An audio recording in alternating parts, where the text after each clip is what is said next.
Golden Pages Library proudly presents the complete audiobook presentation of the narrative of Arthur Gordon Pym, the only novel by the master of the macabre, Edgar Allan Poe. Introductory note. Upon my return to the United States a few months ago, after the extraordinary series of adventure in the South Seas and elsewhere, of which an account is given in the following pages, accident threw me into the society of several gentlemen in Richmond, Virginia, who felt deep interest in all matters relating to the regions I had visited, and who were constantly urging it upon me as a duty to give my narrative to the public. I had several reasons, however, for declining to do so, some of which were of a nature altogether private and concerned no person but myself. Others not so much so.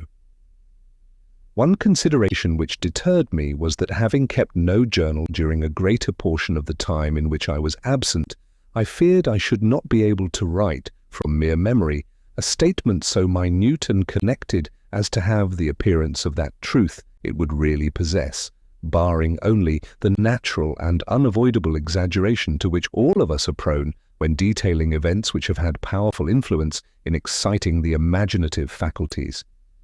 Another reason was that the incidents to be narrated were of a nature so positively marvelous that, unsupported as my assertions must necessarily be, except by the evidence of a single individual, and he a half-breed Indian, I could only hope for belief among my family and those of my friends who have had reason, through life, to put faith in my veracity, the probability being that the public at large would regard what I should put forth as merely an impudent and ingenious fiction. A distrust in my own abilities as a writer was nevertheless one of the principal causes which prevented me from complying with the suggestions of my advisers.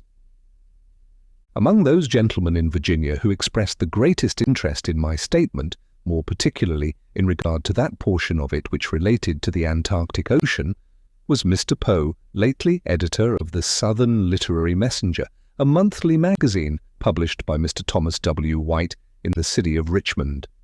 He strongly advised me, among others, to prepare at once a full account of what I had seen and undergone, and trust to the shrewdness and common sense of the public, insisting with great plausibility that however roughly, as regards mere authorship, my book should be got up, its very uncouthness, if there were any, would give it all the better chance of being received as truth.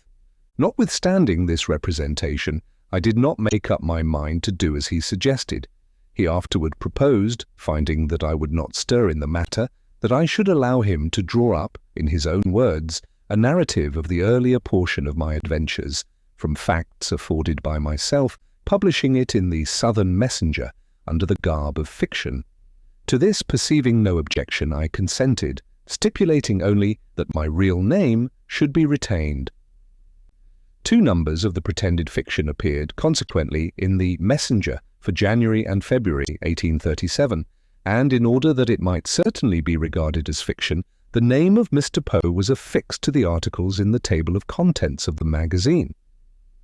The manner in which this ruse was received has induced me at length to undertake a regular compilation and publication of the adventures in question, for I found that, in spite of the air of fable which had been so ingeniously thrown around that portion of my statement which appeared in the Messenger, without altering or distorting a single fact, the public was still not at all disposed to receive it as fable, and several letters were sent to Mr. P.'s address, distinctly expressing a conviction to the contrary.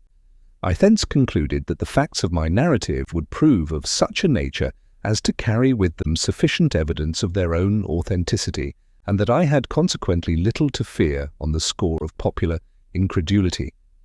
This exposé being made, it will be seen at once how much of what follows I claim to be my own writing, and it will also be understood that no fact is misrepresented in the first few pages which were written by Mr. Poe. Even to those readers who have not seen the Messenger, it will be unnecessary to point out where his portion ends and my own commences. The difference in point of style will be readily perceived. A GPYM, Chapter 1. My name is Arthur Gordon Pym. My father was a respectable trader in sea stores at Nantucket, where I was born. My maternal grandfather was an attorney in good practice. He was fortunate in everything, and had speculated very successfully in stocks of the Edgarton New Bank, as it was formerly called. By these and other means he had managed to lay by a tolerable sum of money. He was more attached to myself, I believe, than to any other person in the world, and I expected to inherit the most of his property at his death. He sent me, at 6 years of age, to the school of old Mr. Ricketts, a gentleman with only one arm and of eccentric manners. He is well known to almost every person who has visited New Bedford. I stayed at his school until I was 16, when I left him for Mr. E. Ronald's academy on the hill. Here I became intimate with the son of Mr. Barnard, a sea captain, who generally sailed in the employ of Lloyd and Vredenburgh. Mr. Barnard is also very well known in New Bedford, and has many relations, I am certain, in Edgarton. His son was named Augustus, and he was nearly 2 years older than myself. He had been on a whaling voyage with his father in the John Donaldson, and was always talking to me of his adventures in the South Pacific Ocean. I used frequently to go home with him and remain all day, and sometimes all night. We occupied the same bed, and he would be sure to keep me awake until almost light, telling me stories of the natives of the island of Tinian and other places he had visited in his travels. At last, I could not help being interested in what he said, and by degrees I felt the greatest desire to go to sea. I owned a sailboat called the Ariel, and worth about $75. She had a half-deck or cuddy, and was rigged sloop fashion. I forget her tonnage, but she would hold 10 persons without much crowding. In this boat, we were in the habit of going on some of the maddest freaks in the world, and when I now think of them, it appears to me 1,000 wonders that I am alive today. I will relate one of these adventures by way of introduction to a longer and more momentous narrative. One night there was a party at Mr. Barnard's, and both Augustus and myself were not a little intoxicated toward the close of it. As usual in such cases, I took part of his bed in preference to going home. He went to sleep, as I thought, very quietly, it being near 1 when the party broke up, and without saying a word on his favourite topic. It might have been half an hour from the time of our getting in bed, and I was just about falling into a doze, when he suddenly started up and swore with a terrible oath that he would not go to sleep for any Arthur Pym in Christendom when there was so glorious a breeze from the southwest. I never was so astonished in my life, not knowing what he intended, and thinking that the wines and liquors he had drunk had set him entirely beside himself. He proceeded to talk very coolly, however, saying he knew that I supposed him intoxicated, but that he was never more sober in his life. He was only tired, he added, of lying in bed on such a fine night like a dog, and was determined to get up and dress and go out on a frolic with the boat. I can hardly tell what possessed me, but the words were no sooner out of his mouth than I felt a thrill of the greatest excitement and pleasure, and thought his mad idea one of the most delightful and most reasonable things in the world. It was blowing almost a gale, and the weather was very cold, it being late in October. I sprang out of bed, nevertheless, in a kind of ecstasy, and told him I was quite as brave as himself, and quite as tired as he was of lying in bed like a dog, and quite as ready for any fun or frolic as any Augustus Barnard in Nantucket. We lost no time in getting on our clothes and hurrying down to the boat. She was lying at the old decayed wharf by the lumber yard of Pankey and Company, and almost thumping her side out against the rough logs. Augustus got into her and bailed her, for she was nearly half full of water. This being done, we hoisted jib and mainsail, kept full, and started boldly out to sea. The wind, as I before said, blew freshly from the southwest. The night was very clear and cold. Augustus had taken the helm, and I stationed myself by the mast, on the deck of the cuddy. We flew along at a great rate, neither of us having said a word since casting loose from the wharf. I now asked my companion what course he intended to steer, and what time he thought it probable we should get back. He whistled for a few minutes, and then said crustily, "I am going to sea. You may go home if you think proper." Turning my eyes upon him, I perceived at once that in spite of his assumed nonchalance, he was greatly agitated. I could see him distinctly by the light of the moon. His face was paler than any marble, and his hand shook so excessively that he could scarcely retain hold of the tiller. I found that something had gone wrong, and became seriously alarmed. At this period, I knew little about the management of a boat, and was now depending entirely upon the nautical skill of my friend. The wind, too, had suddenly increased, as we were fast getting out of the lee of the land. Still, I was ashamed to betray any trepidation, and for almost half an hour maintained a resolute silence. I could stand it no longer, however, and spoke to Augustus about the propriety of turning back. As before, it was nearly a minute before he made answer, or took any notice of my suggestion. "By and by," said he at length. "Time enough. Home by and by." I had expected a similar reply, but there was something in the tone of these words which filled me with an indescribable feeling of dread. I again looked at the speaker attentively. His lips were perfectly livid, and his knees shook so violently together that he seemed scarcely able to stand. "For God's sake, Augustus," I screamed, now heartily frightened. "What ails you? What is the matter? What are you going to do?" "Matter?" he stammered, in the greatest apparent surprise, letting go the tiller at the same moment, and falling forward into the bottom of the boat. "Matter? Why, nothing is the matter going home. Don't you see?" The whole truth now flashed upon me. I flew to him and raised him up. He was drunk, beastly drunk. He could no longer either stand, speak, or see. His eyes were perfectly glazed, and as I let him go in the extremity of my despair, he rolled like a mere log into the bilge water from which I had lifted him. It was evident that during the evening he had drunk far more than I suspected, and that his conduct in bed had been the result of a highly concentrated state of intoxication, a state which, like madness, frequently enables the victim to imitate the outward demeanour of one in perfect possession of his senses. The coolness of the night air, however, had had its usual effect. The mental energy began to yield before its influence, and the confused perception which he no doubt then had of his perilous situation had assisted in hastening the catastrophe. He was now thoroughly insensible, and there was no probability that he would be otherwise for many hours. It is hardly possible to conceive the extremity of my terror. The fumes of the wine lately taken had evaporated, leaving me doubly timid and irresolute. I knew that I was altogether incapable of managing the boat, and that a fierce wind and strong ebb tide were hurrying us to destruction. A storm was evidently gathering behind us. We had neither compass nor provisions, and it was clear that if we held our present course, we should be out of sight of land before daybreak. These thoughts, with a crowd of others equally fearful, flashed through my mind with a bewildering rapidity, and for some moments paralyzed me beyond the possibility of making any exertion. The boat was going through the water at a terrible rate, full before the wind, no reef in either jib or mainsail, running her bows completely under the foam. It was 1,000 wonders she did not broach to, Augustus having let go the tiller, as I said before, and I being too much agitated to think of taking it myself. By good luck, however, she kept steady, and gradually I recovered some degree of presence of mind. Still the wind was increasing fearfully, and whenever we rose from a plunge forward, the sea behind fell combing over our counter and deluged us with water. I was so utterly benumbed, too, in every limb, as to be nearly unconscious of sensation.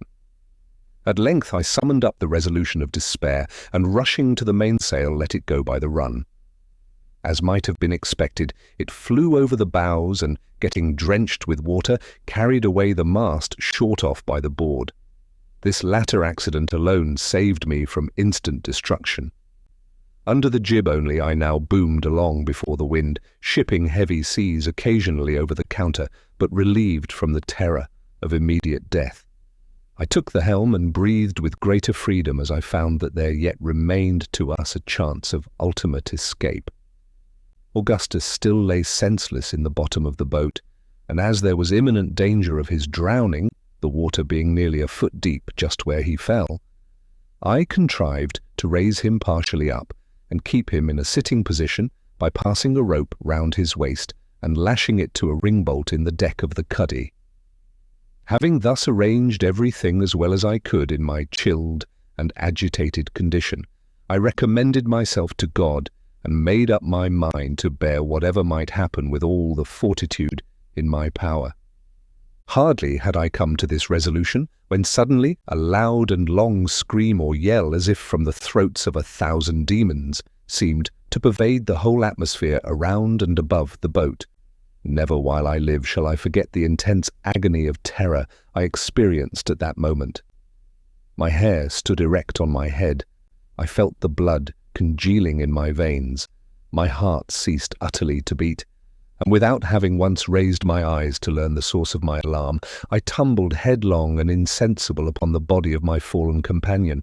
I found myself, upon reviving, in the cabin of a large whaling ship, the Penguin, bound to Nantucket. Several persons were standing over me, and Augustus, paler than death, was busily occupied in chafing my hands. Upon seeing me open my eyes, his exclamations of gratitude and joy excited alternate laughter and tears from the rough-looking personages who were present. The mystery of our being in existence was now soon explained. We had been run down by the whaling ship, which was close-hauled, beating up to Nantucket with every sail she could venture to set, and consequently running almost at right angles to our own course. Several men were on the lookout forward, but did not perceive our boat until it was an impossibility to avoid coming in contact. Their shouts of warning upon seeing us were what so terribly alarmed me. The huge ship, I was told, rode immediately over us with as much ease as our own little vessel would have passed over a feather, and without the least perceptible impediment to her progress.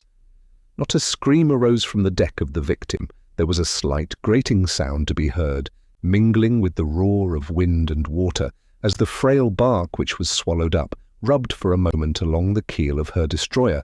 But this was all.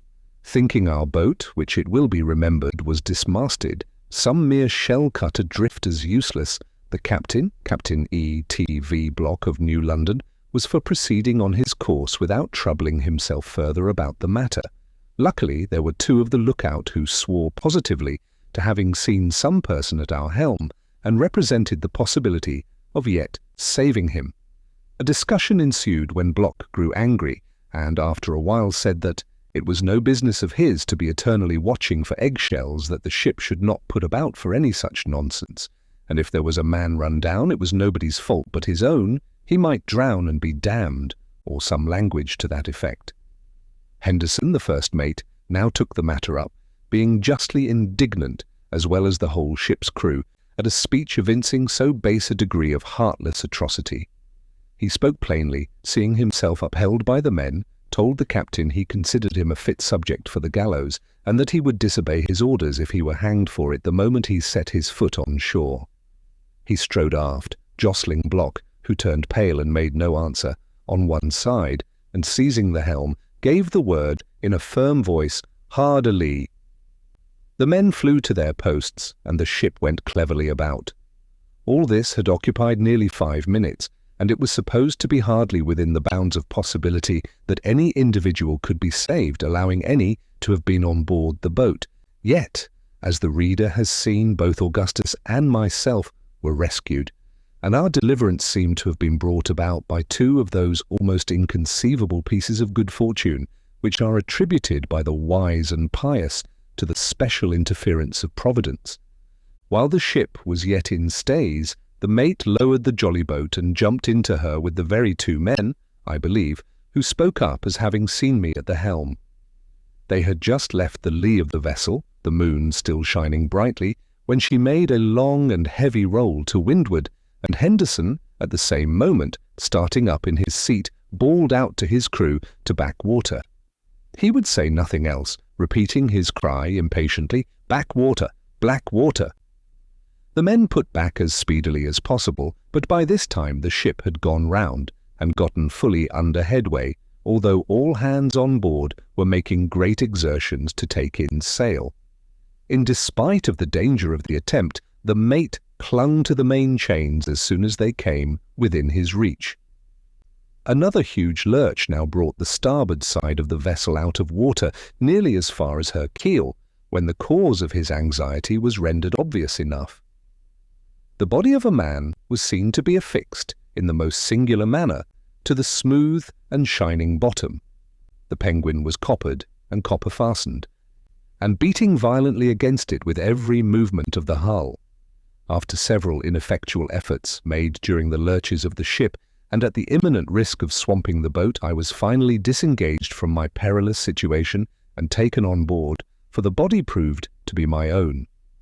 It appeared that one of the timber bolts having started and broken a passage through the copper, it had arrested my progress as I passed under the ship, and fastened me in so extraordinary a manner to her bottom.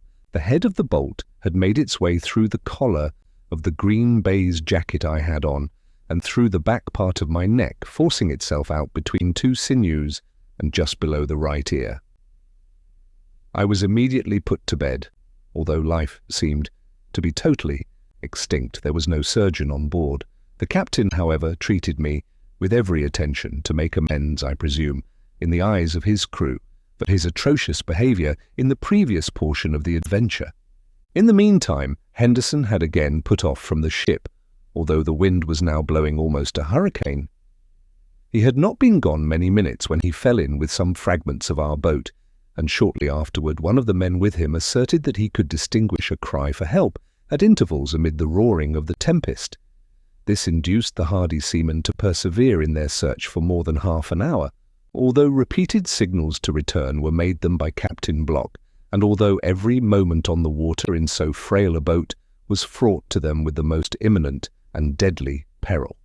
Indeed, it is nearly impossible to conceive how the small jolly they were in could have escaped destruction for a single instant. She was built, however, for the whaling service, and was fitted, as I have since had reason to believe, with airboxes in the manner of some lifeboats used on the coast of Wales.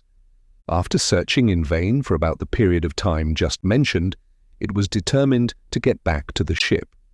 They had scarcely made this resolve when a feeble cry arose from a dark object that floated rapidly by.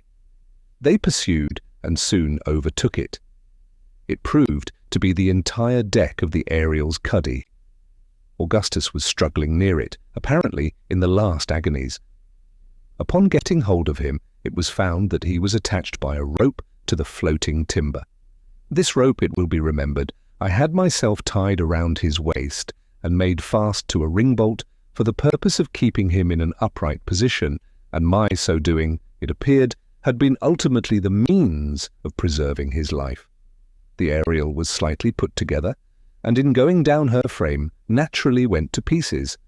The deck of the cuddy, as might have been expected, was lifted by the force of the water rushing in entirely from the main timbers, and floated, with other fragments no doubt, to the surface. Augustus was buoyed up with it, and thus escaped a terrible death. It was more than an hour after being taken on board the Penguin before he could give any account of himself, or be made to comprehend the nature of the accident which had befallen our boat. At length he became thoroughly aroused, and spoke much of his sensations while in the water. Upon his first attaining any degree of consciousness, he found himself beneath the surface, whirling round and round with inconceivable rapidity, and with a rope wrapped in 3 or 4 folds tightly about his neck. In an instant afterward he felt himself going rapidly upward, when, his head striking violently against a hard substance, he again relapsed into insensibility. Upon once more reviving, he was in fuller possession of his reason. This was still, however, in the greatest degree clouded and confused. He now knew that some accident had occurred, and that he was in the water, although his mouth was above the surface, and he could breathe with some freedom. Possibly at this period the deck was drifting rapidly before the wind, and drawing him after it as he floated upon his back. Of course, as long as he could have retained this position, it would have been nearly impossible that he should be drowned. Presently a surge threw him directly athwart the deck, and this post he endeavoured to maintain, screaming at intervals for help. Just before he was discovered by Mr. Henderson, he had been obliged to relax his hold through exhaustion, and, falling into the sea, had given himself up for lost. During the whole period of his struggles, he had not the faintest recollection of the Ariel, nor of the matters in connection with the source of his disaster. A vague feeling of terror and despair had taken entire possession of his faculties. When he was finally picked up, every power of his mind had failed him. And as before said, it was nearly an hour after getting on board the Penguin before he became fully aware of his condition. In regard to myself, I was resuscitated from a state bordering very nearly upon death, and after every other means had been tried in vain for 3 hours and a half, by vigorous friction with flannels bathed in hot oil, a proceeding suggested by Augustus. The wound in my neck, although of an ugly appearance, proved of little real consequence, and I soon recovered from its effects. The Penguin got into port about 9 o'clock in the morning, after encountering one of the severest gales ever experienced off Nantucket. Both Augustus and myself managed to appear at Mr. Barnard's in time for breakfast, which luckily was somewhat late, owing to the party overnight. I suppose all at the table were too much fatigued themselves to notice our jaded appearance. Of course, it would not have borne a very rigid scrutiny. Schoolboys, however, can accomplish wonders in the way of deception, and I verily believe not one of our friends in Nantucket had the slightest suspicion that the terrible story told by some sailors in town of their having run down a vessel at sea and drowned some 30 or 40 poor devils had reference either to the Ariel, my companion, or myself. We two have since very frequently talked the matter over, but never without a shudder. In one of our conversations, Augustus frankly confessed to me that in his whole life he had at no time experienced so excruciating a sense of dismay as when on board our little boat he first discovered the extent of his intoxication and felt himself sinking beneath its influence. Chapter 2. In no affairs of mere prejudice, pro or con, do we deduce inferences with entire certainty, even from the most simple data. It might be supposed that a catastrophe such as I have just related would have effectually cooled my incipient passion for the sea. On the contrary, I never experienced a more ardent longing for the wild adventures incident to the life of a navigator than within a week after our miraculous deliverance. This short period proved amply long enough to erase from my memory the shadows and bring out in vivid light all the pleasurably exciting points of colour, all the picturesqueness of the late perilous accident. My conversations with Augustus grew daily more frequent and more intensely full of interest. He had a manner of relating his stories of the ocean, more than one half of which I now suspect to have been sheer fabrications, well adapted to have weight with one of my enthusiastic temperament and somewhat gloomy although glowing imagination. It is strange, too, that he most strongly enlisted my feelings in behalf of the life of a seaman when he depicted his more terrible moments of suffering and despair. For the bright side of the painting I had a limited sympathy. My visions were of shipwreck and famine, of death or captivity among barbarian hordes, of a lifetime dragged out in sorrow and tears upon some grey and desolate rock in an ocean unapproachable and unknown. Such visions or desires, for they amounted to desires, are common, I have since been assured, to the whole numerous race of the melancholy among men. At the time of which I speak, I regarded them only as prophetic glimpses of a destiny which I felt myself in a measure bound to fulfill. Augustus thoroughly entered into my state of mind. It is probable, indeed, that our intimate communion had resulted in a partial interchange of character. About 18 months after the period of the Ariel's disaster, the firm of Lloyd and Vredenburgh, a house connected in some manner with the Messieurs Enderby, I believe, of Liverpool, were engaged in repairing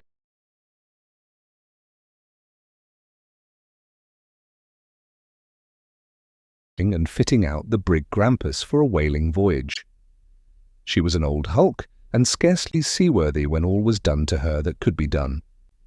I hardly know why she was chosen in preference to other good vessels belonging to the same owners, but so it was. Mr. Barnard was appointed to command her, and Augustus was going with him. While the brig was getting ready, he frequently urged upon me the excellency of the opportunity now offered for indulging my desire of travel. He found me by no means an unwilling listener. yet the matter could not be so easily arranged. My father made no direct opposition, but my mother went into hysterics at the bare mention of the design, and, more than all, my grandfather, from whom I expected much, vowed to cut me off with a shilling if I should ever broach the subject to him again. These difficulties, however, so far from abating my desire, only added fuel to the flame. I determined to go at all hazards, and having made known my intentions to Augustus, we set about arranging a plan by which it might be accomplished. In the meantime, I forbore speaking to any of my relations in regard to the voyage, and, as I busied myself ostensibly with my usual studies, it was supposed that I had abandoned the design. I have since frequently examined my conduct on this occasion with sentiments of displeasure as well as of surprise. The intense hypocrisy I made use of for the furtherance of my project, an hypocrisy pervading every word and action of my life for so long a period of time, could only have been rendered tolerable to myself by the wild and burning expectation with which I looked forward to the fulfillment of my long-cherished visions of travel. In pursuance of my scheme of deception, I was necessarily obliged to leave much to the management of Augustus, who was employed for the greater part of every day on board the Grampus, attending to some arrangements for his father in the cabin and cabin hold. At night, however, we were sure to have a conference and talk over our hopes. After nearly a month passed in this manner, without our hitting upon any plan we thought likely to succeed, he told me at last that he had determined upon everything necessary. I had a relation living in New Bedford, a Mr. Ross, at whose house I was in the habit of spending occasionally 2 or 3 weeks at a time. The brig was to sail about the middle of June 1827, and it was agreed that, a day or two before her putting to sea, my father was to receive a note, as usual, from Mr. Ross, asking me to come over and spend a fortnight with Robert and Emmett, his sons. Augustus charged himself with the inditing of this note and getting it delivered. Having set out as supposed for New Bedford, I was then to report myself to my companion, who would contrive a hiding place for me in the Grampus. This hiding place, he assured me, would be rendered sufficiently comfortable for a residence of many days, during which I was not to make my appearance. When the brig had proceeded so far on her course as to make any turning back a matter out of question, I should then, he said, be formally installed in all the comforts of the cabin, and as to his father, he would only laugh heartily at the joke. Vessels enough would be met with by which a letter might be sent home explaining the adventure to my parents. The middle of June at length arrived, and everything had been matured. The note was written and delivered, and on a Monday morning I left the house for the New Bedford packet, as supposed. I went, however, straight to Augustus, who was waiting for me at the corner of a street. It had been our original plan that I should keep out of the way until dark, and then slip on board the brig, but, as there was now a thick fog in our favour, it was agreed to lose no time in secreting me. Augustus led the way to the wharf, and I followed at a little distance, enveloped in a thick seaman's cloak, which he had brought with him so that my person might not be easily recognized. Just as we turned the second corner, after passing Mr. Edmund's well, who should appear, standing right in front of me and looking me full in the face, but old Mr. Peterson, my grandfather. "Why, bless my soul, Gordon," said he after a long pause. Why, whose dirty cloak is that you have on?" "Sir," I replied, assuming as well as I could, in the exigency of the moment, an air of offended surprise and talking in the gruffest of all imaginable tones. "Sir, you are a somewhat mistaken. My name, in the first place, bean't nothing at all like Godin, and I'd want you for to know better, you blackguard, than to call my new overcoat a darty one." For my life I could hardly refrain from screaming with laughter at the odd manner in which the old gentleman received this handsome rebuke. He started back 2 or 3 steps, turned first pale, and then excessively red, threw up his spectacles, then, putting them down, ran full tilt at me with his umbrella uplifted. He stopped short, however, in his career, as if struck with a sudden recollection, and presently, turning round, hobbled off down the street, shaking all the while with rage and muttering between his teeth, "Won't do, new glasses, thought it was Gordon, did good for nothing, salt water long Tom." After this narrow escape we proceeded with greater caution, and arrived at our point of destination in safety. There were only one or two of the hands on board, and these were busy forward, doing something to the forecastle coamings. Captain Barnard, we knew very well, was engaged at Lloyd and Vredenburgh's, and would remain there until late in the evening, so we had little to apprehend on his account. Augustus went first up the vessel's side, and in a short while I followed him, without being noticed by the men at work. We proceeded at once into the cabin, and found no person there. It was fitted up in the most comfortable style, a thing somewhat unusual in a whaling vessel. There were 4 very excellent staterooms with wide and convenient berths. There was also a large stove, I took notice, and a remarkably thick and valuable carpet covering the floor of both the cabin and stateroom. The ceiling was full 7 feet high, and in short, everything appeared of a more roomy and agreeable nature than I had anticipated. Augustus, however, would allow me but little time for observation, insisting upon the necessity of my concealing myself as soon as possible. He led the way into his own stateroom, which was on the starboard side of the brig and next to the bulkheads. Upon entering, he closed the door and bolted it. I thought I had never seen a nicer little room than the one in which I now found myself. It was about 10 feet long and had only one berth, which, as I said before, was wide and convenient. In that portion of the closet nearest the bulkheads there was a space of 4 feet square, containing a table, a chair, and a set of hanging shelves full of books, chiefly books of voyages and travels.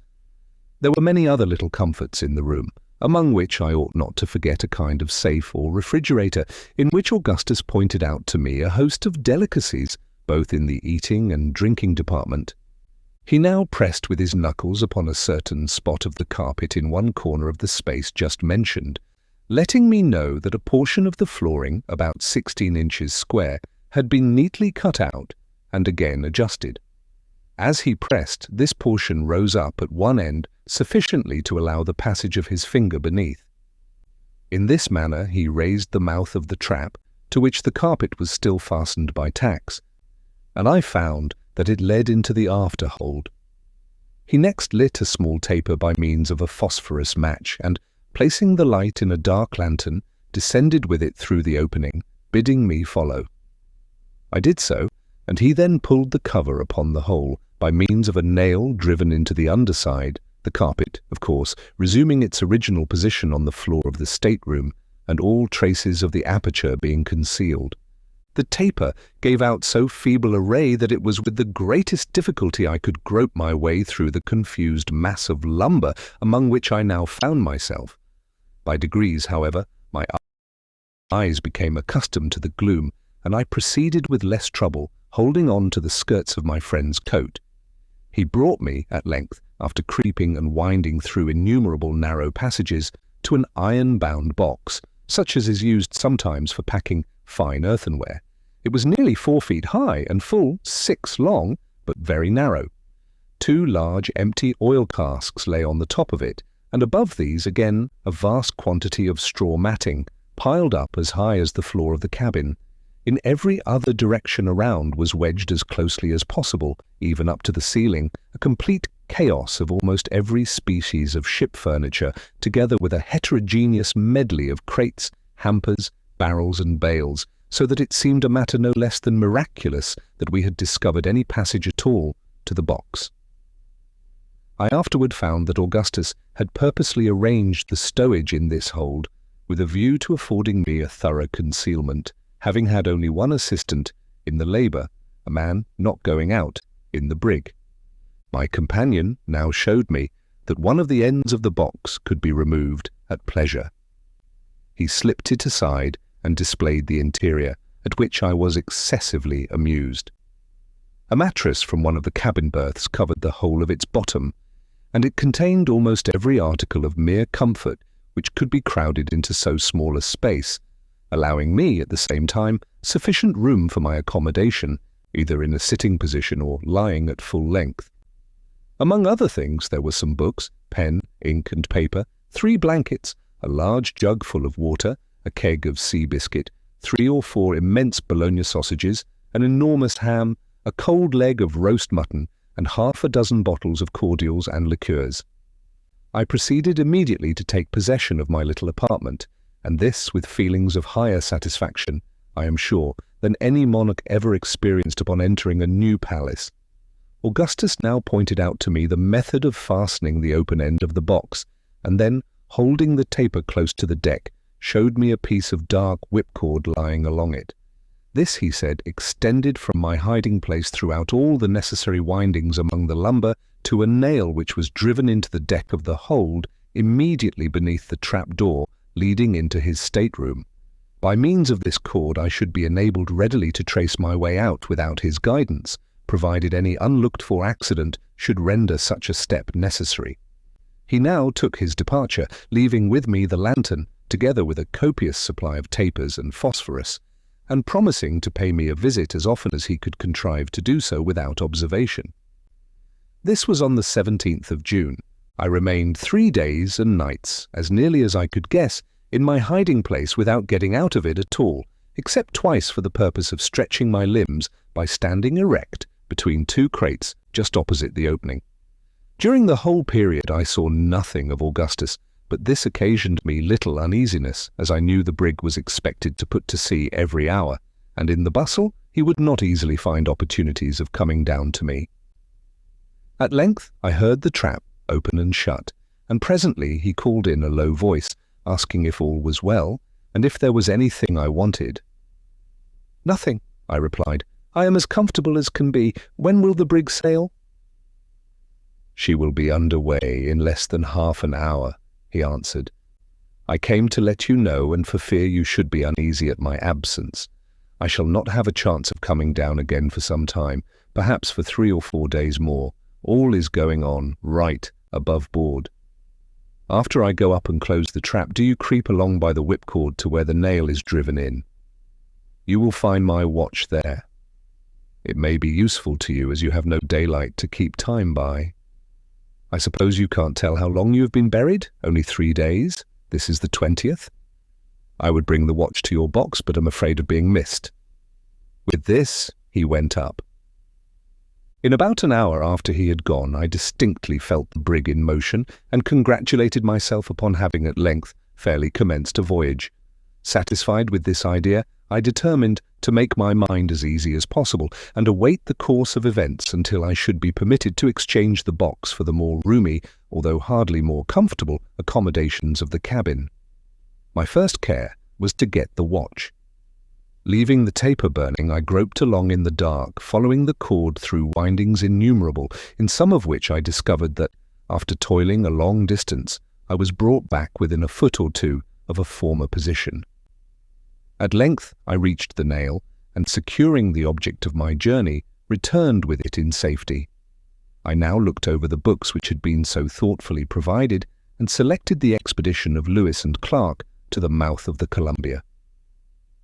With this I amused myself for some time, when, growing sleepy, I extinguished the light with great care, and soon fell into a sound slumber.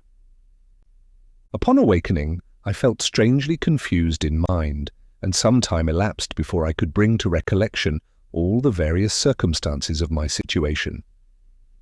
By degrees, however, I remembered all.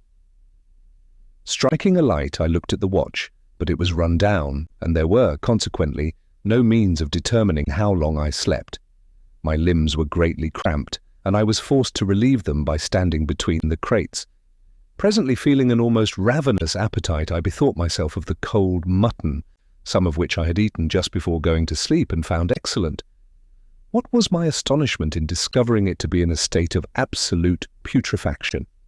This circumstance occasioned me great disquietude, for, connecting it with the disorder of mind I experienced upon awakening, I began to suppose that I must have slept for an inordinately long period of time. The close atmosphere of the hold might have had something to do with this, and might in the end be productive of the most serious results. My head ached excessively. I fancied that I drew every breath with difficulty, and in short, I was oppressed with a multitude of gloomy feelings.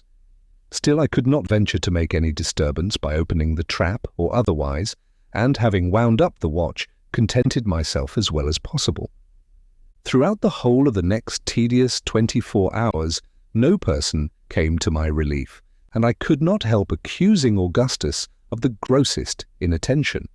What alarmed me chiefly was that the water in my jug was reduced to about half a pint, and I was suffering much from thirst, having eaten freely of the Bologna sausages after the loss of my mutton. I became very uneasy and could no longer take any interest in my books. I was overpowered, too, with a desire to sleep, yet trembled at the thought of indulging it, lest there might exist some pernicious influence like that of burning charcoal in the confined air of the hold. In the meantime, the roll of the brig told me that we were far in the main ocean, and a dull humming sound, which reached my ears as if from an immense distance, convinced me no ordinary gale was blowing. I could not imagine a reason for the absence of Augustus. We were surely far enough advanced on our voyage to allow of my going up. Some accident might have happened to him, but I could think of none which would account for his suffering me to remain so long a prisoner, except, indeed, his having suddenly died or fallen overboard, and upon this idea I could not dwell with any degree of patience. It was possible that we had been baffled by headwinds and were still in the near vicinity of Nantucket. This notion, however, I was forced to abandon, for such being the case, the brig must have frequently gone about, and I was entirely satisfied, from her continual inclination to the larboard, that she had been sailing all along with a steady breeze on her starboard quarter.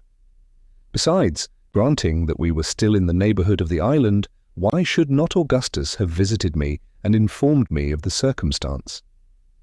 Pondering in this manner upon the difficulties of my solitary and cheerless condition, I resolved to wait yet another 24 hours, when, if no relief were obtained, I would make my way to the trap, and endeavour either to hold a parley with my friend, or get at least a little fresh air through the opening, and a further supply of water from the stateroom.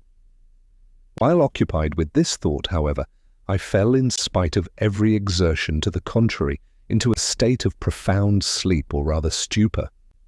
My dreams were of the most terrific description. Every species of calamity and horror befell me. Among other miseries, I was smothered to death between huge pillows by demons of the most ghastly and ferocious aspect. Immense serpents held me in their embrace and looked earnestly in my face with their fearfully shining eyes. Then deserts, limitless and of the most forlorn and awe-inspiring character, spread themselves out before me. Immensely tall trunks of trees, grey and leafless, rose up in endless succession as far as the eye could reach. Their roots were concealed in wide-spreading morasses, whose dreary water lay intensely black still and altogether terrible beneath. And the strange trees seemed endowed with a human vitality, and waving to and fro their skeleton arms, were crying to the silent waters for mercy in the shrill and piercing accents of the most acute agony and despair. The scene changed, and I stood, naked and alone, amidst the burning sand plains of Sahara. At my feet lay crouched a fierce lion of the tropics. Suddenly his wild eyes opened and fell upon me. With a conclusive bound he sprang to his feet and laid bare his horrible teeth. In another instant there burst from his red throat a roar like the thunder of the firmament, and I fell impetuously to the earth. Stifling in a paroxysm of terror, I at last found myself partially awake. My dream, then, was not all a dream. Now, at least, I was in possession of my senses. The paws of some huge and real monster were pressing heavily upon my bosom. His hot breath was in my ear, and his white and ghastly fangs were gleaming upon me through the gloom. Had 1,000 lives hung upon the movement of a limb or the utterance of a syllable, I could have neither stirred nor spoken. The beast, whatever it was, retained his position without attempting any immediate violence, while I lay in an utterly helpless and, I fancied, a dying condition beneath him. I felt that my powers of body and mind were fast leaving me, in a word, that I was perishing, and perishing of sheer fright. My brain swam, I grew deadly sick, my vision failed, even the glaring eyeballs above me grew dim. Making a last strong effort, I at length breathed a faint ejaculation to God and resigned myself to die. The sound of my voice seemed to arouse all the latent fury of the animal. He precipitated himself at full length upon my body. But what was my astonishment when, with a long and low whine, he commenced licking my face and hands with the greatest eagerness, and with the most extravagant demonstration of affection and joy. I was bewildered, utterly lost in amazement, but I could not forget the peculiar whine of my Newfoundland dog Tiger, and the odd manner of his caresses I well knew. It was he? I experienced a sudden rush of blood to my temples, a giddy and overpowering sense of deliverance and reanimation. I rose hurriedly from the mattress upon which I had been lying, and throwing myself upon the neck of my faithful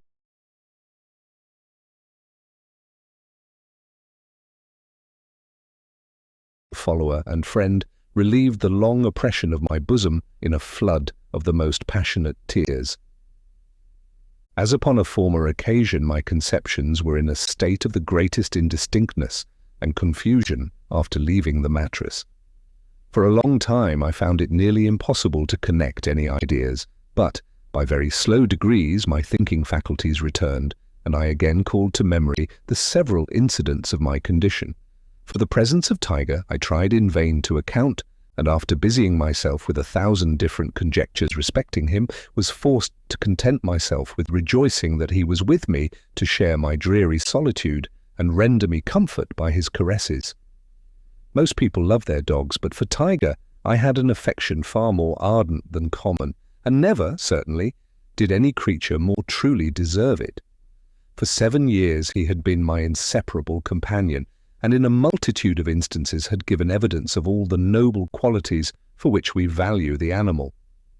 I had rescued him, when a puppy, from the clutches of a malignant little villain in Nantucket who was leading him with a rope around his neck to the water, and the grown dog repaid the obligation, about 3 years afterward, by saving me from the bludgeon of a street robber.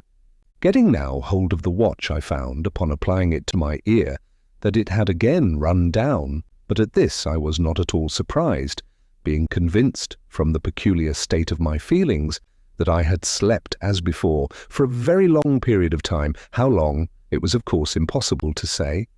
I was burning up with fever, and my thirst was almost intolerable. I felt about the box for my little remaining supply of water, for I had no light, the taper having burnt to the socket of the lantern, and the phosphorus box not coming readily to hand. Upon finding the jug, however, I discovered it to be empty, Tiger, no doubt, having been tempted to drink it, as well as to devour the remnant of mutton, the bone of which lay, well picked, by the opening of the box. The spoiled meat I could well spare, but my heart sank as I thought of the water. I was feeble in the extreme, so much so that I shook all over as with an ague at the slightest movement or exertion. To add to my troubles, the brig was pitching and rolling with great violence, and the oil casks which lay upon my box were in momentary danger of falling down so as to block up the only way of ingress or egress. I felt also terrible sufferings from seasickness. These considerations determined me to make my way at all hazards to the trap and obtain immediate relief before I should be incapacitated from doing so altogether. Having come to this resolve, I again felt about for the phosphorus box and tapers. The former I found after some little trouble, but not discovering the tapers as soon as I had expected, for I remembered very nearly the spot in which I had placed them, I gave up the search for the present, and bidding Tiger lie quiet, began at once my journey toward the trap. In this attempt, my great feebleness became more than ever apparent. It was with the utmost difficulty I could crawl along at all, and very frequently my limbs sank suddenly from beneath me, when, falling prostrate on my face, I would remain for some minutes in a state bordering on insensibility.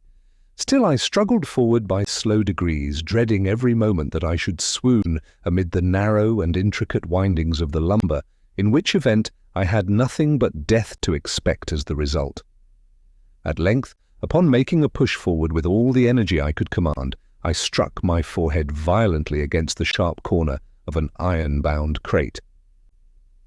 The accident only stunned me for a few moments, but I found, to my inexpressible grief, that the quick and violent roll of the vessel had thrown the crate entirely across my path, so as effectually to block up the passage. With my utmost exertions, I could not move it a single inch from its position, it being closely wedged in among the surrounding boxes and ship furniture. It became necessary, therefore, enfeebled as I was, either to leave the guidance of the whipcord and seek out a new passage, or to climb over the obstacle and resume the path on the other side. The former alternative presented too many difficulties and dangers to be thought of without a shudder. In my present weak state of both mind and body, I should infallibly lose my way if I attempted it, and perish miserably amid the dismal and disgusting labyrinths of the hold. I proceeded, therefore, without hesitation, to summon up all my remaining strength and fortitude, and endeavour, as I best might, to clamber over the crate. Upon standing erect, with this end in view, I found the undertaking even a more serious task than my fears had led me to imagine. On each side of the narrow passage arose a complete wall of various heavy lumber, which the least blunder on my part might be the means of bringing down upon my head, or, if this accident did not occur, the path might be effectually blocked up against my return by the descending mass, as it was in front by the obstacle there. The crate itself was a long and unwieldy box, upon which no foothold could be obtained. In vain I attempted, by every means in my power, to reach the top, with the hope of being thus enabled to draw myself up. Had I succeeded in reaching it, it is certain that my strength would have proved utterly inadequate to the task of getting over, and it was better, in every respect, that I failed. At length, in a desperate effort to force the crate from its ground, I felt a strong vibration in the side next me. I thrust my hand eagerly to the edge of the planks, and found that a very large one was loose. With my pocket knife, which luckily I had with me, I succeeded, after great labour, in prying it entirely off, and getting it through the aperture, discovered, to my exceeding joy, that there were no boards on the opposite side, in other words, that the top was wanting, it being the bottom through which I had forced my way. I now met with no important difficulty in proceeding along the line until I finally reached the nail. With a beating heart I stood erect, and with a gentle touch pressed against the cover of the trap. It did not rise as soon as I had expected, and I pressed it with somewhat more determination, still dreading lest some other person than Augustus might be in his state-room. The door, however, to my astonishment, remained steady, and I became somewhat uneasy, for I knew that it had formerly required but little or no effort to remove it. I pushed it strongly. It was nevertheless firm. With all my strength, it still did not give way. With rage, with fury, with despair, it set at defiance my utmost efforts, and it was evident from the unyielding nature of the resistance that the hole had either been discovered and effectually nailed up, or that some immense weight had been placed upon it, which it was useless to think of removing. My sensations were those of extreme horror and dismay. In vain I attempted to reason on the probable cause of my being thus entombed. I could summon up no connected chain of reflection, and, sinking on the floor, gave way unresistingly to the most gloomy imaginings in which the dreadful deaths of thirst, famine, suffocation, and premature interment crowded upon me as the prominent disasters to be encountered. At length there returned to me some portion of presence of mind. I arose and felt with my fingers for the seams or cracks of the aperture. Having found them, I examined them closely to ascertain if they emitted any light from the stateroom, but none was visible. I then forced the blade of my penknife through them until I met with some hard obstacle. Scraping against it, I discovered it to be a solid mass of iron, which, from its peculiar wavy feel as I passed the blade along it, I concluded to be a chain cable.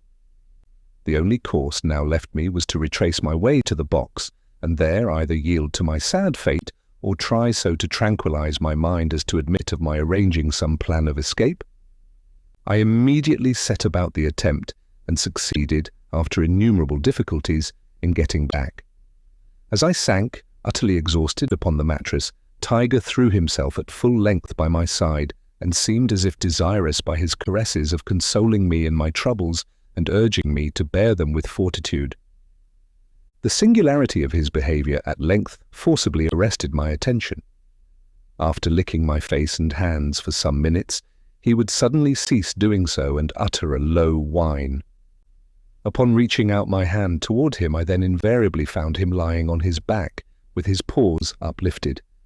This conduct, so frequently repeated, appeared strange, and I could in no manner account for it. As the dog seemed distressed, I concluded that he had received some injury, and, taking his paws in my hands, I examined them one by one, but found no sign of any hurt. I then supposed him hungry, and gave him a large piece of ham, which he devoured with avidity. Afterward, however, resuming his extraordinary manoeuvres, I now imagined that he was suffering, like myself, the torments of thirst, and was about adopting this conclusion as the true one, when the idea occurred to me that I had as yet only examined his paws, and that there might possibly be a wound upon some portion of his body or head. The latter I felt carefully over, but found nothing. On passing my hand, however, along his back, I perceived a slight erection of the hair extending completely across it. Probing this with my finger, I discovered a string, and tracing it up, found that it encircled the whole body. Upon a closer scrutiny, I came across a small slip of what had the feeling of letter paper, through which the string had been fastened in such a manner as to bring it immediately beneath the left shoulder of the animal. Chapter 3. The thought instantly occurred to me that the paper was a note from Augustus, and that some unaccountable accident having happened to prevent his relieving me from my dungeon, he had devised this method of acquainting me with the true state of affairs. Trembling with eagerness, I now commenced another search for my phosphorus matches and tapers. I had a confused recollection of having put them carefully away just before falling asleep, and indeed, previously to my last journey to the trap, I had been able to remember the exact spot where I had deposited them. But now I endeavoured in vain to call it to mind, and busied myself for a full hour in a fruitless and vexatious search for the missing articles. Never, surely, was there a more tantalizing state of anxiety and suspense. At length, while groping about with my head close to the ballast, near the opening of the box and outside of it, I perceived a faint glimmering of light in the direction of the steerage. Greatly surprised, I endeavoured to make my way toward it, as it appeared to be but a few feet from my position. Scarcely had I moved with this intention when I lost sight of the glimmer entirely, and before I could bring it into view again, was obliged to feel along by the box until I had exactly resumed my original situation. Now moving my head with caution to and fro, I found that by proceeding slowly with great care in an opposite direction to that in which I had at first started, I was enabled to draw near the light, still keeping it in view. Presently I came directly upon it, having squeezed my way through innumerable narrow windings, and found that it proceeded from some fragments of my matches lying in an empty barrel turned upon its side. I was wondering how they came in such a place when my hand fell upon 2 or 3 pieces of taper wax, which had been evidently mumbled by the dog. I concluded at once that he had devoured the whole of my supply of candles, and I felt hopeless of being ever able to read the note of Augustus. The small remnants of the wax were so mashed up among other rubbish in the barrel that I despaired of deriving any service from them, and left them as they were. The phosphorus, of which there was only a speck or 2, I gathered up as well as I could, and returned with it after much difficulty to my box, where Tiger had all the while remained. What to do next I could not tell. The hold was so intensely dark that I could not see my hand, however close I would hold it to my face.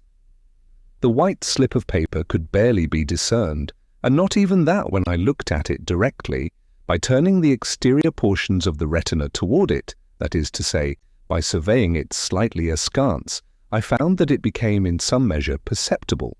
Thus the gloom of my prison may be imagined, and the note of my friend, if indeed it were a note from him, seemed only likely to throw me into further trouble by disquieting to no purpose my already enfeebled and agitated mind. In vain I revolved in my brain a multitude of absurd expedients for procuring light, such expedients precisely as a man in the perturbed sleep occasioned by opium would be apt to fall upon for a similar purpose, each and all of which appear by turns to the dreamer the most reasonable and the most preposterous of conceptions, just as the reasoning or imaginative faculties flicker, alternately, one above the other. At last an idea occurred to me which seemed rational, and which gave me cause to wonder, very justly, that I had not entertained it before. I placed the slip of paper on the back of a book, and, collecting the fragments of the phosphorus matches which I had brought from the barrel, laid them together upon the paper. I then, with the palm of my hand, rubbed the whole over quickly, yet steadily. A clear light diffused itself immediately throughout the whole surface, and had there been any writing upon it, I should not have experienced the least difficulty, I am sure, in reading it. Not a syllable was there, however, nothing but a dreary and unsatisfactory blank. The illumination died away in a few seconds, and my heart died away within me as it went. I have before stated more than once that my intellect, for some period prior to this, had been in a condition nearly bordering on idiocy. There were, to be sure, momentary intervals of perfect sanity, and now and then even of energy. But these were few. It must be remembered that I had been, for many days certainly, inhaling the almost pestilential atmosphere of a close hold in a whaling vessel, and for a long portion of that time but scantily supplied with water. For the last 14 or 15 hours I had none, nor had I slept during that time. Salt provisions of the most exciting kind had been my chief, and indeed, since the loss of the mutton, my only supply of food, with the exception of the sea biscuit, and these latter were utterly useless to me, as they were too dry and hard to be swallowed in the swollen and parched condition of my throat. I was now in a high state of fever, and in every respect exceedingly ill. This will account for the fact that many miserable hours of despondency elapsed after my last adventure with the phosphorus, before the thought suggested itself that I had examined only one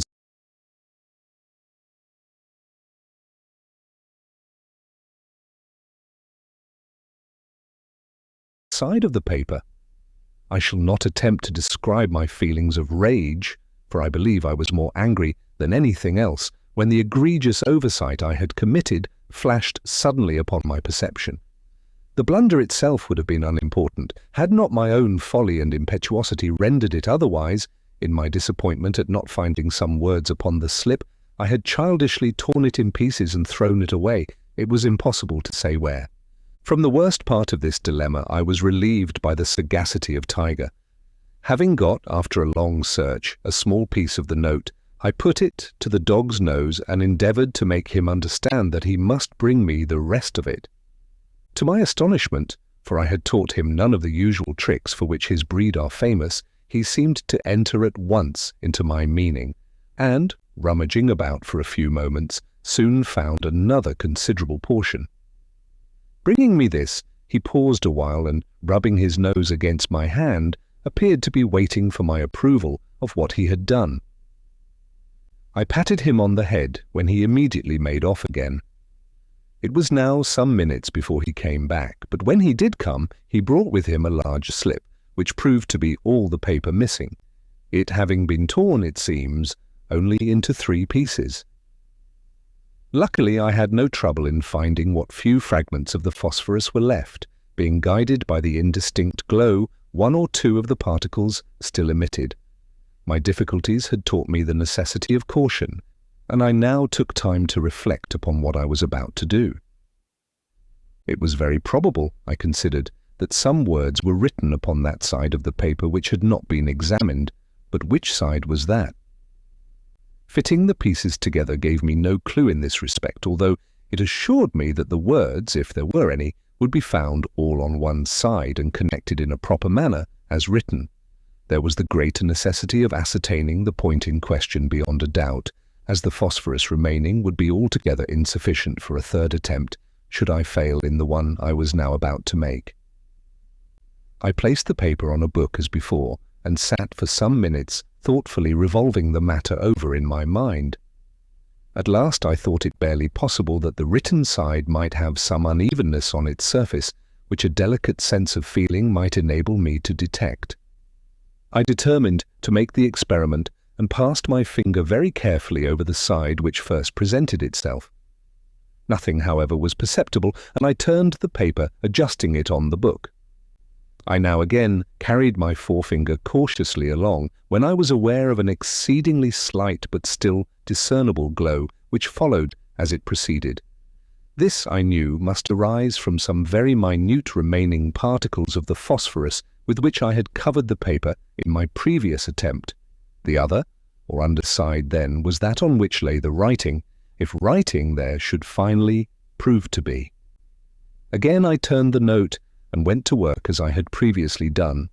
Having rubbed in the phosphorus, a brilliancy ensued as before, but this time several lines of MS in a large hand, and apparently in red ink, became distinctly visible. The glimmer, although sufficiently bright, was but momentary. Still, had I not been too greatly excited, there would have been ample time enough for me to peruse the whole 3 sentences before me, for I saw there were 3. In my anxiety, however, to read all at once, I succeeded only in reading the 7 concluding words, which thus appeared: "Blood, your life depends upon lying close."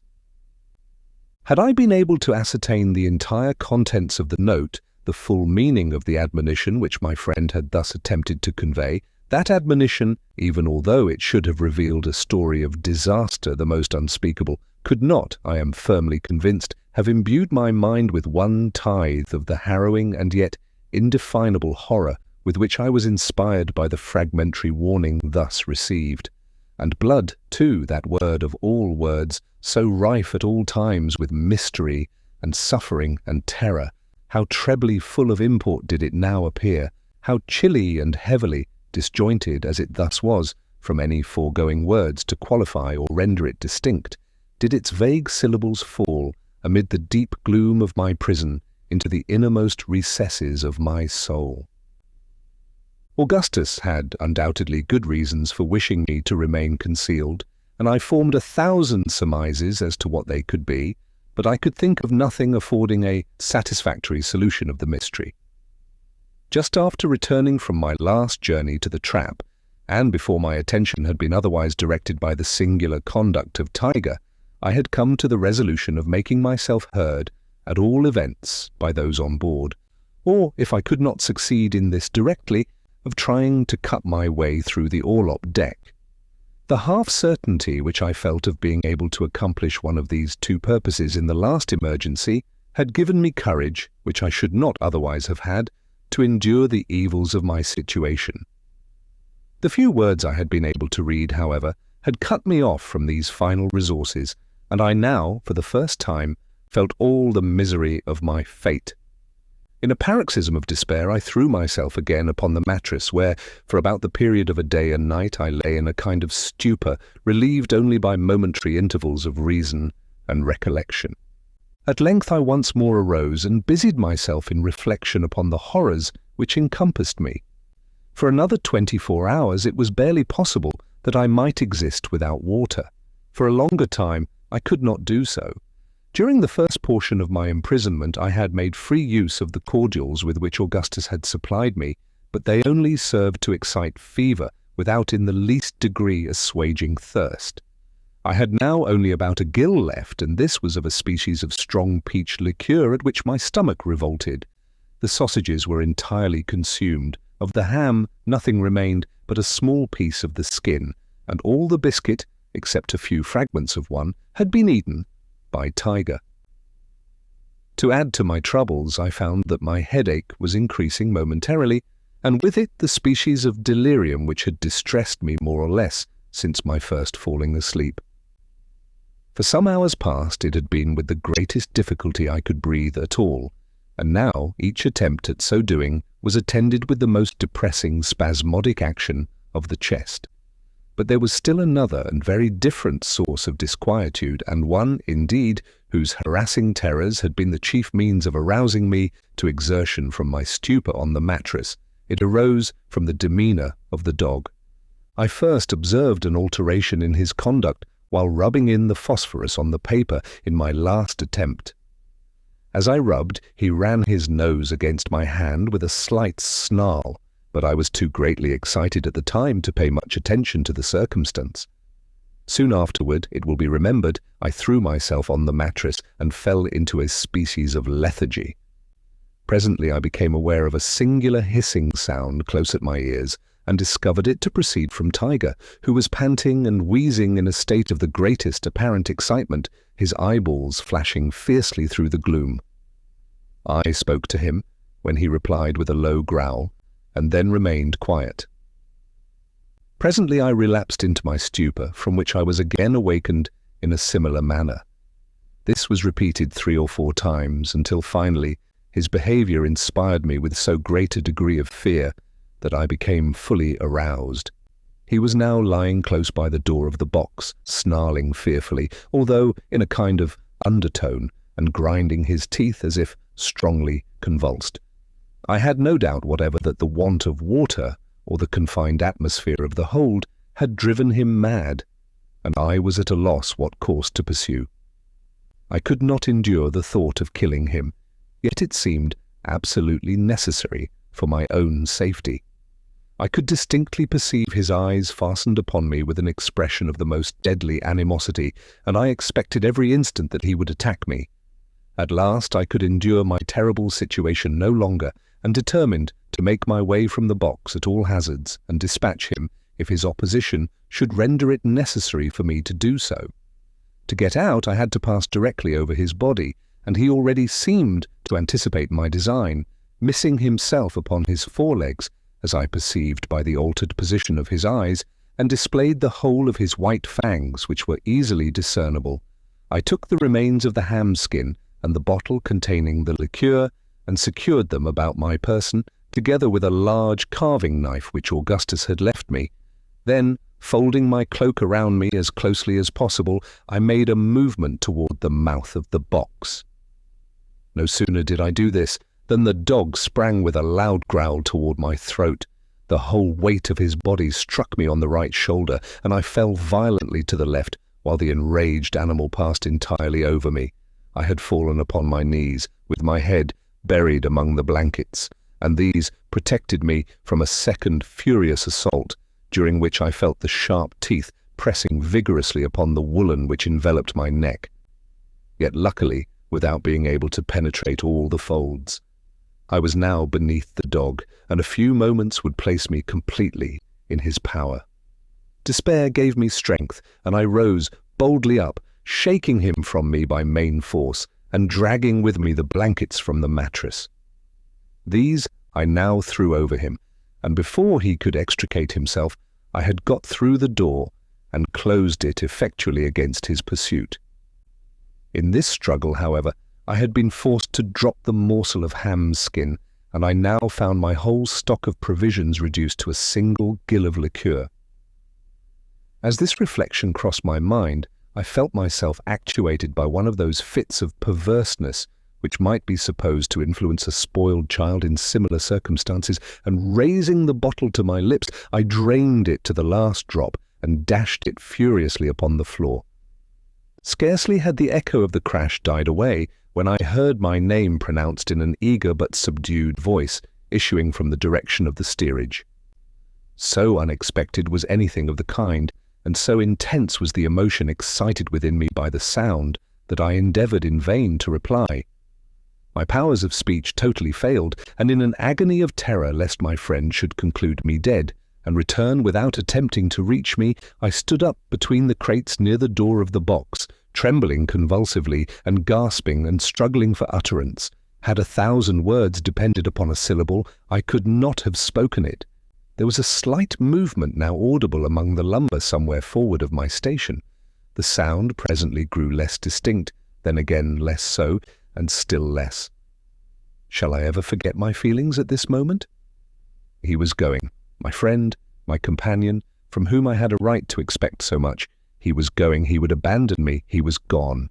He would leave me to perish miserably, to expire in the most horrible and loathsome of dungeons, and one word, one little syllable would save me, yet that single syllable I could not utter. I felt, I am sure, more than 10,000 times the agonies of death itself. My brain reeled, and I fell, deadly sick, against the end of the box. As I fell, the carving knife was shaken out from the waistband of my pantaloons and dropped with a rattling sound to the floor. Never did any strain of the richest melody come so sweetly to my ears. With the intensest anxiety I listened to ascertain the effect of the noise upon Augustus, for I knew that the person who called my name could be no one but himself. All was silent for some moments. At length I again heard the word Arthur repeated in a low tone, and one full of hesitation. Reviving hope loosened at once my powers of speech, and I now screamed at the top of my voice, "Augustus! Oh, Augustus!" "Hush! For God's sake, be silent," he replied, in a voice trembling with agitation. "I will be with you immediately, as soon as I can make my way through the hold." For a long time I heard him moving among the lumber, and every moment seemed to me an age. At length I felt his hand upon my shoulder, and he placed, at the same moment, a bottle of water to my lips. Those only who have been suddenly redeemed from the jaws of the tomb, or who have known the insufferable torments of thirst under circumstances as aggravated as those which encompassed me in my dreary prison, can form any idea of the unutterable transports which that one long draught of the richest of all physical luxuries afforded. When I had in some degree satisfied my thirst, Augustus produced from his pocket 3 or 4 boiled potatoes, which I devoured with the greatest avidity. He had brought with him a light in a dark lantern, and the grateful rays afforded me scarcely less comfort than the food and drink. But I was impatient to learn the cause of his protracted absence, and he proceeded to recount what had happened on board during my incarceration. Chapter 4. The brig put to sea, as I had supposed, in about an hour after he had left the watch. This was on the 20th of June. It will be remembered that I had then been in the hold for 3 days, and during this period there was so constant a bustle on board, and so much running to and fro, especially in the cabin and staterooms, that he had had no chance of visiting me without the risk of having the secret of the trap discovered. When at length he did come, I had assured him that I was doing as well as possible, and therefore for the 2 next days he felt but little uneasiness on my account, still, however, watching an opportunity of going down. It was not until the 4th day that he found one. Several times during this interval he had made up his mind to let his father know of the adventure, and have me come up at once, but we were still within reaching distance of Nantucket, and it was doubtful, from some expressions which had escaped Captain Barnard, whether he would not immediately put back if he discovered me to be on board. Besides, upon thinking the matter over, Augustus, so he told me, could not imagine that I was in immediate want, or that I would hesitate in such case to make myself heard at the trap. When, therefore, he considered everything, he concluded to let me stay until he could meet with an opportunity of visiting me unobserved. This, as I said before, did not occur until the 4th day after his bringing me the watch, and the 7th since I had first entered the hold. He then went down without taking with him any water or provisions, intending in the first place merely to call my attention and get me to come from the box to the trap, when he would go up to the stateroom and thence hand me down a supply. When he descended for this purpose, he found that I was asleep, for it seems that I was snoring very loudly. From all the calculations I can make on the subject, this must have been the slumber into which I fell just after my return from the trap with the watch, and which consequently must have lasted for more than 3 entire days and nights at the very least. Latterly,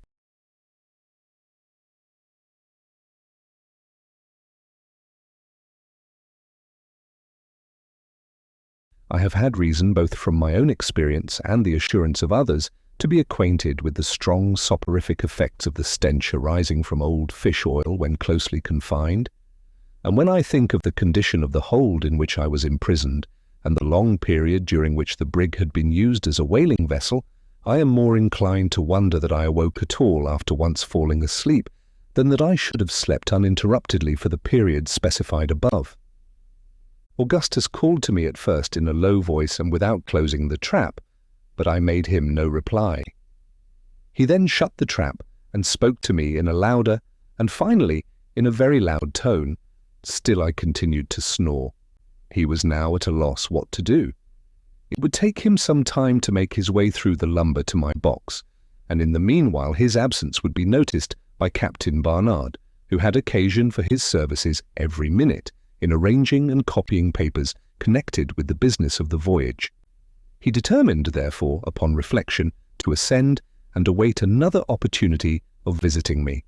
He was the more easily induced to this resolve, as my slumber appeared to be of the most tranquil nature, and he could not suppose that I had undergone any inconvenience from my incarceration. He had just made up his mind on these points when his attention was arrested by an unusual bustle, the sound of which proceeded apparently from the cabin. He sprang through the trap as quickly as possible, closed it, and threw open the door of his stateroom. No sooner had he put his foot over the threshold than a pistol flashed in his face, and he was knocked down at the same moment by a blow from a handspike.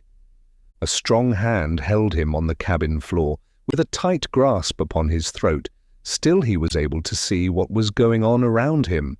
His father was tied hand and foot, and lying along the steps of the companionway with his head down and a deep wound in the forehead, from which the blood was flowing in a continued stream. He spoke not a word, and was apparently dying.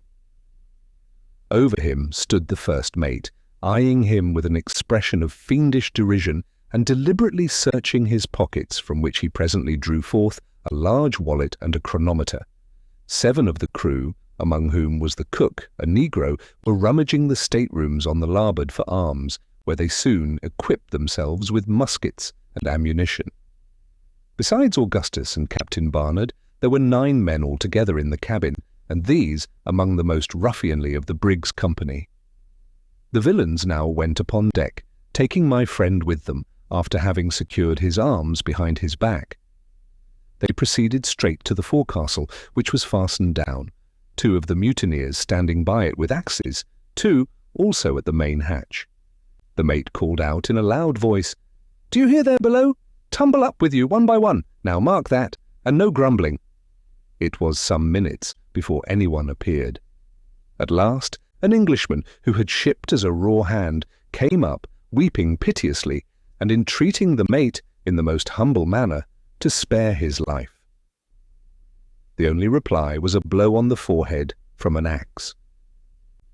The poor fellow fell to the deck without a groan, and the black cook lifted him up in his arms as he would a child, and tossed him deliberately into the sea.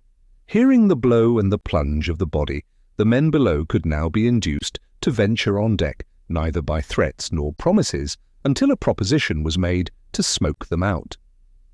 A general rush then ensued, and for a moment it seemed possible that the brig might be retaken. The mutineers, however, succeeded at last in closing the forecastle effectually before more than 6 of their opponents could get up.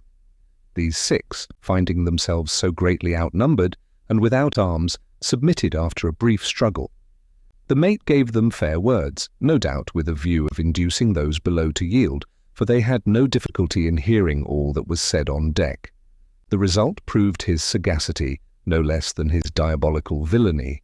All in the forecastle presently signified their intention of submitting, and, ascending one by one, were pinioned and then thrown on their backs together with the first 6, there being in all, of the crew who were not concerned in the mutiny, 27.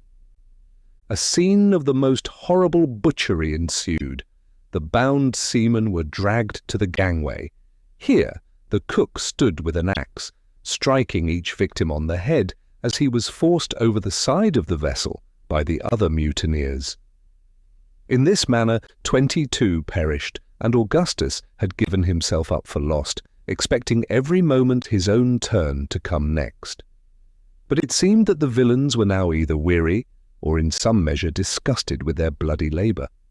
For the 4 remaining prisoners, together with my friend, who had been thrown on the deck with the rest, were respited while the mate sent below for rum, and the whole murderous party held a drunken carouse which lasted until sunset. They now fell to disputing in regard to the fate of the survivors, who lay not more than 4 paces off, and could distinguish every word said. Upon some of the mutineers the liquor appeared to have a softening effect, for several voices were heard in favor of releasing the captives altogether on condition of joining the mutiny and sharing the profits.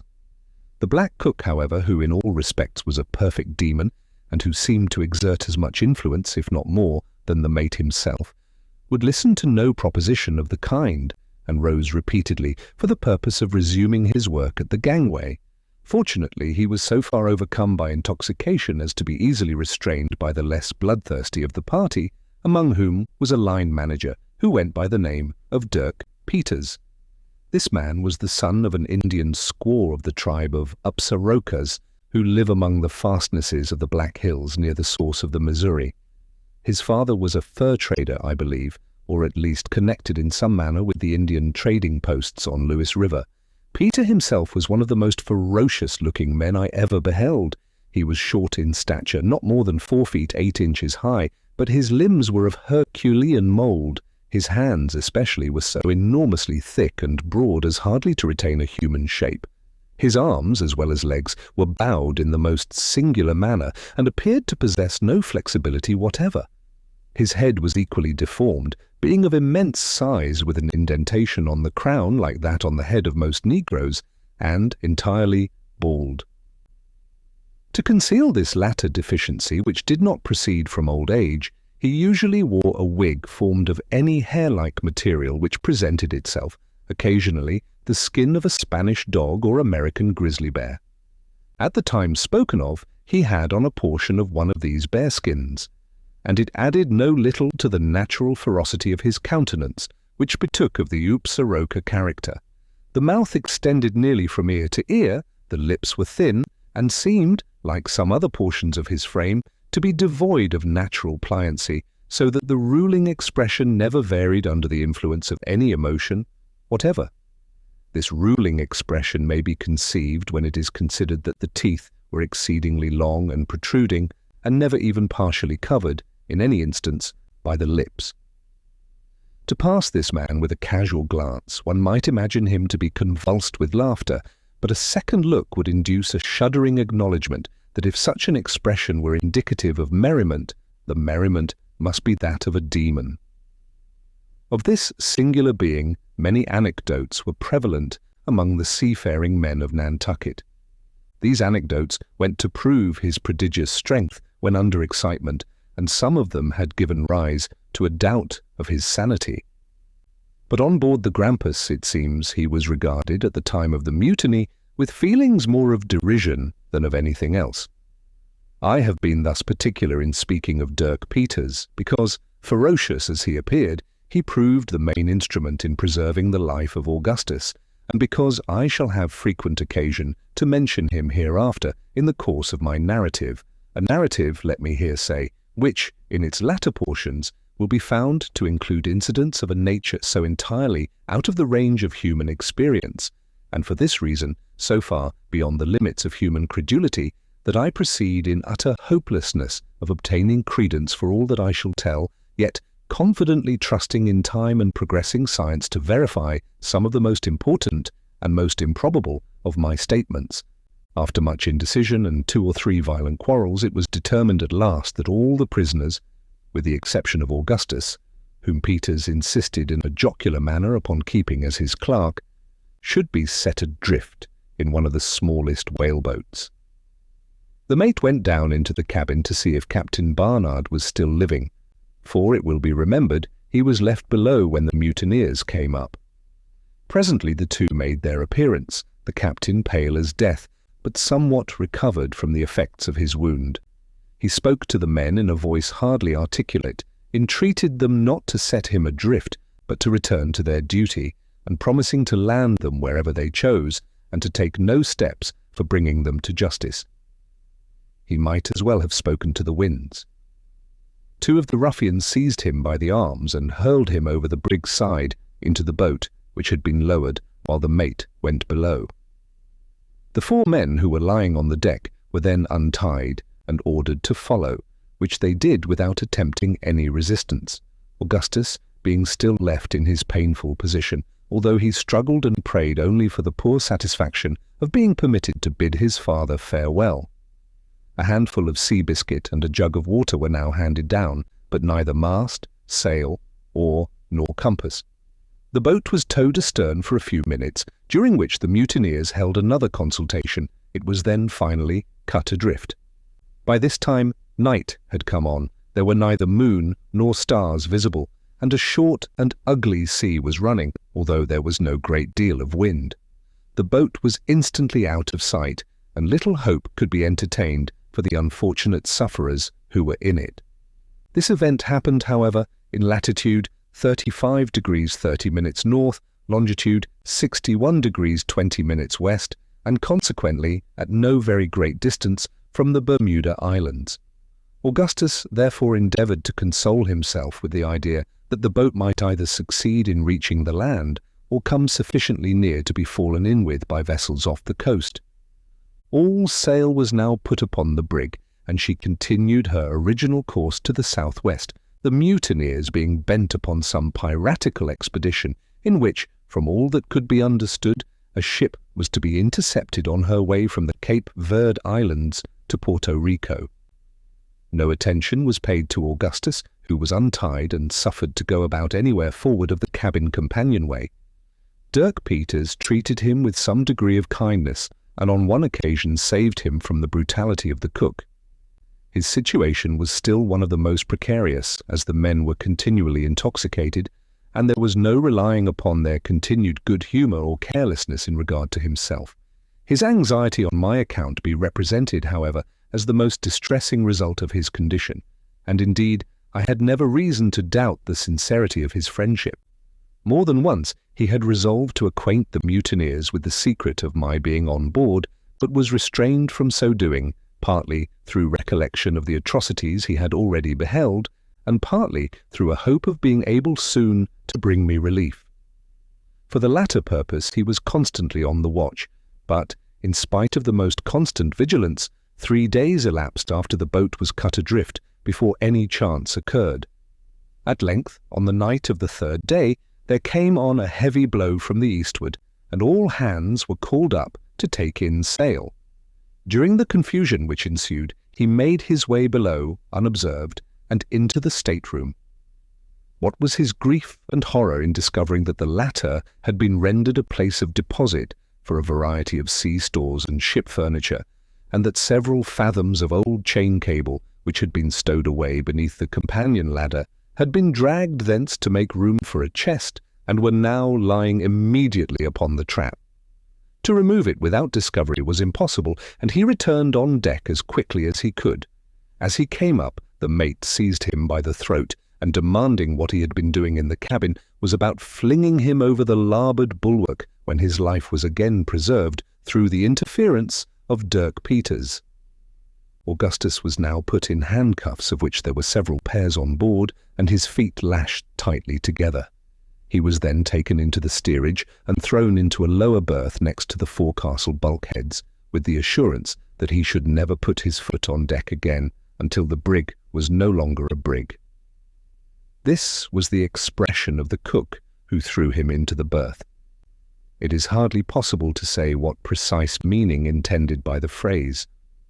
The whole affair, however, proved the ultimate means of my relief, as will presently appear. Chapter 5. For some minutes after the cook had left the forecastle, Augustus abandoned himself to despair, never hoping to leave the berth alive. He now came to the resolution of acquainting the first of the men who should come down with my situation, thinking it better to let me take my chance with the mutineers than perish of thirst in the hold, for it had been 10 days since I was first imprisoned, and my jug of water was not a plentiful supply even for 4. As he was thinking on this subject, the idea came all at once into his head that it might be possible to communicate with me by the way of the main hold. In any other circumstances, the difficulty and hazard of the undertaking would have prevented him from attempting it. But now he had, at all events, little prospect of life, and consequently little to lose.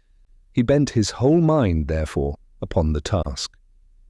His handcuffs were the first consideration. At first he saw no method of removing them, and feared that he should thus be baffled in the very outset, but upon a closer scrutiny he discovered that the irons could be slipped off and on at pleasure with very little effort or inconvenience, merely by squeezing his hands through them, this species of manacle being altogether ineffectual in confining young persons, in whom the smaller bones readily yield to pressure.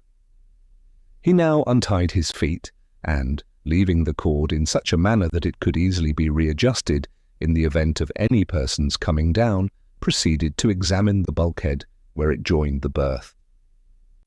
The partition here was of soft pine board an inch thick, and he saw that he should have little trouble in cutting his way through. A voice was now heard at the forecastle companionway, and he had just time to put his right hand into its handcuff, the left had not been removed, and to draw the rope in a slipknot around his ankle when Dirk Peters came below, followed by Tiger, who immediately leaped into the berth and lay down. The dog had been brought on board by Augustus, who knew my attachment to the animal, and thought it would give me pleasure to have him with me during the voyage. He went up to our house for him immediately after first taking me into the hold, but did not think of mentioning the circumstance upon his bringing the watch. Since the mutiny, Augustus had not seen him before his appearance with Dirk Peters, and had given him up for lost, supposing him to have been thrown overboard by some of the malignant villains belonging to the mate's gang. It appeared afterward that he had crawled into a hole beneath a whaleboat, from which, not having room to turn round, he could not extricate himself. Peters at last let him out, and, with a species of good feeling which my friend knew well how to appreciate, had now brought him to him in the forecastle as a companion, leaving at the same time some salt junk and potatoes with a can of water. He then went on deck, promising to come down with something more to eat on the next day. When he had gone, Augustus freed both hands from the manacles and unfastened his feet. He then turned down the head of the mattress on which he had been lying, and with his penknife, for the ruffians had not thought it worth while to search him, commenced cutting vigorously across one of the partition planks as closely as possible to the floor of the berth. He chose to cut here because, if suddenly interrupted, he would be able to conceal what had been done by letting the head of the mattress fall into its proper position. For the remainder of the day, however, no disturbance occurred, and by night he had completely divided the plank. It should here be observed that none of the crew occupied the forecastle as a sleeping place, living altogether in the cabin since the mutiny, drinking the wines and feasting on the sea stores of Captain Barnard, and giving no more heed than was absolutely necessary to the navigation of the brig. These circumstances proved fortunate both for myself and Augustus, for had matters been otherwise, he would have found it impossible to reach me. As it was, he proceeded with confidence in his design. It was near daybreak, however, before he completed the second division of the board, which was about a foot above the first cut, thus making an aperture quite large enough to admit his passage through with facility to the main orlop deck. Having got here, he made his way with but little trouble to the lower main hatch, although in so doing he had to scramble over tiers of oil casks piled nearly as high as the upper deck, there being barely room enough left for his body. Upon reaching the hatch, he found that Tiger had followed him below, squeezing between two rows of the casks. It was now too late, however, to attempt getting to me before dawn, as the chief difficulty lay in passing through the close stowage in the lower hold. He therefore resolved to return and wait till the next night. With this design he proceeded to loosen the hatch, so that he might have as little detention as possible when he should come again. No sooner had he loosened it than Tiger sprang eagerly to the small opening produced, snuffed for a moment, and then uttered a long whine, scratching at the same time as if anxious to remove the covering with his paws. There could be no doubt from his behaviour that he was aware of my being in the hold, and Augustus thought it possible that he would be able to get to me if he put him down. He now hit upon the expedient of sending the note, as it was especially desirable that I should make no attempt at forcing my way out, at least under existing circumstances, and there could be no certainty of his getting to me himself on the morrow as he intended. After events proved how fortunate it was that the idea occurred to him as it did, for had it not been for the receipt of the note, I should undoubtedly have fallen upon some plan, however desperate, of alarming the crew, and both our lives would most probably have been sacrificed in consequence. Having concluded to write, the difficulty was now to procure the materials for so doing. An old toothpick was soon made into a pen, and this by means of feeling all together, for the between decks was as dark as pitch. Paper enough was obtained from the back of a letter, a duplicate of the forged letter from Mr. Ross. This had been the original draft, but the handwriting not being sufficiently well imitated, Augustus had written another, thrusting the first, by good fortune, into his coat pocket, where it was now most opportunely discovered. Ink alone was thus wanting, and a substitute was immediately found for this by means of a slight incision with the penknife on the back of a finger just above the nail, a copious flow of blood ensuing as usual from wounds in that vicinity. The note was now written as well as it could be in the dark and under the circumstances. It briefly explained that a mutiny had taken place, that Captain Barnard was set adrift, and that I might expect immediate relief as far as provisions were concerned, but must not venture upon making any disturbance. It concluded with these words, "I have scrawled this with blood. Your life depends upon lying close." This slip of paper being tied upon the dog, he was now put down the hatchway, and Augustus made the best of his way back to the forecastle, where he found no reason to believe that any of the crew had been in his absence. To conceal the hole in the partition, he drove his knife in just above it, and hung up a pea-jacket which he found in the berth. His handcuffs were then replaced, and also the rope around his ankles. These arrangements were scarcely completed when Dirk Peters came below, very drunk, but in excellent humour, and bringing with him my friend's allowance of provision for the day. This consisted of a dozen large Irish potatoes roasted, and a pitcher of water. He sat for some time on a chest by the berth, and talked freely about the mate and the general concerns of the brig. His demeanour was exceedingly capricious and even grotesque. At one time Augustus was much alarmed by odd conduct. At last, however, he went on deck muttering a promise to bring his prisoner a good dinner on the morrow. During the day, 2 of the crew, harpooners, came down, accompanied by the cook, all 3 in nearly the last stage of intoxication. Like Peters, they made no scruple of talking unreservedly about their plans.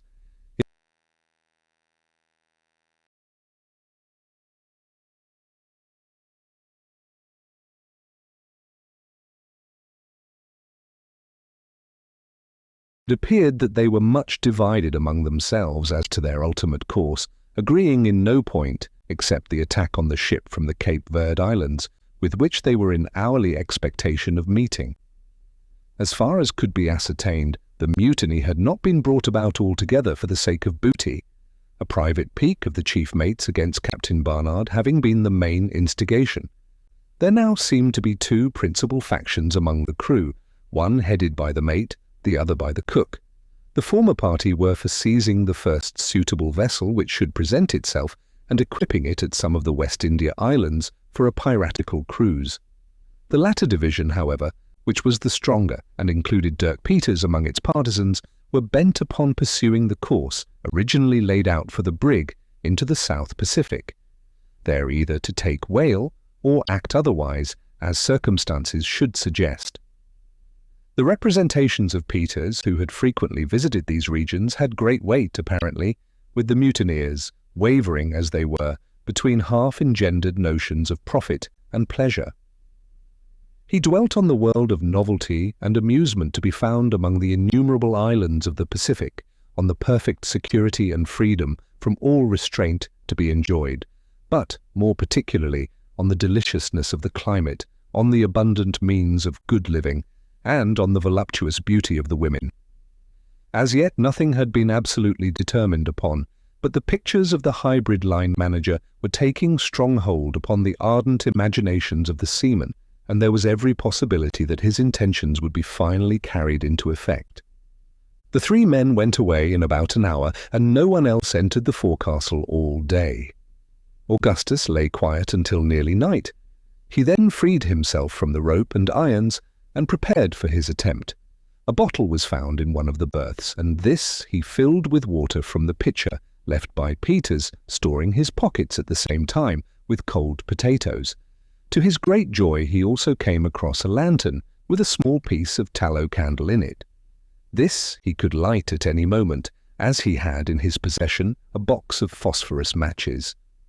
When it was quite dark, he got through the hole in the bulkhead, having taken the precaution to arrange the bedclothes in the berth so as to convey the idea of a person covered up. When through, he hung up the pea-jacket on his knife, as before, to conceal the aperture, this manoeuvre being easily effected, as he did not readjust the piece of plank taken out until afterward. He was now on the main orlop deck, and proceeded to make his way, as before, between the upper deck and the oil casks to the main hatchway. Having reached this, he lit the piece of candle and descended, groping with extreme difficulty among the compact stowage of the hold. In a few moments he became alarmed at the insufferable stench and the closeness of the atmosphere. He could not think it possible that I had survived my confinement for so long, a period breathing so oppressive an air. He called my name repeatedly, but I made him no reply, and his apprehensions seemed thus to be confirmed. The brig was rolling violently, and there was so much noise in consequence that it was useless to listen for any weak sound, such as those of my breathing or snoring. He threw open the lantern and held it as high as possible whenever an opportunity occurred, in order that by observing the light I might, if alive, be aware that succour was approaching. Still nothing was heard from me, and the supposition of my death began to assume the character of certainty. He determined, nevertheless, to force a passage, if possible, to the box, and at least ascertain beyond a doubt the truth of his surmises. He pushed on for some time in a most pitiable state of anxiety, until, at length, he found the pathway utterly blocked up, and that there was no possibility of making any farther way by the course in which he had set out. Overcome now by his feelings, he threw himself among the lumber in despair, and wept like a child assistant. It was at this period that he heard the crash occasioned by the bottle which I had thrown down. Fortunate indeed was it that the incident occurred, for upon this incident, trivial as it appears, the thread of my destiny depended. Many years elapsed, however, before I was aware of this fact. A natural shame and regret for his weakness and indecision prevented Augustus from confiding to me at once what a more intimate and unreserved communion afterward induced him to reveal. Upon finding his further progress in the hold impeded by obstacles which he could not overcome, he had resolved to abandon his attempt at reaching me and return at once to the forecastle. Before condemning him entirely on this head, the harassing circumstances which embarrassed him should be taken into consideration. The night was fast wearing away, and his absence from the forecastle might be discovered, and indeed would necessarily be so if he should fail to get back to the berth by daybreak. His candle was expiring in the socket, and there would be the greatest difficulty in retracing his way to the hatchway in the dark. It must be allowed, too, that he had every good reason to believe me dead, in which event no benefit could result to me from his reaching the box, and a world of danger would be encountered to no purpose by himself. He had repeatedly called, and I had made him no answer.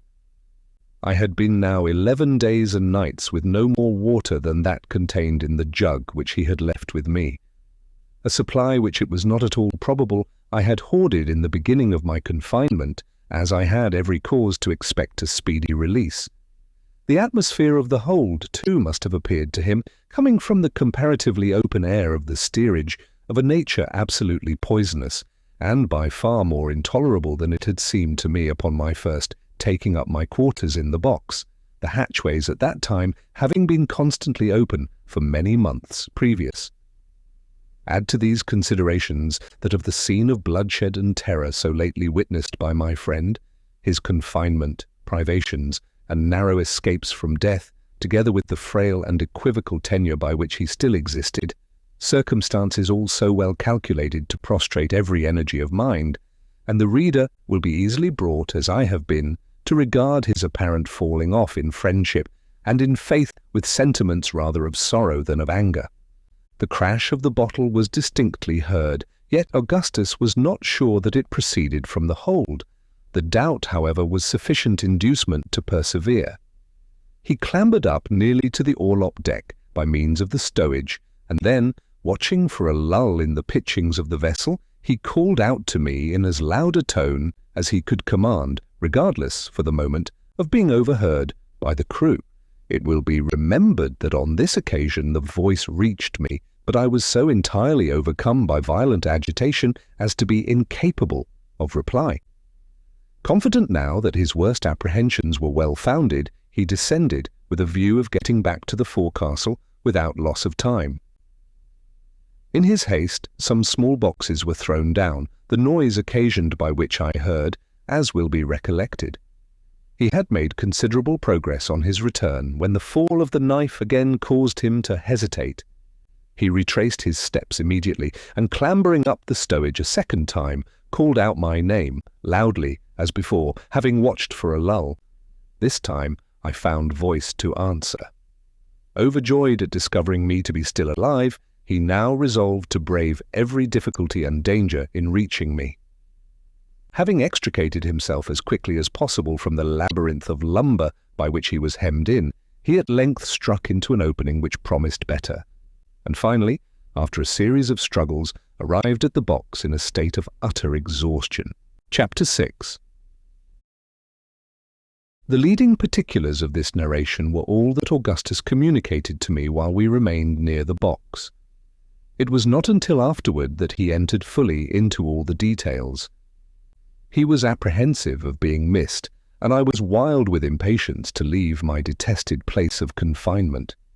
We resolved to make our way at once to the hole in the bulkhead, near which I was to remain for the present, while he went through to reconnoitre.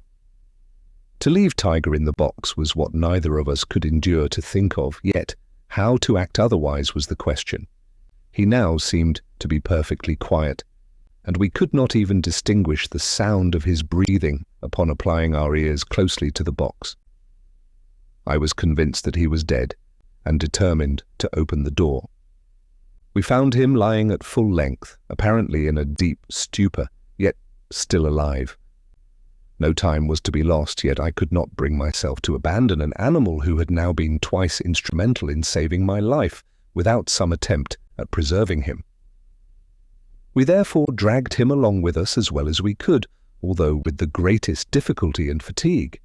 Augustus, during part of the time, being forced to clamber over the impediments in our way with the huge dog in his arms, a feat to which the feebleness of my frame rendered me totally inadequate.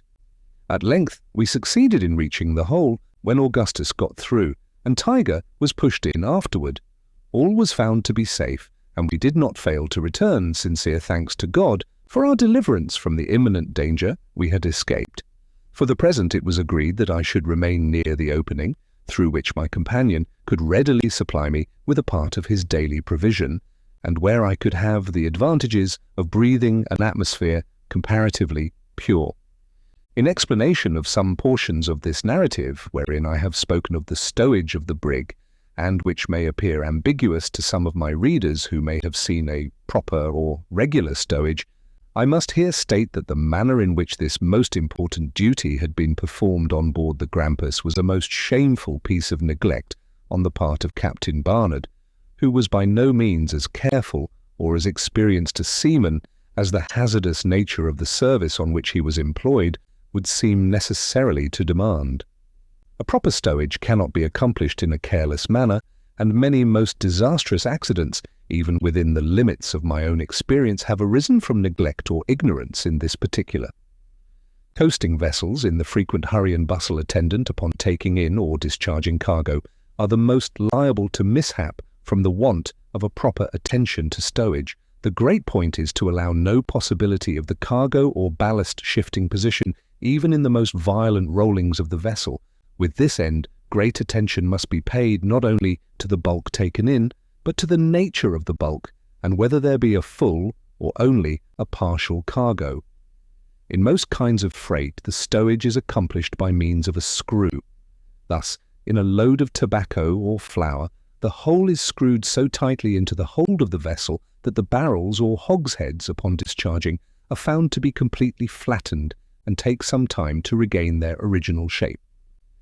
This screwing, however, is resorted to principally with a view of obtaining more room in the hold, for in a full load of any such commodities as flour or tobacco, there can be no danger of any shifting whatever, at least none from which inconvenience can result. There have been instances indeed where this method of screwing has resulted in the most lamentable consequences, arising from a cause altogether distinct from the danger attendant upon a shifting of cargo. A load of cotton, for example, tightly screwed while in certain conditions, has been known, through the expansion of its bulk, to rend a vessel asunder at sea. There can be no doubt either that the same result would ensue in the case of tobacco, while undergoing its usual course of fermentation, were it not for the interstices consequent upon the rotundity of the hogsheads. It is when a partial cargo is received that danger is chiefly to be apprehended from shifting, and that precautions should be always taken to guard against such misfortune. Only those who have encountered a violent gale of wind, or rather who have experienced the rolling of a vessel in a sudden calm after the gale, can form an idea of the tremendous force of the plunges and of the consequent terrible impetus given to all loose articles in the vessel.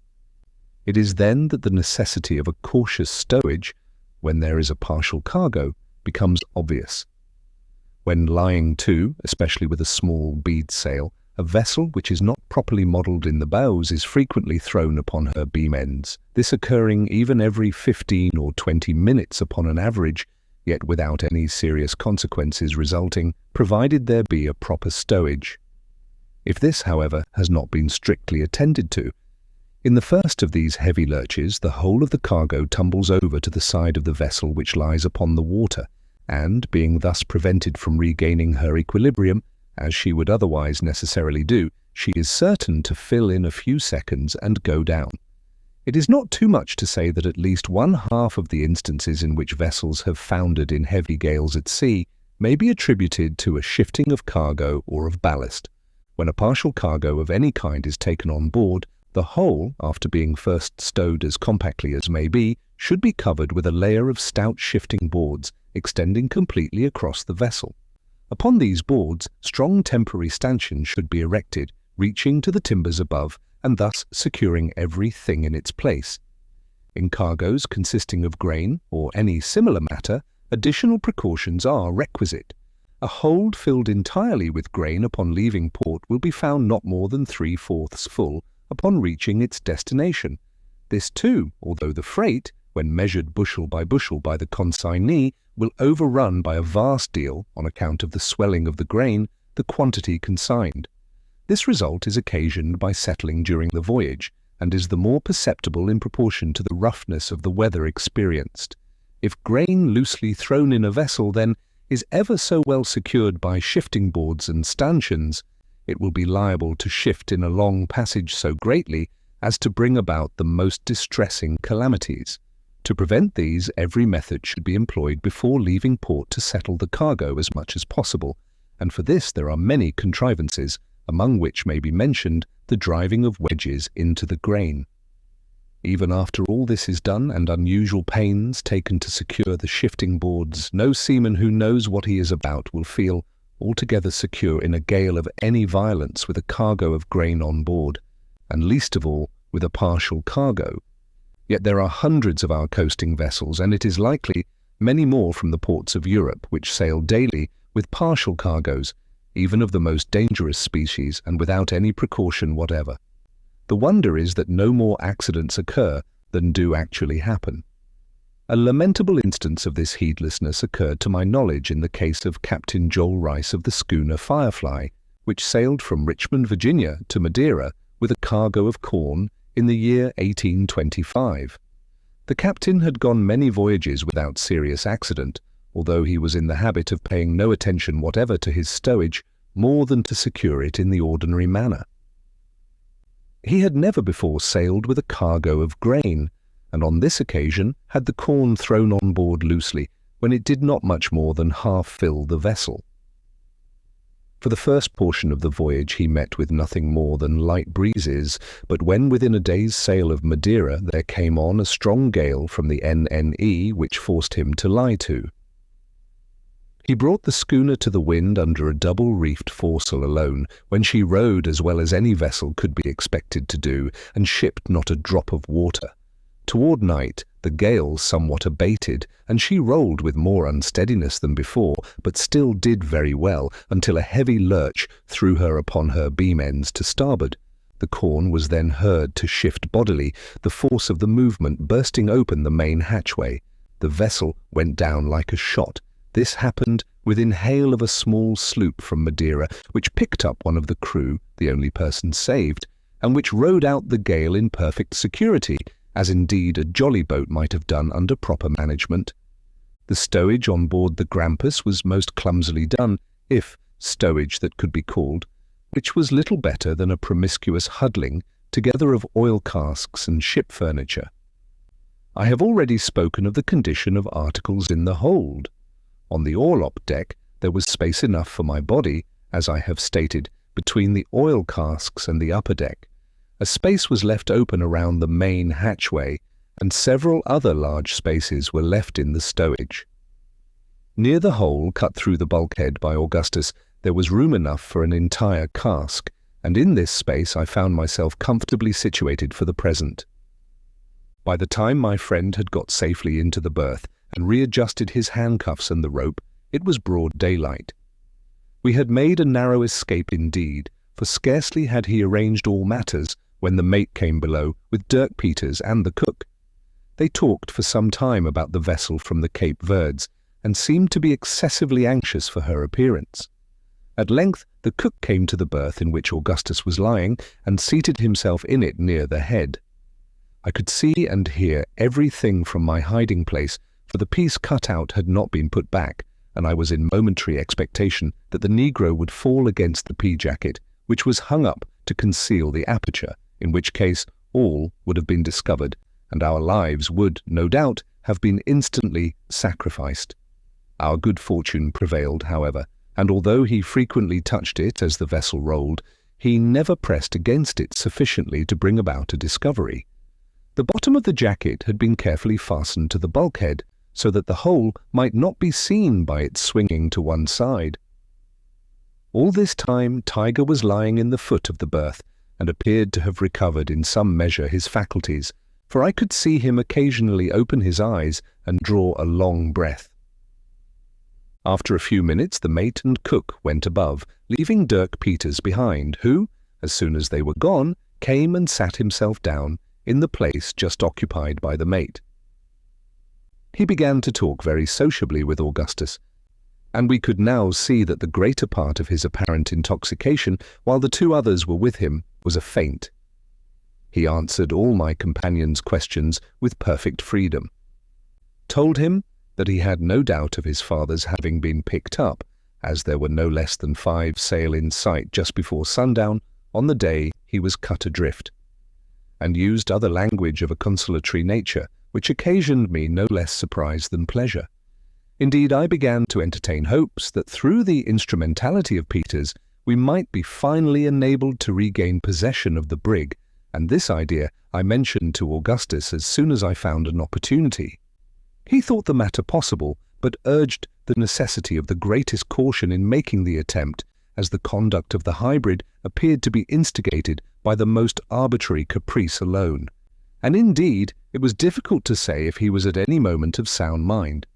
Peters went upon deck in about an hour, and did not return again until noon, when he brought Augustus a plentiful supply of junk beef and pudding. Of this, when we were left alone, I partook heartily without returning through the hole. No one else came down into the forecastle during the day, and at night I got into Augustus's berth, where I slept soundly and sweetly until nearly daybreak, when he awakened me upon hearing a stir upon deck, and I regained my hiding place as quickly as possible. When the day was fully broke, we found that Tiger had recovered his strength almost entirely, and gave no indications of hydrophobia, drinking a little water that was offered him with great apparent eagerness. During the day he regained all his former vigour and appetite. His strange conduct had been brought on, no doubt, by the deleterious quality of the air of the hold, and had no connection with canine madness. I could not sufficiently rejoice that I had persisted in bringing him with me from the box. This day was the 30th of June, and the 13th since the Grampus made sad from Nantucket. On the 2nd of July, the mate came below drunk as usual, and in an excessively good humour. He came to Augustus's berth, and, giving him a slap on the back, asked him if he thought he could behave himself if he let him loose, and whether he would promise not to be going into the cabin again. To this, of course, my friend answered in the affirmative, when the ruffian set him at liberty, after making him drink from a flask of rum which he drew from his coat pocket. Both now went on deck, and I did not see Augustus for about 3 hours. He then came below with the good news that he had obtained permission to go about the brig, as he pleased anywhere forward of the mainmast, and that he had been ordered to sleep, as usual, in the forecastle. He brought me, too, a good dinner and a plentiful supply of water. The brig was still cruising for the vessel from the Cape Verds, and a sail was now in sight, which was thought to be the one in question. As the events of the ensuing 8 days were of little importance, and had no direct bearing upon the main incidents of my narrative, I will here throw them into the form of a journal, as I do not wish to omit them altogether. July 3rd. Augustus furnished me with 3 blankets, with which I contrived a comfortable bed in my hiding place. No one came below except my companion during the day. Tiger took his station in the berth just by the aperture and slept heavily, as if not yet entirely recovered from the effects of his sickness. Toward night, a flaw of wind struck the brig before sail could be taken in, and very nearly capsized her. The puff died away immediately, however, and no damage was done beyond the splitting of the foretopsail. Dirk Peters treated Augustus all this day with great kindness, and entered into a long conversation with him respecting the Pacific Ocean and the islands he had visited in that region. He asked him whether he would not like to go with the mutineers on a kind of exploring and pleasure voyage in those quarters, and said that the men were gradually coming over to the mate's views. To this Augustus thought it best to reply that he would be glad to go on such an adventure, since nothing better could be done, and that anything was preferable to a piratical life. July 4th. The vessel in sight proved to be a small brig from Liverpool, and was allowed to pass unmolested. Augustus spent most of his time on deck with a view of obtaining all the information in his power respecting the intentions of the mutineers. They had frequent and violent quarrels among themselves, in one of which a harpooner, Jim Bonner, was thrown overboard. The party of the mate was gaining ground. Jim Bonner belonged to the cook's gang, of which Peters was a partisan. July 5th. About daybreak there came on a stiff breeze from the west, which at noon freshened into a gale, so that the brig could carry nothing more than her trysail and foresail. In taking in the foretopsail, Sims, one of the common hands and belonging also to the cook's gang, fell overboard, being very much in liquor, and was drowned, no attempt being made to save him. The whole number of persons on board was now 13, to wit, Dirk Peters, Seymour, the black cook, Jones, Greeley, Hartman Rogers, and William Allen, all of the cook's party. The mate, whose name I never learned, Absalom Hicks, Wilson, John Hunty, Richard Parker of the mate's party, and besides Augustus and myself. July 6th. The gale lasted all this day, blowing in heavy squalls accompanied with rain.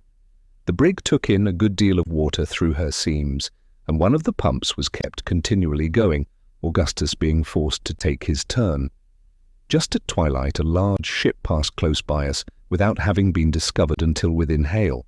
The ship was supposed to be the one for which the mutineers were on the lookout. The mate hailed her, but the reply was drowned in the roaring of the gale.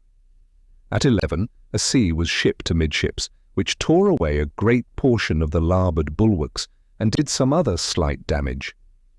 Toward morning, the weather moderated, and at sunrise there was very little wind, July 7th. There was a heavy swell running all this day, during which the brig, being light, rolled excessively, and many articles broke loose in the hold, as I could hear distinctly from my hiding place. I suffered a great deal from seasickness. Peters had a long conversation this day with Augustus, and told him that 2 of his gang, Greeley and Allen, had gone over to the mate, and were resolved to turn pirates. He put several questions to Augustus which he did not then exactly understand. During a part of this evening the leak gained upon the vessel, and little could be done to remedy it, as it was occasioned by the brig straining and taking in the water through her seams. A sail was thrummed and got under the bows, which aided us in some measure, so that we began to gain upon the leak. July 8th. A light breeze sprang up at sunrise from the eastward, when the mate headed the brig to the southwest, with the intention of making some of the West India Islands in pursuance of his piratical designs. No opposition was made by Peters or the cook, at least none in the hearing of Augustus. All idea of taking the vessel from the Cape Verds was abandoned. The leak was now easily kept under by one pump going every 3/4 of an hour. The sail was drawn from beneath the bows. Spoke 2 small schooners during the day. July 9th, fine weather, all hands employed in repairing bulwarks. Peters had again a long conversation with Augustus, and spoke more plainly than he had done heretofore. He said nothing should induce him to come into the mate's views, and even hinted his intention of taking the brig out of his hands. He asked my friend if he could depend upon his aid in such case, to which Augustus said yes, without hesitation. Peters then said he would sound the others of his party upon the subject, and went away. During the remainder of the day, Augustus had no opportunity of speaking with him privately. Whaling vessels are usually fitted with iron oil tanks. Why the Grampus was not, I have never been able to ascertain. Chapter 7. July 10th. Spoke a brig from Rio bound to Norfolk. Weather hazy, with a light baffling wind from the eastward. Today Hartman Rogers died, having been attacked on the 8th with spasms after drinking a glass of grog. This man was of the cook's party, and one upon whom Peters placed his main reliance. He told Augustus that he believed the mate had poisoned him, and that he expected, if he did not be on the lookout, his own turn would come shortly. There were now only himself, Jones, and the cook, belonging to his own gang. On the other side there were 5. He had spoken to Jones about taking the command from the mate, but the project having been coolly received, he had been deterred from pressing the matter any further, or from saying anything to the cook. It was well, as it happened, that he was so prudent, for in the afternoon the cook expressed his determination of siding with the mate, and went over formally to that party, while Jones took an opportunity of quarrelling with Peters, and hinted that he would let the mate know of the plan in agitation. There was now, evidently, no time to be lost, and Peters expressed his determination of attempting to take the vessel at all hazards, provided Augustus would lend him his aid. My friend at once assured him of his willingness to enter into any plan for that purpose, and, thinking the opportunity a favourable one, made known the fact of my being on board. At this the hybrid was not more astonished than delighted, as he had no reliance whatever upon Jones, whom he already considered as belonging to the party of the mate. They went below immediately when Augustus called to me by name, and Peters and myself were soon made acquainted. It was agreed that we should attempt to retake the vessel upon the first good opportunity, leaving Jones altogether out of our counsels. In the event of success, we were to run the brig into the first port that offered, and deliver her up. The desertion of his party had frustrated Peters' design of going into the Pacific, an adventure which could not be accomplished without a crew, and he depended upon either getting acquitted upon trial, on the score of insanity which he solemnly avowed had actuated him in lending his aid to the mutiny, or upon obtaining a pardon, if found guilty, through the representations of Augustus and myself. Our deliberations were interrupted for the present by the cry of "All hands take in sail," and Peters and Augustus ran up on deck. As usual, the crew were nearly all drunk, and before sail could be properly taken in, a violent squall laid the brig on her beam ends. By keeping her away, however, she righted, having shipped a good deal of water. Scarcely was everything secure when another squall took the vessel, and immediately afterward another, no damage being done. There was every appearance of a gale of wind, which indeed shortly came on with great fury from the northward and westward. All was made as snug as possible, and we laid to, as usual, under a close reefed foresail. As night drew on, the wind increased in violence, with a remarkably heavy sea. Peters now came into the forecastle with Augustus, and we resumed our deliberations. We agreed that no opportunity could be more favourable than the present for carrying our designs into effect, as an attempt at such a moment would never be anticipated. As the brig was snugly laid to, there would be no necessity of manoeuvring her until good weather, when, if we succeeded in our attempt, we might liberate one or perhaps two of the men to aid us in taking her into port. The main difficulty was the great disproportion in our forces. There were only 3 of us, and in the cabin there were 9. All the arms on board, too, were in their possession, with the exception of a pair of small pistols which Peters had concealed about his person, and the large seaman's knife which he always wore in the waistband of his pantaloons. From certain indications, too, such, for example, as there being no such thing as an axe or a handspike lying in their customary places, we began to fear that the mate had his suspicions, at least in regard to Peters, and that he would let slip no opportunity of getting rid of him. It was clear, indeed, that what we should determine to do could not be done too soon. Still, the odds were too much against us to allow of our proceeding without the greatest caution. Peters proposed that he should go up on deck and enter into conversation with the watch, Allan, when he would be able to throw him into the sea without trouble and without making any disturbance, by seizing a good opportunity that Augustus and myself should then come up and endeavour to provide ourselves with some kind of weapons from the deck, and that we should then make a rush together and secure the companionway before any opposition could be offered. I objected to this because I could not believe that the mate, who was a cunning fellow in all matters which did not affect his superstitious prejudices, would suffer himself to be so easily entrapped. The very fact of there being a watch on deck at all was sufficient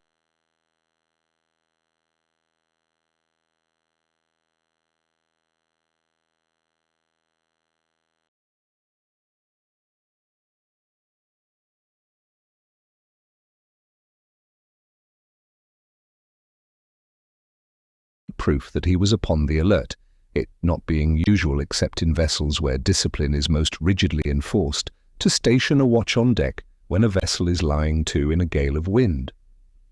As I address myself principally, if not altogether, to persons who have never been to sea, it may be as well to state the exact condition of a vessel under such circumstances. Lying to, or in sea parlance, laying to, is a measure resorted to for various purposes and effected in various manners. In moderate weather, it is frequently done with a view of merely bringing the vessel to a standstill to wait for another vessel or any similar object. If the vessel which lies to is under full sail, the manoeuvre is usually accomplished by throwing round some portion of her sails so as to let the wind take them aback when she becomes stationary. But we are now speaking of lying to in a gale of wind. This is done when the wind is ahead and too violent to admit of carrying sail without danger of capsizing, and sometimes even when the wind is fair, but the sea too heavy for the vessel to be put before it. If a vessel be suffered to scud before the wind in a very heavy sea, much damage is usually done her by the shipping of water over her stern, and sometimes by the violent plunges she makes forward. This manoeuvre, then, is seldom resorted to in such case, unless through necessity. When the vessel is in a leaky condition, she is often put before the wind, even in the heaviest seas, for, when lying to, her seams are sure to be greatly opened by her violent straining, and it is not so much the case when scudding. Often, too, it becomes necessary to scud a vessel, either when the blast is so exceedingly furious as to tear in pieces the sail which is employed with a view of bringing her head to the wind, or when, through the false modelling of the frame or other causes, this main object cannot be effected. Vessels in a gale of wind are laid to in different manners according to their peculiar construction. Some lie to best under a foresail, and this, I believe, is the sail most usually employed. Large, square-rigged vessels have sails for the express purpose, called storm staysails, but the jib is occasionally employed by itself. Sometimes the jib and foresail or a double-reefed foresail, and not unfrequently the aftersails are made use of. Foretopsails are very often found to answer the purpose better than any other species of sail. The grampus was generally laid to under a close-reefed foresail. When a vessel is to be laid to, her head is brought up to the wind just so nearly as to fill the sail under which she lies when hauled flat aft, that is, when brought diagonally across the vessel. This being done, the bows point within a few degrees of the direction from which the wind issues, and the windward bow, of course, receives the shock of the waves.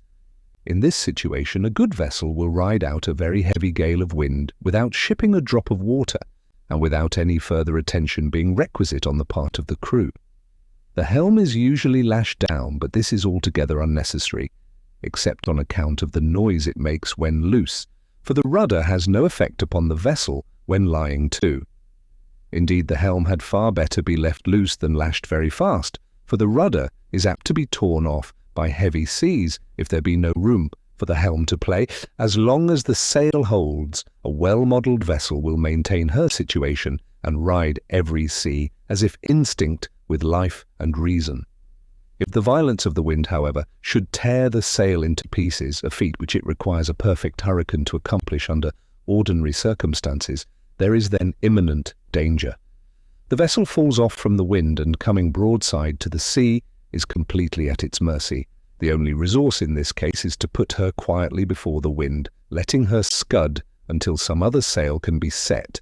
Some vessels will lie to under no sail whatever, but such are not to be trusted at sea. But to return from this digression. It had never been customary with the mate to have any watch on deck when lying to in a gale of wind, and the fact that he had now one, coupled with the circumstance of the missing axes and handspikes, fully convinced us that the crew were too well on the watch to be taken by surprise in the manner Peters had suggested. Something, however, was to be done, and that with as little delay as practicable, for there could be no doubt that a suspicion having been once entertained against Peters, he would be sacrificed upon the earliest occasion, and one would certainly be either found or made upon the breaking of the gale.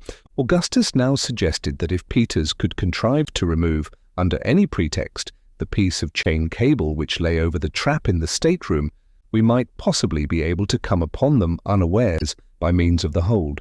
But a little reflection convinced us that the vessel rolled and pitched too violently for any attempt of that nature.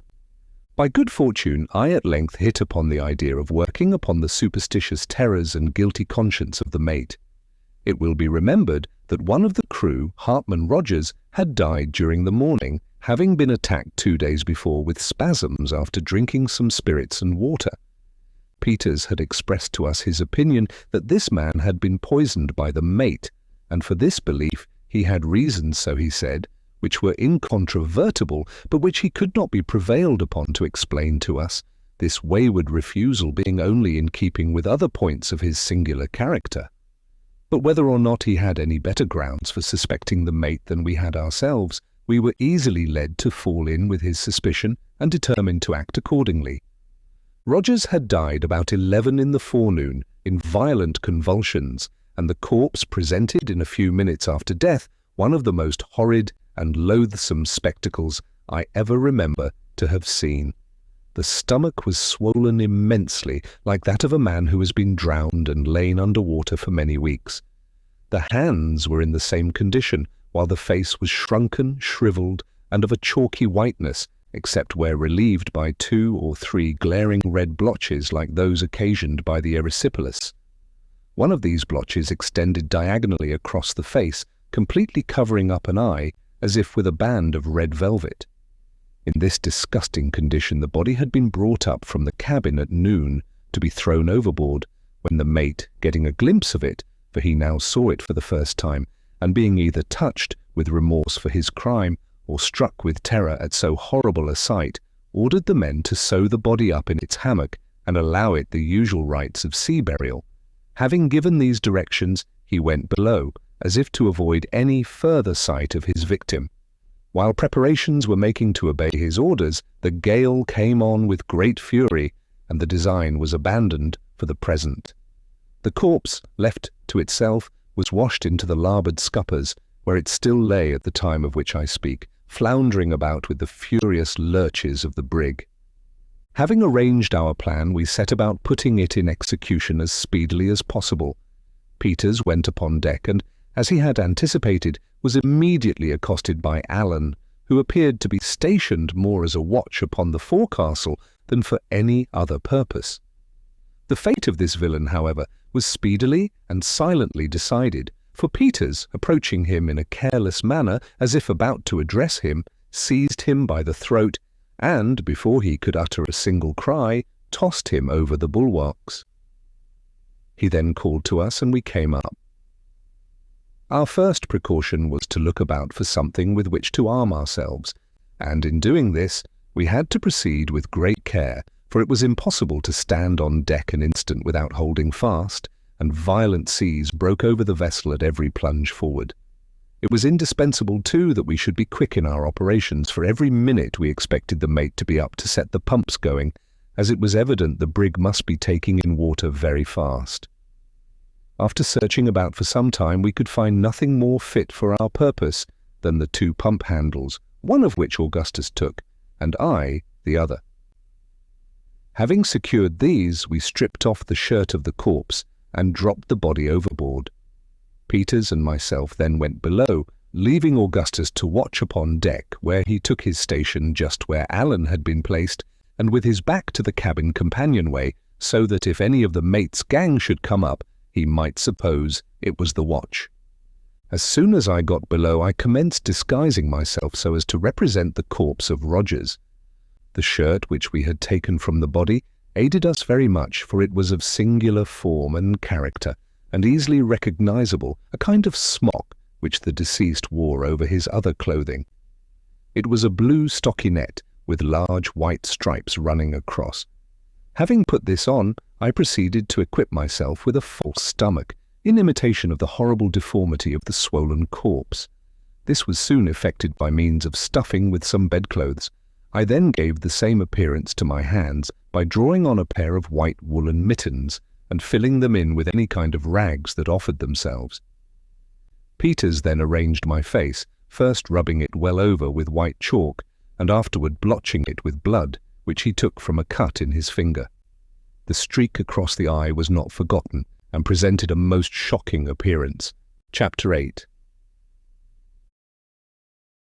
As I viewed myself in a fragment of looking-glass which hung up in the cabin, and by the dim light of a kind of battle lantern, I was so impressed with a sense of vague awe at my appearance, and at the recollection of the terrific reality which I was thus representing, that I was seized with a violent tremor, and could scarcely summon resolution to go on with my part. It was necessary, however, to act with decision, and Peters and myself went upon deck. We there found everything safe, and, keeping close to the bulwarks, the 3 of us crept to the cabin companionway. It was only partially closed, precautions having been taken to prevent its being suddenly pushed to from without by means of placing billets of wood on the upper step so as to interfere with the shutting. We found no difficulty in getting a full view of the interior of the cabin through the cracks where the hinges were placed. It now proved to have been very fortunate for us that we had not attempted to take them by surprise, for they were evidently on the alert. Only one was asleep, and he lying just at the foot of the companion ladder with a musket by his side. The rest were seated on several mattresses which had been taken from the berths and thrown on the floor. They were engaged in earnest conversation, and although they had been carousing, as appeared from 2 empty jugs with some tin tumblers which lay about, they were not as much intoxicated as usual. All had knives, 1 or 2 of them pistols, and a great many muskets were lying in a berth close at hand. We listened to their conversation for some time before we could make up our minds how to act, having as yet resolved on nothing determinate, except that we would attempt to paralyze their exertions when we should attack them by means of the apparition of Rogers. They were discussing their piratical plans, in which all we could hear distinctly was that they would unite with the crew of a schooner Hornet, and if possible, get the schooner herself into their possession preparatory to some attempt on a large scale, the particulars of which could not be made out by either of us. One of the men spoke of Peters when the mate replied to him in a low voice which could not be distinguished, and afterward added more loudly that he could not understand his being so much forward with the captain's brat in the forecastle, and he thought the sooner both of them were overboard, the better. To this no answer was made, but we could easily perceive that the hint was well received by the whole party, and more particularly by Jones. At this period I was excessively agitated, the more so as I could see that neither Augustus nor Peters could determine how to act. I made up my mind, however, to sell my life as dearly as possible, and not to suffer myself to be overcome by any feelings of trepidation. The tremendous noise made by the roaring of the wind in the rigging and the washing of the sea over the deck prevented us from hearing what was said, except during momentary lulls. In one of these, we all distinctly heard the mate tell one of the men to go forward, have an eye upon them, for he wanted no such secret doings on board the brig. It was well for us that the pitching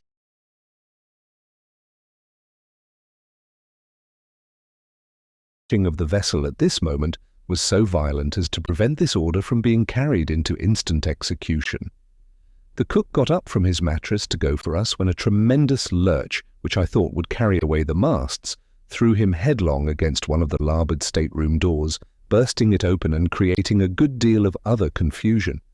Luckily, neither of our party was thrown from his position, and we had time to make a precipitate retreat to the forecastle and arrange a hurried plan of action before the messenger made his appearance, or rather before he put his head out of the companion hatch, for he did not come on deck.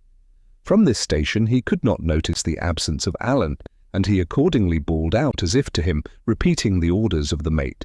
Peters cried out, "Hi, hi," in a disguised voice, and the cook immediately went below without entertaining a suspicion that all was not right. My two companions now proceeded boldly aft and down into the cabin, Peters closing the door after him in the same manner he had found it. The mate received them with feigned cordiality, and told Augustus that since he had behaved himself so well of late, he might take up his quarters in the cabin and be one of them for the future. He then poured him out a tumbler half full of rum and made him drink it.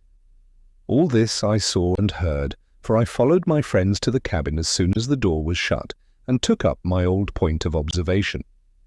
I had brought with me the two pump handles, one of which I secured near the companionway, to be ready for use when required. I now steadied myself as well as possible so as to have a good view of all that was passing within, and endeavoured to nerve myself to the task of descending among the mutineers when Peters should make a signal to me, as agreed upon. Presently he contrived to turn the conversation upon the bloody deeds of the mutiny, and by degrees led the men to talk of the 1,000 superstitions which are so universally current among seamen. I could not make out all that was said, but I could plainly see the effects of the conversation in the countenances of those present. The mate was evidently much agitated, and presently, when someone mentioned the terrific appearance of Roger's corpse, I thought he was upon the point of swooning. Peters now asked him if he did not think it would be better to have the body thrown overboard at once, as it was too horrible a sight to see it floundering about in the scuppers. At this, the villain absolutely gasped for breath and turned his head slowly round upon his companions, as if imploring someone to go up and perform the task. No one, however, stirred, and it was quite evident that the whole party were wound up to the highest pitch of nervous excitement. Peters now made me the signal.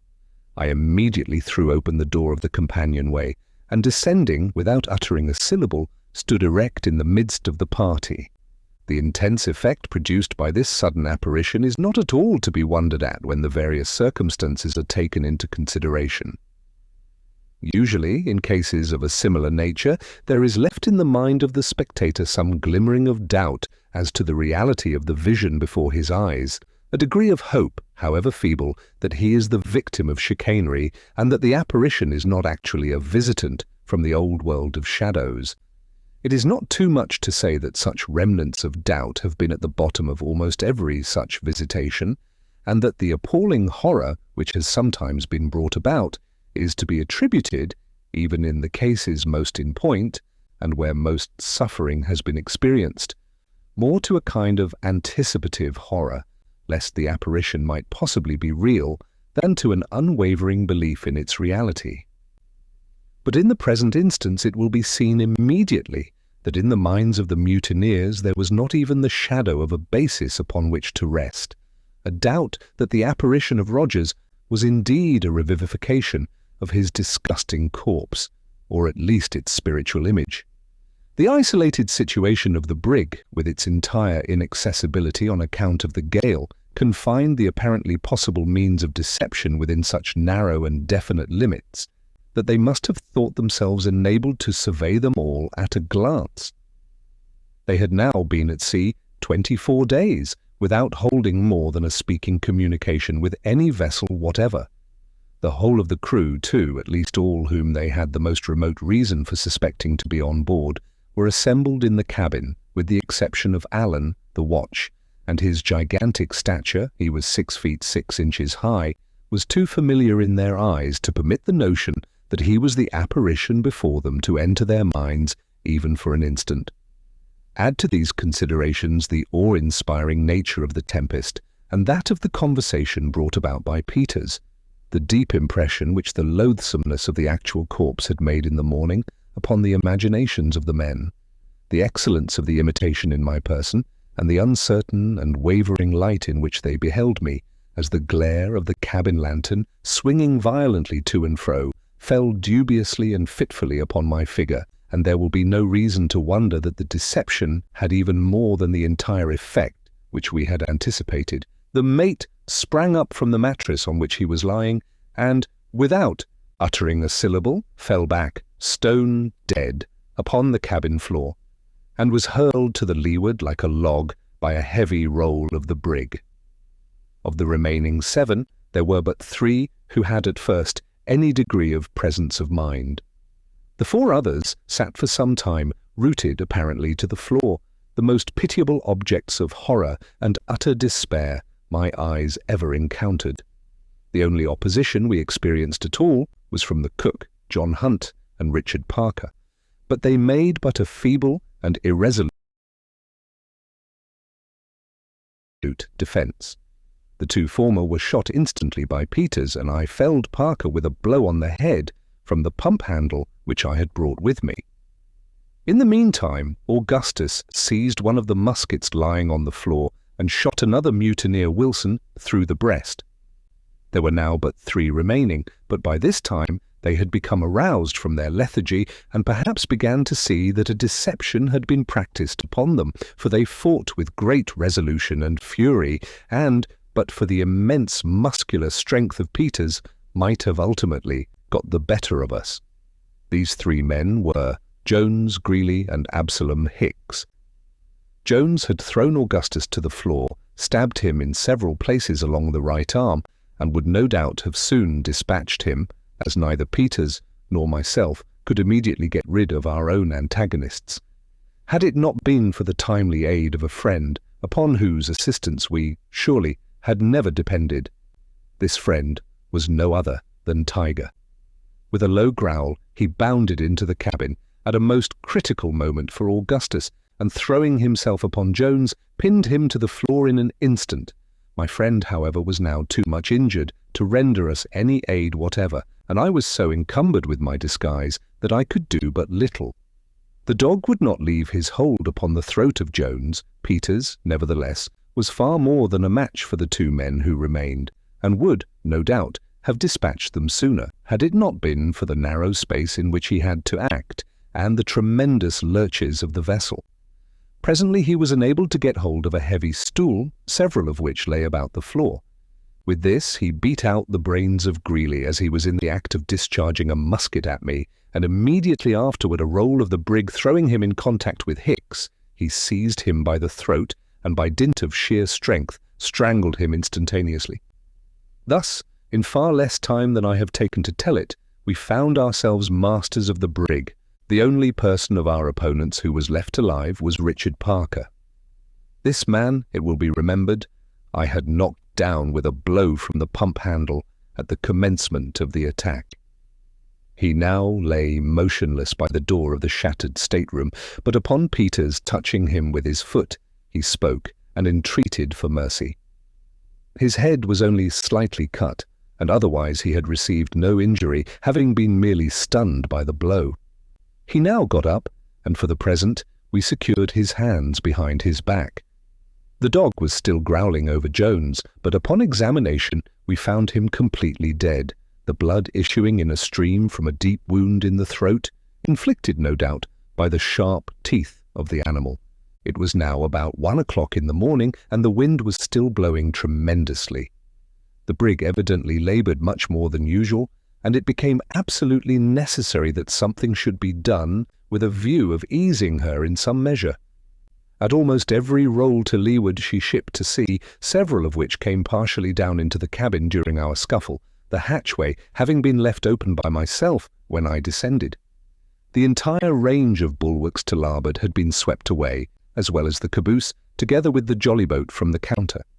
The creaking and working of the mainmast, too, gave indication that it was nearly sprung. To make room for more stowage in the afterhold, the heel of this mast had been stepped between decks, a very reprehensible practice, occasionally resorted to by ignorant shipbuilders, so that it was in imminent danger of working from its step. But, to crown all our difficulties, we plumbed the well, and found no less than 7 feet of water. Leaving the bodies of the crew lying in the cabin, we got to work immediately at the pumps, Parker, of course, being set at liberty to assist us in the labour. Augustus's arm was bound up as well as we could effect it, and he did what he could, but that was not much. However, we found that we could just manage to keep the leak from gaining upon us by having one pump constantly going. As there were only 4 of us, this was severe labour, but we endeavoured to keep up our spirits and looked anxiously for daybreak, when we hoped to lighten the brig by cutting away the mainmast. In this manner we passed a night of terrible anxiety and fatigue, and, when the day at length broke, the gale had neither abated in the least, nor were there any signs of its abating. We now dragged the bodies on deck and threw them overboard. Our next care was to get rid of the mainmast. The necessary preparations having been made, Peters cut away at the mast, having found axes in the cabin, while the rest of us stood by the stays and lanyards. As the brig gave a tremendous lee lurch, the word was given to cut away the weather lanyards, which being done, the whole mass of wood and rigging plunged into the sea, clear of the brig, and without doing any material injury. We now found that the vessel did not labour quite as much as before, but our situation was still exceedingly precarious, and in spite of the utmost exertions we could not gain upon the leak without the aid of both pumps. The little assistance which Augustus could render us was not really of any importance. To add to our distress, a heavy sea, striking the brig to the windward, threw her off several points from the wind, and, before she could regain her position, another broke completely over her, and hurled her full upon her beam ends. The ballast now shifted in a mass to leeward. The stowage had been knocking about perfectly at random for some time, and for a few moments we thought nothing could save us from capsizing.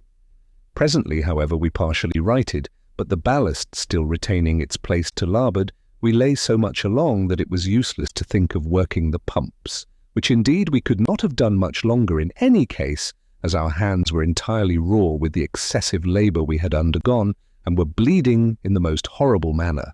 Contrary to Parker's advice, we now proceeded to cut away the foremast, and at length accomplished it after much difficulty, owing to the position in which we lay. In going overboard, the wreck took with it the bowsprit, and left us a complete hulk. So far we had had reason to rejoice in the escape of our longboat, which had received no damage from any of the huge seas which had come on board. But we had not long to congratulate ourselves, for the foremast having gone, and of course the foresail with it, by which the brig had been steadied, every sea now made a complete breach over us, and in 5 minutes our deck was swept from stern to stern, the longboat and starboard bulwarks torn off, and even the windlass shattered into fragments. It was, indeed, hardly possible for us to be in a more pitiable condition. At noon there seemed to be some slight appearance of the gale's abating, but in this we were sadly disappointed, for it only lulled for a few minutes to blow with redoubled fury. About 4 in the afternoon it was utterly impossible to stand up against the violence of the blast, and, as the night closed in upon us, I had not a shadow of hope that the vessel would hold together until morning. By midnight we had settled very deep in the water, which was now up to the orlop deck. The rudder went soon afterward, the sea which tore it away lifting the after portion of the brig entirely from the water, against which she thumped in her descent with such a concussion as would be occasioned by going ashore. We had all calculated that the rudder would hold its own to the last, as it was unusually strong, being rigged as I have never seen one rigged either before or since. Down its main timber there ran a succession of stout iron hooks, and others in the same manner down the sternpost.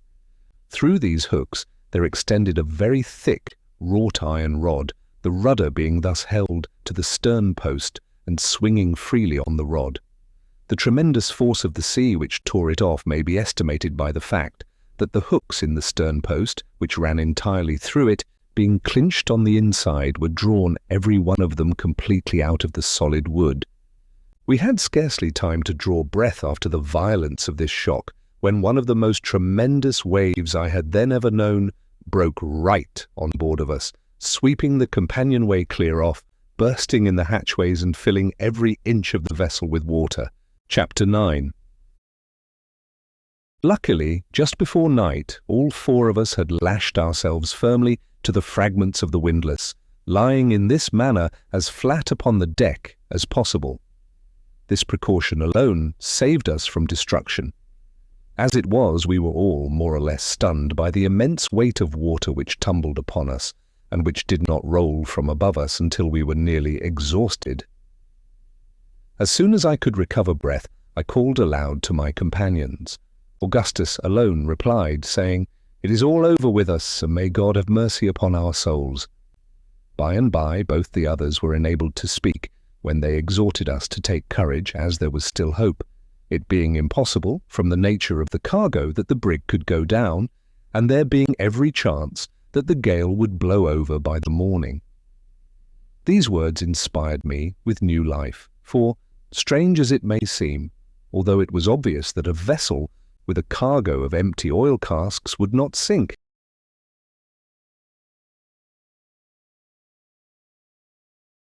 I had been hitherto so confused in mind as to have overlooked this consideration altogether, and the danger, which I had for some time regarded as the most imminent, was that of foundering. As hope revived within me, I made use of every opportunity to strengthen the lashings which held me to the remains of the windlass, and in this occupation I soon discovered that my companions were also busy. The night was as dark as it could possibly be, and the horrible shrieking din and confusion which surrounded us it is useless to attempt describing. Our deck lay level with the sea, or rather, we were encircled with a towering ridge of foam, a portion of which swept over us even instant. It is not too much to say that our heads were not fairly out of the water more than 1 second in 3. Although we lay close together, no one of us could see the other, or indeed any portion of the brig itself upon which we were so tempestuously hurled about. At intervals we called one to the other, thus endeavouring to keep alive hope and render consolation and encouragement to such of us as stood most in need of it. The feeble condition of Augustus made him an object of solicitude with us all, and as from the lacerated condition of his right arm it must have been impossible for him to secure his lashings with any degree of firmness, we were in momentary expectation of finding that he had gone overboard, yet to render him aid was a thing altogether out of the question. Fortunately, his station was more secure than that of any of the rest of us. For the upper part of his body, lying just beneath a portion of the shattered windlass, the seas as they tumbled in upon him were greatly broken in their violence. In any other situation than this, into which he had been accidentally thrown after having lashed himself in a very exposed spot, he must inevitably have perished before morning. Owing to the brig's lying so much along, we were all less liable to be washed off than otherwise would have been the case. The heel, as I have before stated, was to larboard, about 1/2 of the deck being constantly under water, The seas, therefore, which struck us to starboard were much broken by the vessel's side, only reaching us in fragments as we lay flat on our faces, while those which came from larboard, being what are called backwater seas, and obtaining little hold upon us on account of our posture, had not sufficient force to drag us from our fastenings. In this frightful situation we lay until the day broke, so as to show us more fully the horrors which surrounded us. The brig was a mere log, rolling about at the mercy of every wave. The gale was upon the increase, if anything, blowing indeed a complete hurricane, and there appeared to us no earthly prospect of deliverance. For several hours we held on in silence, expecting every moment that our lashings would either give way, that the remains of the windlass would go by the board, or that some of the huge seas which roared in every direction around us and above us would drive the hulk so far beneath the water that we should be drowned before it could regain the surface. By the mercy of God, however, we were preserved from these imminent dangers, and about midday were cheered by the light of the blessed sun. Shortly afterward, we could perceive a sensible diminution in the force of the wind, when, now for the first time since the latter part of the evening before, Augustus spoke, asking Peters, who lay closest to him, if he thought there was any possibility of our being saved. As no reply was at first made to this question, we all concluded that the hybrid had been drowned where he lay. But presently, to our great joy, he spoke, although very feebly, saying that he was in great pain, being so cut by the tightness of his lashings across the stomach that he must either find means of loosening them or perish, as it was impossible that he could endure his misery much longer. This occasioned us great distress, as it was altogether useless to think of aiding him in any manner while the sea continued washing over us as it did. We exhorted him to bear his sufferings with fortitude, and promised to seize the first opportunity which should offer itself to relieve him. He replied that it would soon be too late, that it would be all over with him before we could help him, and then, after moaning for some minutes, lay silent, when we concluded that he had perished. As the evening drew on, the sea had fallen so much that scarcely more than one wave broke over the hulk from windward in the course of 5 minutes, and the wind had abated a great deal, although still blowing a severe gale. I had not heard any of my companions speak for hours, and now called to Augustus. He replied, although very feebly, so that I could not distinguish what he said. I then spoke to Peters and to Parker, neither of whom returned any answer. Shortly after this period I fell into a state of partial insensibility, during which the most pleasing images floated in my imagination, such as green trees, waving meadows of ripe grain, processions of dancing girls, troops of cavalry, and other fantasies. I now remember that in all which passed before my mind's eye, motion was a predominant idea.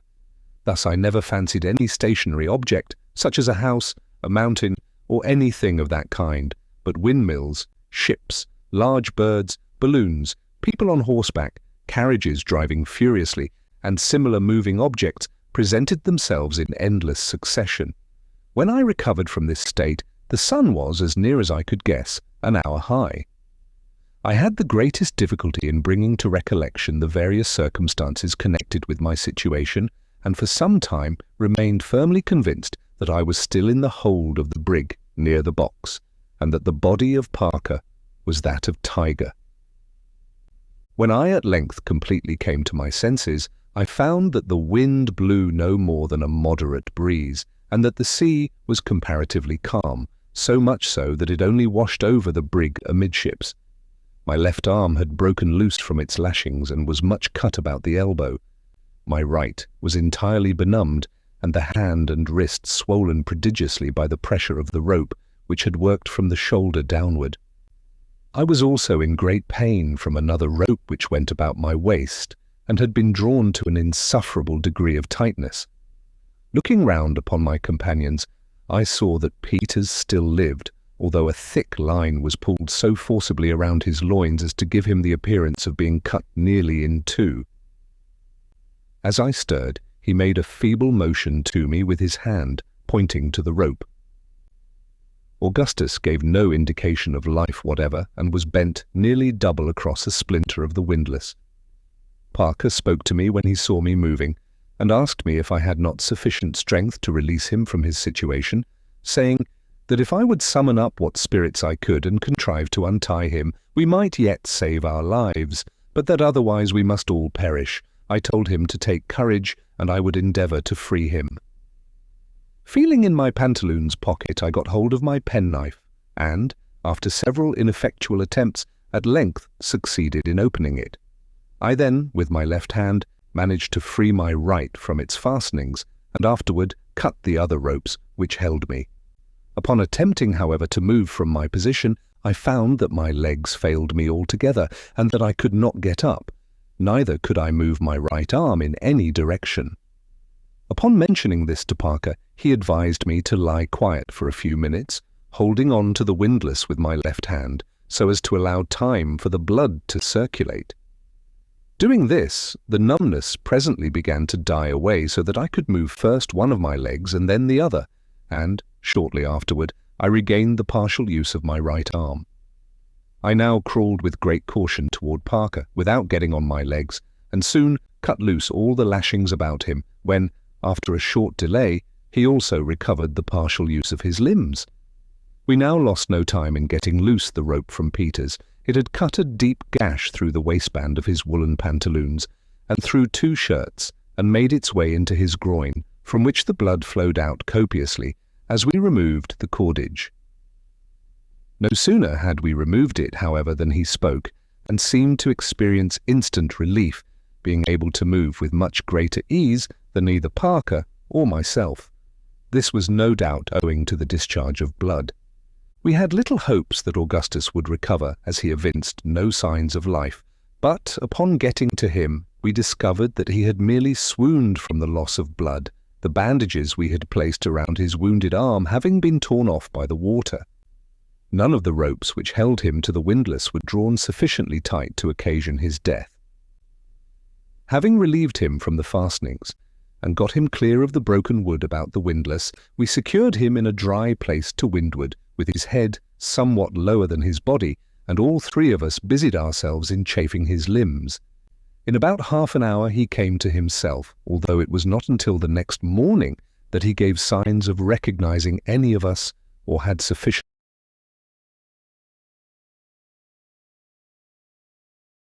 strength to speak. By the time we had thus got clear of our lashings, it was quite dark, and it began to cloud up, so that we were again in the greatest agony lest it should come on to blow hard, in which event nothing could have saved us from perishing, exhausted as we were.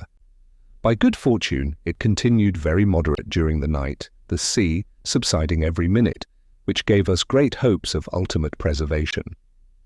A gentle breeze still blew from the northwest, but the weather was not at all cold.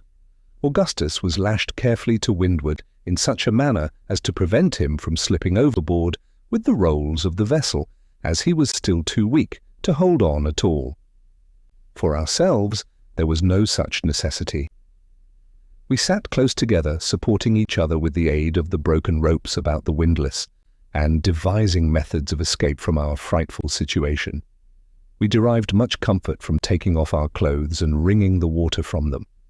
When we put them on after this, they felt remarkably warm and pleasant, and served to invigorate us in no little degree. We helped Augustus off with his, and wrung them for him, when he experienced the same comfort.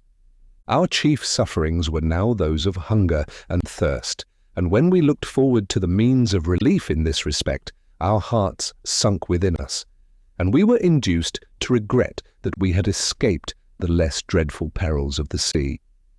We endeavoured, however, to console ourselves with the hope of being speedily picked up by some vessel, and encouraged each other to bear with fortitude the evils that might happen. The morning of the 14th at length dawned, and the weather still continued clear and pleasant, with a steady but very light breeze from the NW. The sea was now quite smooth, and as, from some cause which we could not determine, the brig did not lie so much along as she had done before, the deck was comparatively dry, and we could move about with freedom. We had now been better than 3 entire days and nights without either food or drink, and it became absolutely necessary that we should make an attempt to get up something from below. As the brig was completely full of water, we went to this work despondently and with but little expectation of being able to obtain anything. We made a kind of drag by driving some nails which we broke out from the remains of the companion hatch into 2 pieces of wood. Tying these across each other and fastening them to the end of a rope, we threw them into the cabin and dragged them to and fro, in the faint hope of being thus able to entangle some article which might be of use to us for food, or which might at least render us assistance in getting it. We spent the greater part of the morning in this labour without effect, fishing up nothing more than a few bedclothes, which were readily caught by the nails. Indeed, our contrivance was so very clumsy that any greater success was hardly to be anticipated. We now tried the forecastle, but equally in vain, and were upon the brink of despair, when Peters proposed that we should fasten a rope to his body and let him make an attempt to get up something by diving into the cabin. This proposition we hailed with all the delight which reviving hope could inspire. He proceeded immediately to strip off his clothes with the exception of his pantaloons, and a strong rope was then carefully fastened around his middle, being brought up over his shoulders in such a manner that there was no possibility of its slipping. The undertaking was one of great difficulty and danger, for, as we could hardly expect to find much, if any, provision in the cabin itself, it was necessary that the diver, after letting himself down, should make a turn to the right and proceed under water a distance of 10 or 12 feet in a narrow passage to the storeroom, and return without drawing breath. Everything being ready, Peters now descended in the cabin, going down the companion ladder until the water reached his chin. He then plunged in, head first, turning to the right as he plunged, and endeavouring to make his way to the storeroom. In this first attempt, however, he was altogether unsuccessful.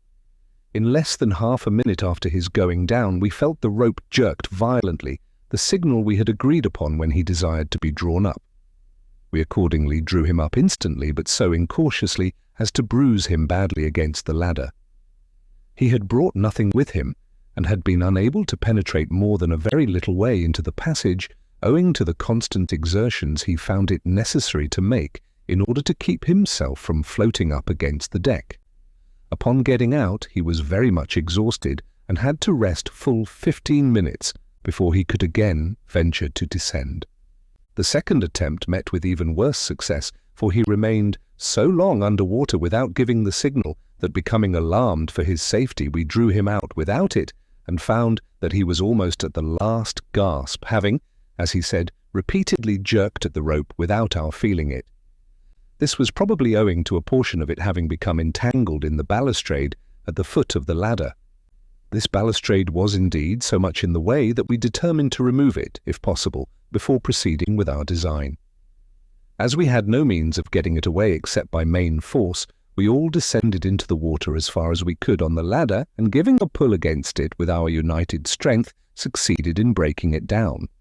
The third attempt was equally unsuccessful with the 2 first, and it now became evident that nothing could be done in this manner without the aid of some weight with which the diver might steady himself and keep to the floor of the cabin while making his search.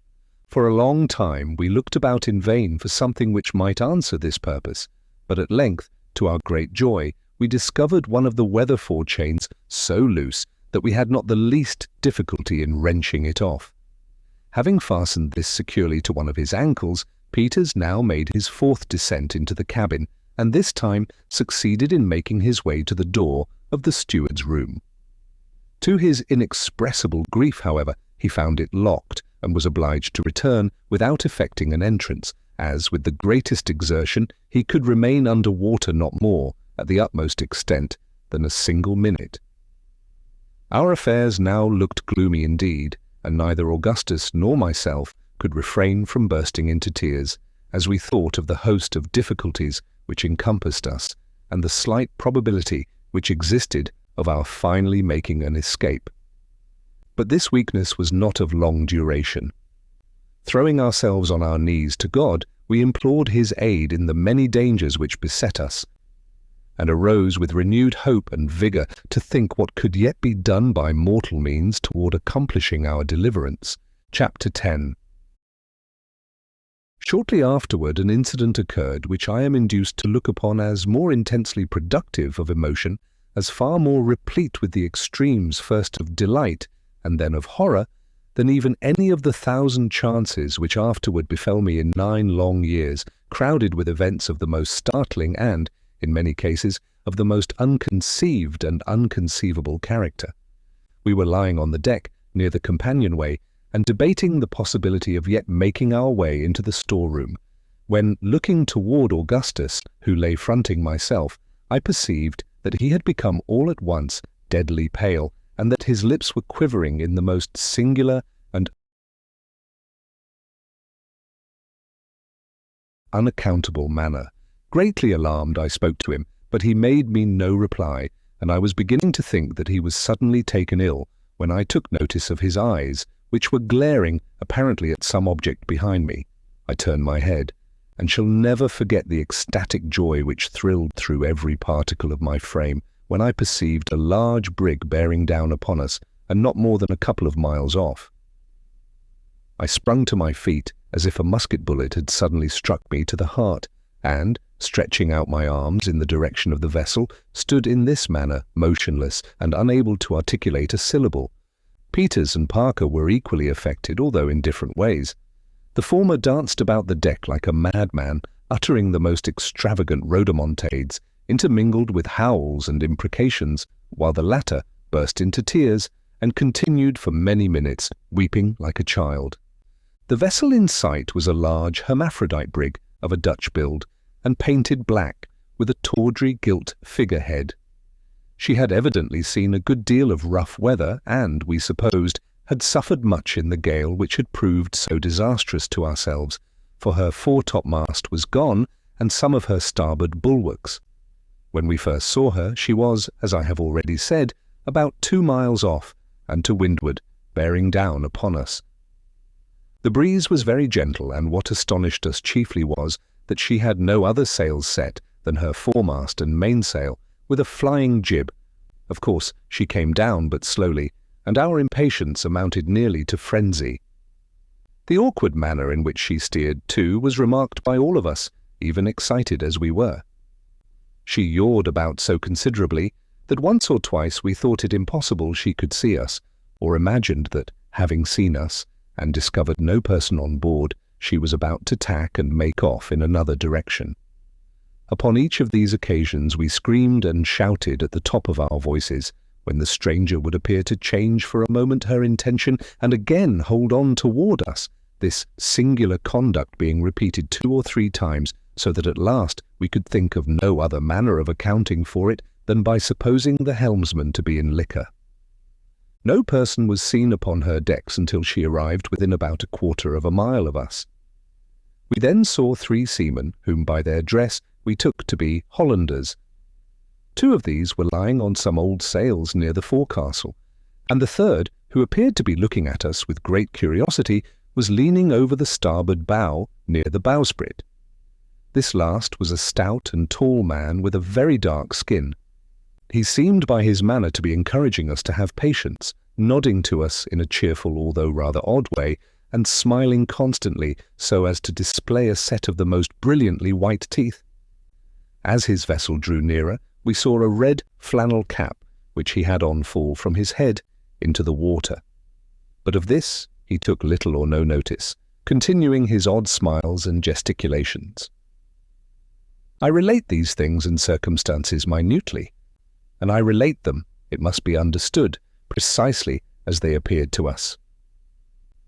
The brig came on slowly and now more steadily than before, and I cannot speak calmly of this event. Our hearts leaped up wildly within us, and we poured out our whole souls in shouts and thanksgiving to God for the complete, unexpected and glorious deliverance that was so palpably at hand. Of a sudden, and all at once, there came wafted over the ocean from the strange vessel, which was now close upon us, a smell, a stench, such as the whole world has no name for, no conception of, hellish, utterly suffocating. insufferable, inconceivable. I gasped for breath and, turning to my companions, perceived that they were paler than marble, but we had now no time left for question or surmise. The brig was within 50 feet of us, and it seemed to be her intention to run under our counter that we might board her without putting out a boat. We rushed aft, when suddenly a wide yaw threw her off full 5 or 6 points from the course she had been running, and as she passed under our stern at the distance of about 20 feet, we had a full view of her decks. Shall I ever forget the triple horror of that spectacle? 25 or 30 human bodies, among whom were several females, lay scattered about between the counter and the galley in the last and most loathsome state of putrefaction. We plainly saw that not a soul lived in that fated vessel, yet we could not help shouting to the dead for help. Yes, long and loudly did we beg in the agony of the moment that those silent and disgusting images would stay for us, would not abandon us to become like them, would receive us among their goodly company. We were raving with horror and despair, thoroughly mad through the anguish of our grievous disappointment.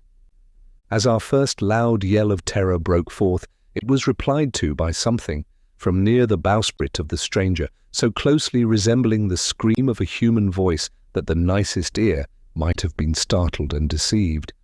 At this instant, another sudden yaw brought the region of the forecastle for a moment into view, and we beheld at once the origin of the sound. We saw the tall, stout figure still leaning on the bulwark and still nodding his head to and fro, but his face was now turned from us so that we could not behold it. His arms were extended over the rail, and the palms of his hands fell outward. His knees were lodged upon a stout rope, tightly stretched, and reaching from the heel of the bowsprit to a cathead.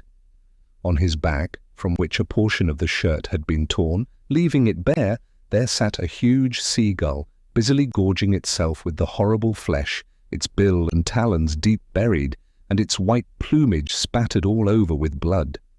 As the brig moved farther round so as to bring us close in view, the bird, with much apparent difficulty, drew out its crimsoned head, and, after eyeing us for a moment as if stupefied, arose lazily from the body upon which it had been feasting, and, flying directly above our deck, hovered there a while with a portion of clotted and liver-like substance in its beak.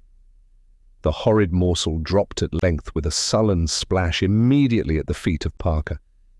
May God forgive me, but now for the first time there flashed through my mind a thought which I will not mention, and I felt myself making a step toward the ensanguined spot.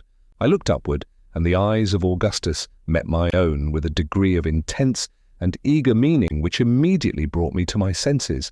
I sprang forward quickly and, with a deep shudder, threw the frightful thing into the sea. The body from which it had been taken, resting as it did upon the rope, had been easily swayed to and fro by the exertions of the carnivorous bird, and it was this motion which had at first impressed us with the belief of its being alive. As the gull relieved it of its weight, it swung round and fell partially over, so that the face was fully discovered. Never, surely, was any object so terribly full of awe. The eyes were gone, and the whole flesh around the mouth, leaving the teeth utterly naked. This, then, was the smile which had cheered us on to hope. But I forbear. The brig, as I have already told, passed under our stern and made its way slowly but steadily to leeward. With her and with her terrible crew went all our gay visions of deliverance and joy. Deliberately as she went by, we might possibly have found means of boarding her, had not our sudden disappointment and the appalling nature of the discovery which accompanied it laid entirely prostrate every active faculty of mind and body. We had seen and felt, but we could neither think nor act, until, alas, too late. How much our intellects had been weakened by this incident may be estimated by the fact that when the vessel had proceeded so far that we could perceive no more than the half of her hull, the proposition was seriously entertained of attempting to overtake her by swimming. I have, since this period, vainly endeavoured to obtain some clue to the hideous uncertainty which enveloped the fate of the stranger. Her build and general appearance, as I have before stated, led us to the belief that she was a Dutch trader, and the dresses of the crew also sustained this opinion. We might have easily seen the name upon her stern, and indeed taken other observations which would have guided us in making out her character, but the intense excitement of the moment blinded us to everything of that nature. From the saffron-like hue of such of the corpses as were not entirely decayed, we concluded that the whole of her company had perished by the yellow fever, or some other virulent disease of the same fearful kind. If such were the case, and I know not what else to imagine, death, to judge from the positions of the bodies, must have come upon them in a manner awfully sudden and overwhelming, in a way totally distinct from that which generally characterizes even the most deadly pestilences with which mankind are acquainted. It is possible indeed that poison accidentally introduced into some of their sea stores may have brought about the disaster, or that the eating of some unknown venomous species of fish, or other marine animal, or oceanic bird might have induced it. But it is utterly useless to form conjectures where all is involved, and will, no doubt, remain forever involved in the most appalling and unfathomable mystery. Chapter 11. We spent the remainder of the day in a condition of stupid lethargy, gazing after the retreating vessel until the darkness, hiding her from our sight, recalled us in some measure to our senses. The pangs of hunger and thirst then returned, absorbing all other cares and considerations. Nothing, however, could be done until the morning, and, securing ourselves as well as possible, we endeavoured to snatch a little repose. In this I succeeded beyond my expectations, sleeping until my companions, who had not been so fortunate, aroused me at daybreak to renew our attempts at getting up provisions from the hull. It was now a dead calm, with the sea as smooth as have ever known it, the weather warm and pleasant. The brig was out of sight. We commenced our operations by wrenching off with some trouble another of the four chains, and having fastened both to Peter's feet, he again made an endeavour to reach the door of the storeroom, thinking it possible that he might be able to force it open, provided he could get at it in sufficient time, and this he hoped to do as the hulk lay much more steadily than before. He succeeded very quickly in reaching the door, when, loosening one of the chains from his ankle, he made every exertion to force the passage with it, but in vain, the framework of the room being far stronger than was anticipated. He was quite exhausted with his long stay under water, and it became absolutely necessary that some other one of us should take his place. For this service Parker immediately volunteered, but after making 3 ineffectual efforts, found that he could never even succeed in getting near the door. The condition of Augustus's wounded arm rendered it useless for him to attempt going down, as he would be unable to force the room open should he reach it, and it accordingly now devolved upon me to exert myself for our common deliverance. Peters had left one of the chains in the passage, and I found, upon plunging in, that I hadn't sufficient balance to keep me firmly down. I determined, therefore, to attempt no more, in my first effort, than merely to recover the other chain. In groping along the floor of the passage for this, I felt a hard substance, which I immediately grasped, not having time to ascertain what it was, but returning and ascending instantly to the surface. The prize proved to be a bottle, and our joy may be conceived when I say that it was found to be full of port wine. Giving thanks to God for this timely and cheering assistance, we immediately drew the cork with my penknife, and, each taking a moderate sup, felt the most indescribable comfort from the warmth, strength, and spirits with which it inspired us. We then carefully recorked the bottle, and, by means of a handkerchief, swung it in such a manner that there was no possibility of its getting broken. Having rested a while after this fortunate discovery, I again descended, and now recovered the chain, with which I instantly came up. I then fastened it on and went down for the 3rd time, when I became fully satisfied that no exertions whatever, in that situation, would enable me to force open the door of the storeroom. I therefore returned in despair. There seemed now to be no longer any room for hope, and I could perceive in the countenances of my companions that they had made up their minds to perish.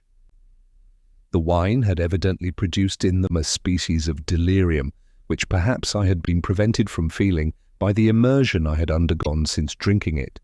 They talked incoherently, and about matters unconnected with our condition, Peters repeatedly asking me questions about Nantucket. Augustus, too, I remember, approached me with a serious air and requested me to lend him a pocket comb, as his hair was full of fish scales, and he wished to get them out before going on shore. Parker appeared somewhat less affected, and urged me to dive at random into the cabin and bring up any article which might come to hand. To this I consented, and, in the first attempt, after staying under a full minute, brought up a small leather trunk belonging to Captain Barnard. This was immediately opened in the faint hope that it might contain something to eat or drink. We found nothing, however, except a box of razors and 2 linen shirts. I now went down again and returned without any success. As my head came above water, I heard a crash on deck, and upon getting up saw that my companions had ungratefully taken advantage of my absence to drink the remainder of the wine, having let the bottle fall in the endeavour to replace it before I saw them. I remonstrated with them on the heartlessness of their conduct when Augustus burst into tears. The other 2 endeavoured to laugh the matter off as a joke, but I hope never again to behold laughter of such a species. The distortion of countenance was absolutely frightful. Indeed, it was apparent that the stimulus in the empty state of their stomachs had taken instant and violent effect, and that they were all exceedingly intoxicated. With great difficulty I prevailed upon them to lie down, when they fell very soon into a heavy slumber, accompanied with loud, stertorous breathing. I now found myself, as it were, alone in the brig, and my reflections, to be sure, were of the most fearful and gloomy nature.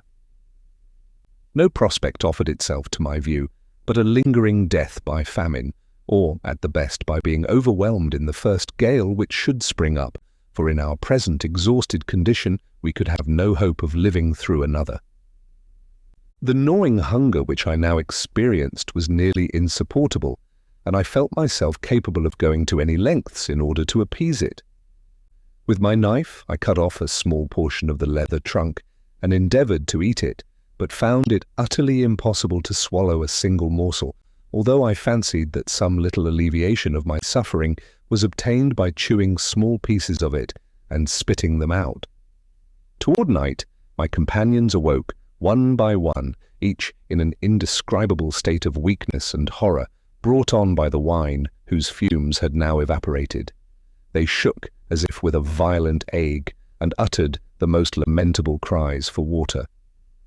Their condition affected me in the most lively degree, at the same time causing me to rejoice in the fortunate train of circumstances which had prevented me from indulging in the wine, and consequently from sharing their melancholy and most distressing sensations.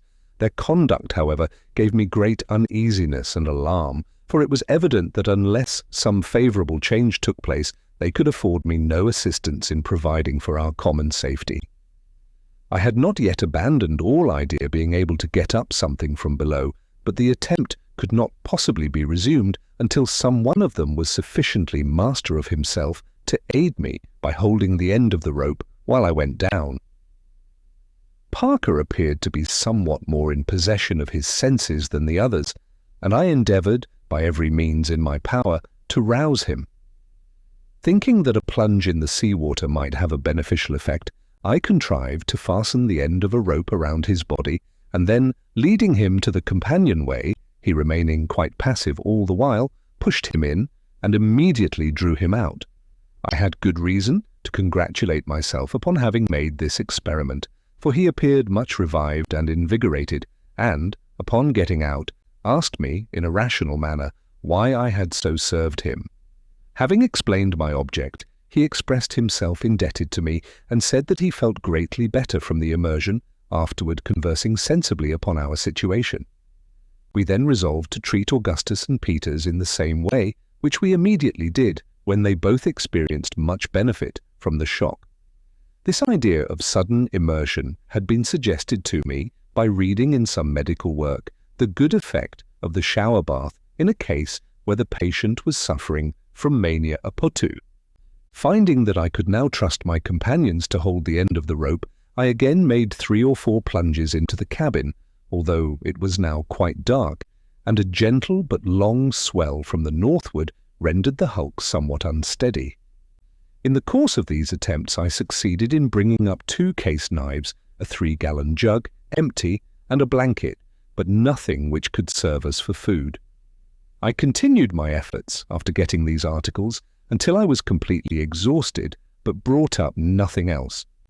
During the night, Parker and Peters occupied themselves by turns in the same manner, but nothing coming to hand, we now gave up this attempt in despair, concluding that we were exhausting ourselves in vain. We passed the remainder of this night in a state of the most intense mental and bodily anguish that can possibly be imagined. The morning of the 16th at length dawned, and we looked eagerly around the horizon for relief, but to no purpose. The sea was still smooth, with only a long swell from the northward, as on yesterday. This was the 6th day since we had tasted either food or drink, with the exception of the bottle of port wine, and it was clear that we could hold out but a very little while longer unless something could be obtained.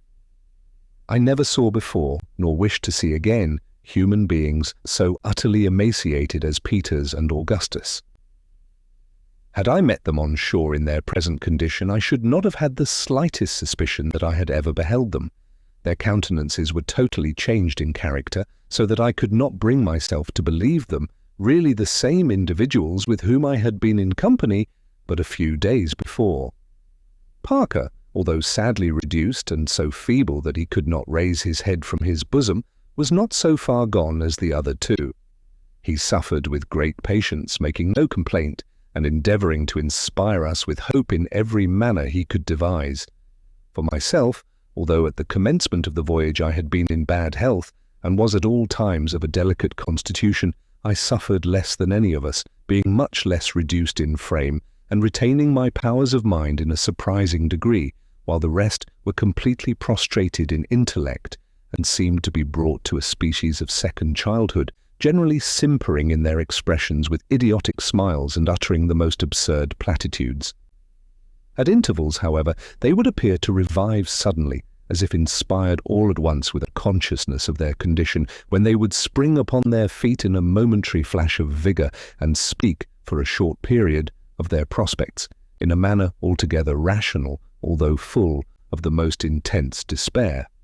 It is possible, however, that my companions may have entertained the same opinion of their own condition as I did of mine, and that I may have unwittingly been guilty of the same extravagances and imbecilities as themselves. This is a matter which cannot be determined. About noon, Parker declared that he saw land off the larboard quarter, and it was with the utmost difficulty I could restrain him from plunging into the sea with the view of swimming toward it. Peters and Augustus took little notice of what he said, being apparently wrapped up in moody contemplation. Upon looking in the direction pointed out, I could not perceive the faintest appearance of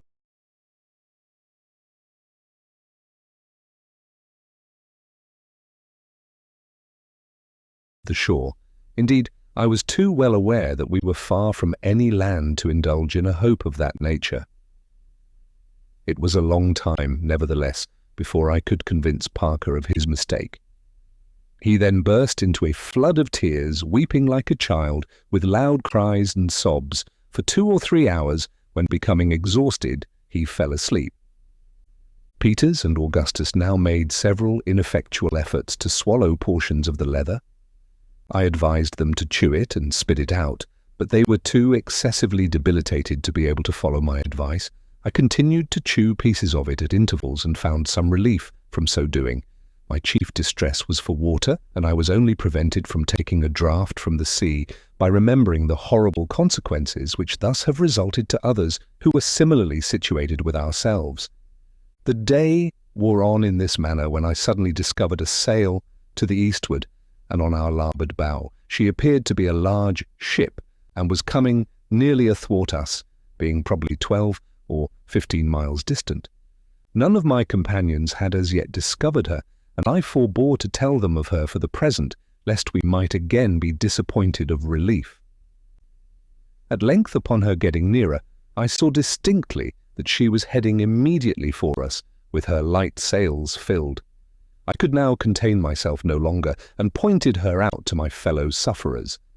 They immediately sprang to their feet, again indulging in the most extravagant demonstrations of joy, weeping, laughing in an idiotic manner, jumping, stamping upon the deck, tearing their hair, and praying and cursing by turns.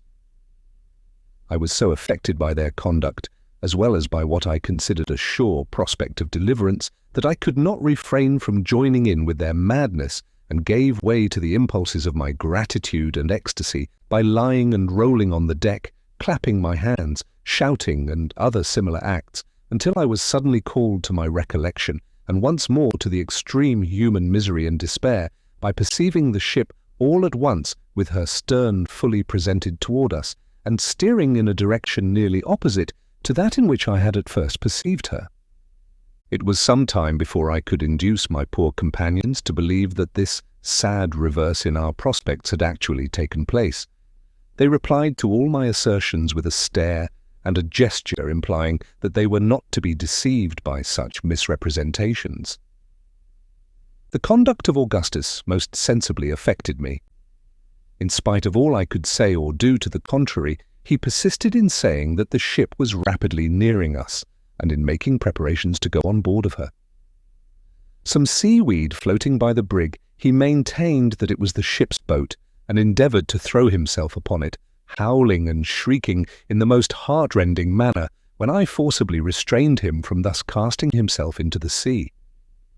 Having become in some degree pacified, we continued to watch the ship until we finally lost sight of her, the weather becoming hazy, with a light breeze springing up. As soon as she was entirely gone, Parker turned suddenly toward me with an expression of countenance which made me shudder. There was about him an air of self-possession which I had not noticed in him until now, and before he opened his lips my heart told me what he would say. He proposed, in a few words, that one of us should die to preserve the existence of the others. Chapter 12. I had for some time past dwelt upon the prospect of our being reduced to this last horrible extremity, and had secretly made up my mind to suffer death in any shape or under any circumstances, rather than resort to such a course.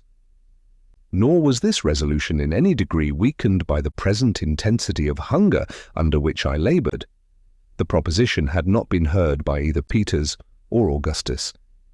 I therefore took Parker aside, and mentally praying to God for power to dissuade him from the horrible purpose he entertained, I expostulated with him for a long time, and in the most supplicating manner, begging him in the name of every thing which he held sacred, and urging him, by every species of argument which the extremity of the case suggested, to abandon the idea, and not to mention it to either of the other two. He heard all I said without attempting to controvert any of my arguments, and I had begun to hope that he would be prevailed upon to do as I desired. But when I had ceased speaking, he said that he knew very well all I had said was true, and that to resort to such a course was the most horrible alternative which could enter into the mind of man, but that he had now held out as long as human nature could be sustained, that it was unnecessary for all to perish when, by the death of one, it was possible and even probable that the rest might be finally preserved. Adding that I might save myself the trouble of trying to turn him from his purpose, his mind having been thoroughly made up on the subject even before the appearance of the ship, and that only her heaving in sight had prevented him from mentioning his intention at an earlier period. I now begged him, if he would not be prevailed upon to abandon his design, at least to defer it for another day, when some vessel might come to our relief, again reiterating every argument I could devise, and which I thought likely to have influence with one of his rough nature. He said in reply that he had not spoken until the very last possible moment, that he could exist no longer without sustenance of some kind, and that therefore, in another day, his suggestion would be too late, as regarded himself at least. Finding that he was not to be moved by anything I could say in a mild tone, I now assumed a different demeanour, and told him that he must be aware I had suffered less than any of us from our calamities, that my health and strength, consequently, were at that moment far better than his own, or than that either of Peters or Augustus. In short, that I was in a condition to have my own way by force if I found it necessary, and that if he attempted in any manner to acquaint the others with his bloody and cannibal designs, I would not hesitate to throw him into the sea. Upon this, he immediately seized me by the throat, and drawing a knife, made several ineffectual efforts to stab me in the stomach, an atrocity which his excessive debility alone prevented him from accomplishing. In the meantime, being roused to a high pitch of anger, I forced him to the vessel's side, with the full intention of throwing him overboard. He was saved from his fate, however, by the interference of Peters, who now approached and separated us, asking the cause of the disturbance. This Parker told before I could find means in any manner to prevent him. The effect of his words was even more terrible than what I had anticipated. Both Augustus and Peters, who it seems had long secretly entertained the same fearful idea which Parker had been merely the first to broach, joined with him in his design and insisted upon its immediately being carried into effect.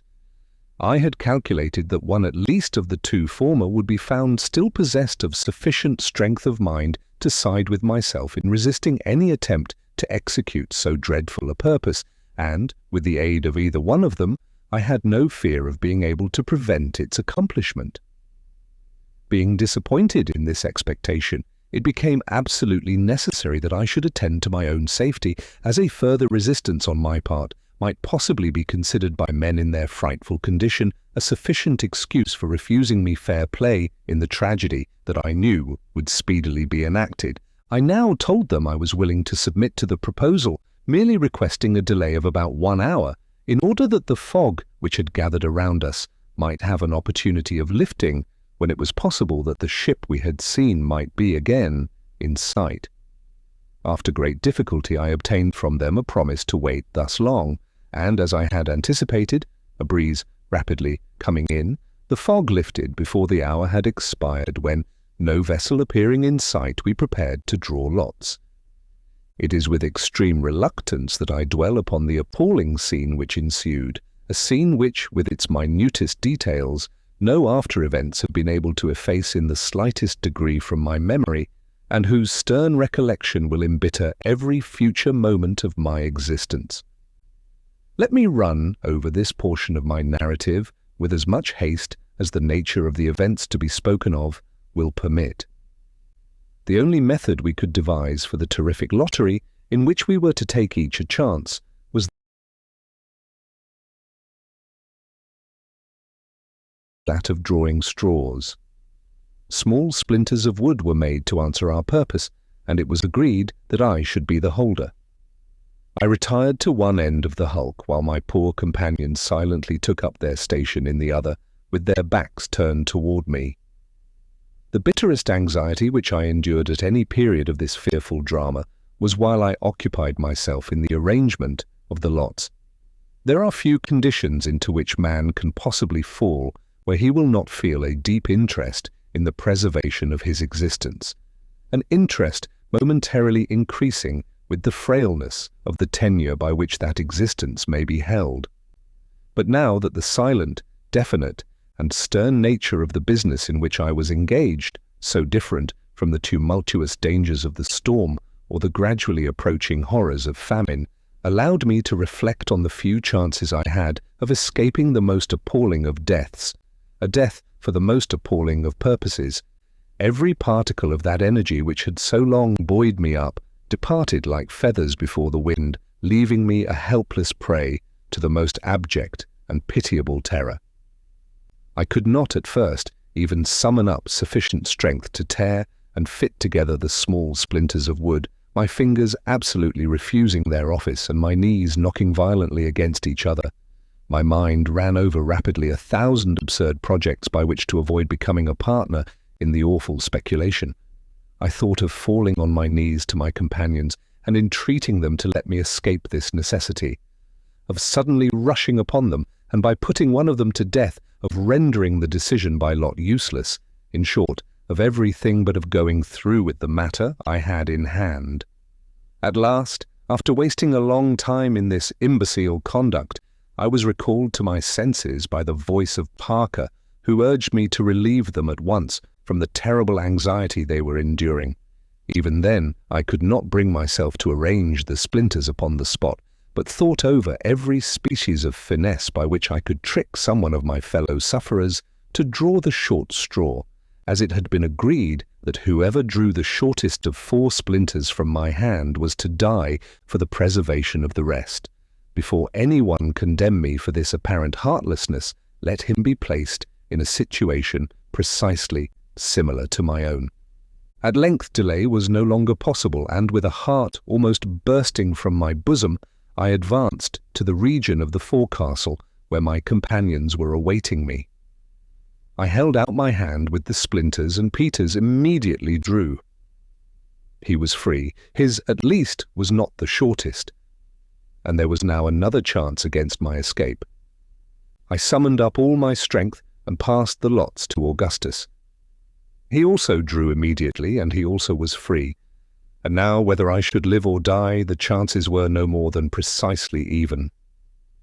At this moment all the fierceness of the tiger possessed my bosom, and I felt toward my poor fellow creature, Parker, the most intense, the most diabolical hatred.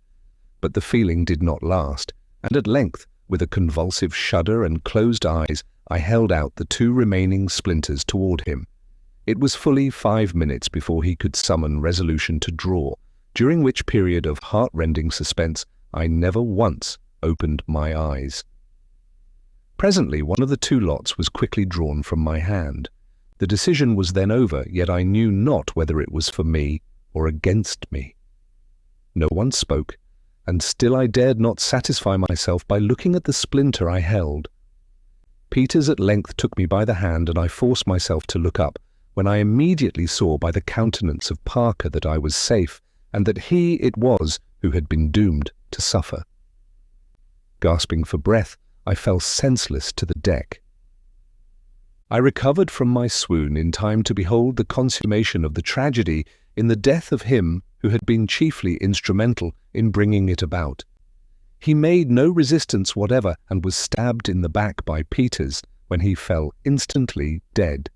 I must not dwell upon the fearful repast which immediately ensued. Such things may be imagined, but words have no power to impress the mind with the exquisite horror of their reality. Let it suffice to say that, having in some measure appeased the raging thirst which consumed us by the blood of the victim, and having by common consent taken off the hands, feet, and head, throwing them together with the entrails into the sea, we devoured the rest of the body piecemeal during the 4 ever memorable days of the 17th, 18th, 19th, and 20th of the month. On the 19th, there coming on a smart shower which lasted 15 or 20 minutes, we contrived to catch some water by means of a sheet which had been fished up from the cabin by our drag just after the gale. The quantity we took in all did not amount to more than 1/2 gallon, but even this scanty allowance supplied us with comparative strength and hope. On the 21st we were again reduced to the last necessity. The weather still remained warm and pleasant, with occasional fogs and light breezes, most usually from north to west. On the 22nd, as we were sitting close huddled together, gloomily revolving over our lamentable condition, there flashed through my mind all at once an idea which inspired me with a bright gleam of hope. I remembered that, when the foremast had been cut away, Peters, being in the windward chains, passed one of the axes into my hand, requesting me to put it, if possible, in a place of security, and that a few minutes before the last heavy sea struck the brig and filled her, I had taken this axe into the forecastle and laid it in one of the larboard berths. I now thought it possible that by getting at this axe we might cut through the deck over the storeroom, and thus readily supply ourselves with provisions. When I communicated this object to my companions, they uttered a feeble shout of joy, and we all proceeded forthwith to the forecastle. The difficulty of descending here was greater than that of going down in the cabin, the opening being much smaller, for it will be remembered that the whole framework about the cabin companion hatch had been carried away, whereas the forecastle way, being a simple hatch of only about 3 feet square, had remained uninjured. I did not hesitate, however, to attempt the descent, and a rope being fastened round my body as before, I plunged boldly in, feet foremost, made my way quickly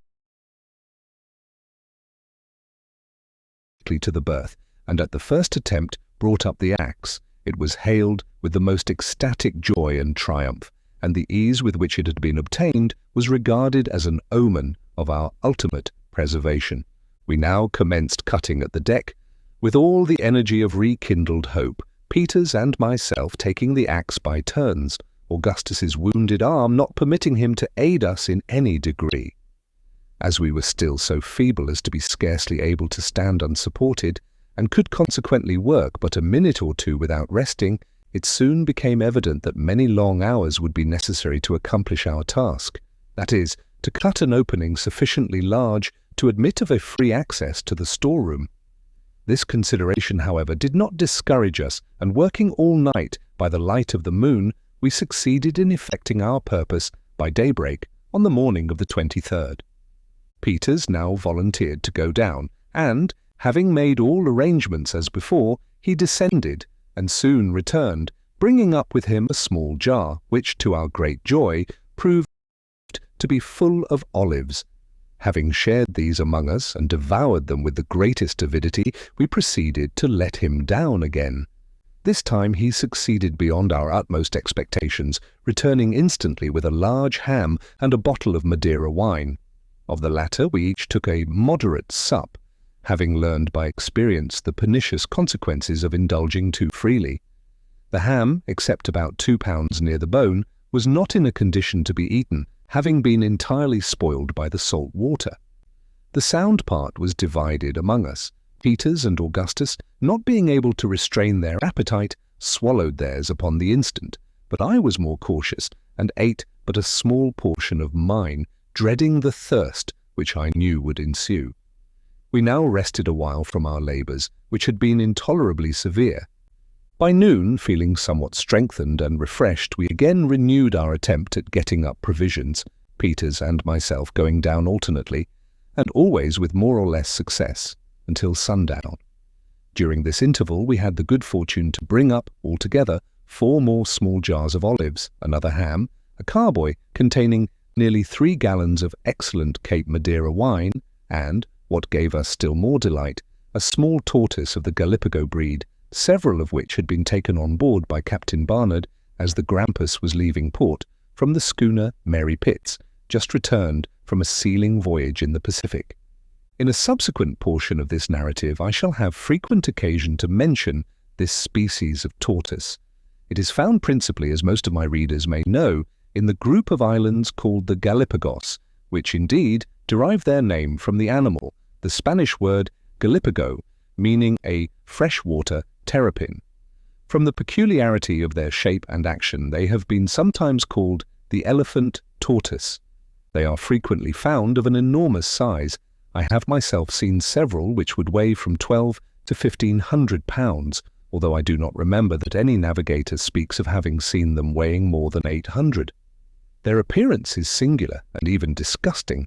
Their steps are very slow, measured, and heavy, their bodies being carried about a foot from the ground. Their neck is long and exceedingly slender, from 18 inches to 2 feet is a very common length, and I killed one, where the distance from the shoulder to the extremity of the head was no less than 3 feet 10 inches. The head has a striking resemblance to that of a serpent. They can exist without food for an almost incredible length of time, instances having been known where they have been thrown into the hold of a vessel and lain 2 years without nourishment of any kind, being as fat, and in every respect in as good order, at the expiration of the time as when they were first put in. In one particular, these extraordinary animals bear a resemblance to the dromedary or camel of the desert. In a bag at the root of the neck they carry with them a constant supply of water. In some instances, upon killing them after a full year's deprivation of all nourishment, as much as 3 gallons of perfectly sweet and fresh water have been found in their bags. Their food is chiefly wild parsley and celery, with purslane, sea kelp, and prickly pears, upon which latter vegetable they thrive wonderfully, a great quantity of it being usually found on the hillsides near the shore, wherever the animal itself is discovered. They are excellent and highly nutritious food, and have, no doubt, been the means of preserving the lives of thousands of seamen employed in the whale fishery and other pursuits in the Pacific, The one which we had the good fortune to bring up from the storeroom was not of a large size, weighing probably 65 or 70 pounds. It was a female, and in excellent condition, being exceedingly fat, and having more than a quart of limpid and sweet water in its bag. This was indeed a treasure, and falling on our knees with one accord, we returned fervent thanks to God for so seasonable a relief. We had great difficulty in getting the animal up through the opening, as its struggles were fierce and its strength prodigious. It was upon the point of making its escape from Peter's grasp and slipping back into the water when Augustus, throwing a rope with a slipknot around its throat, held it up in this manner until I jumped into the hole by the side of Peter's and assisted him in lifting it out. The water we drew carefully from the bag into the jug, which, it will be remembered, had been brought up before from the cabin. Having done this, we broke off the neck of a bottle so as to form, with the cork, a kind of glass holding not quite half a gill. We then each drank one of these measures full, and resolved to limit ourselves to this quantity per day, as long as it should hold out.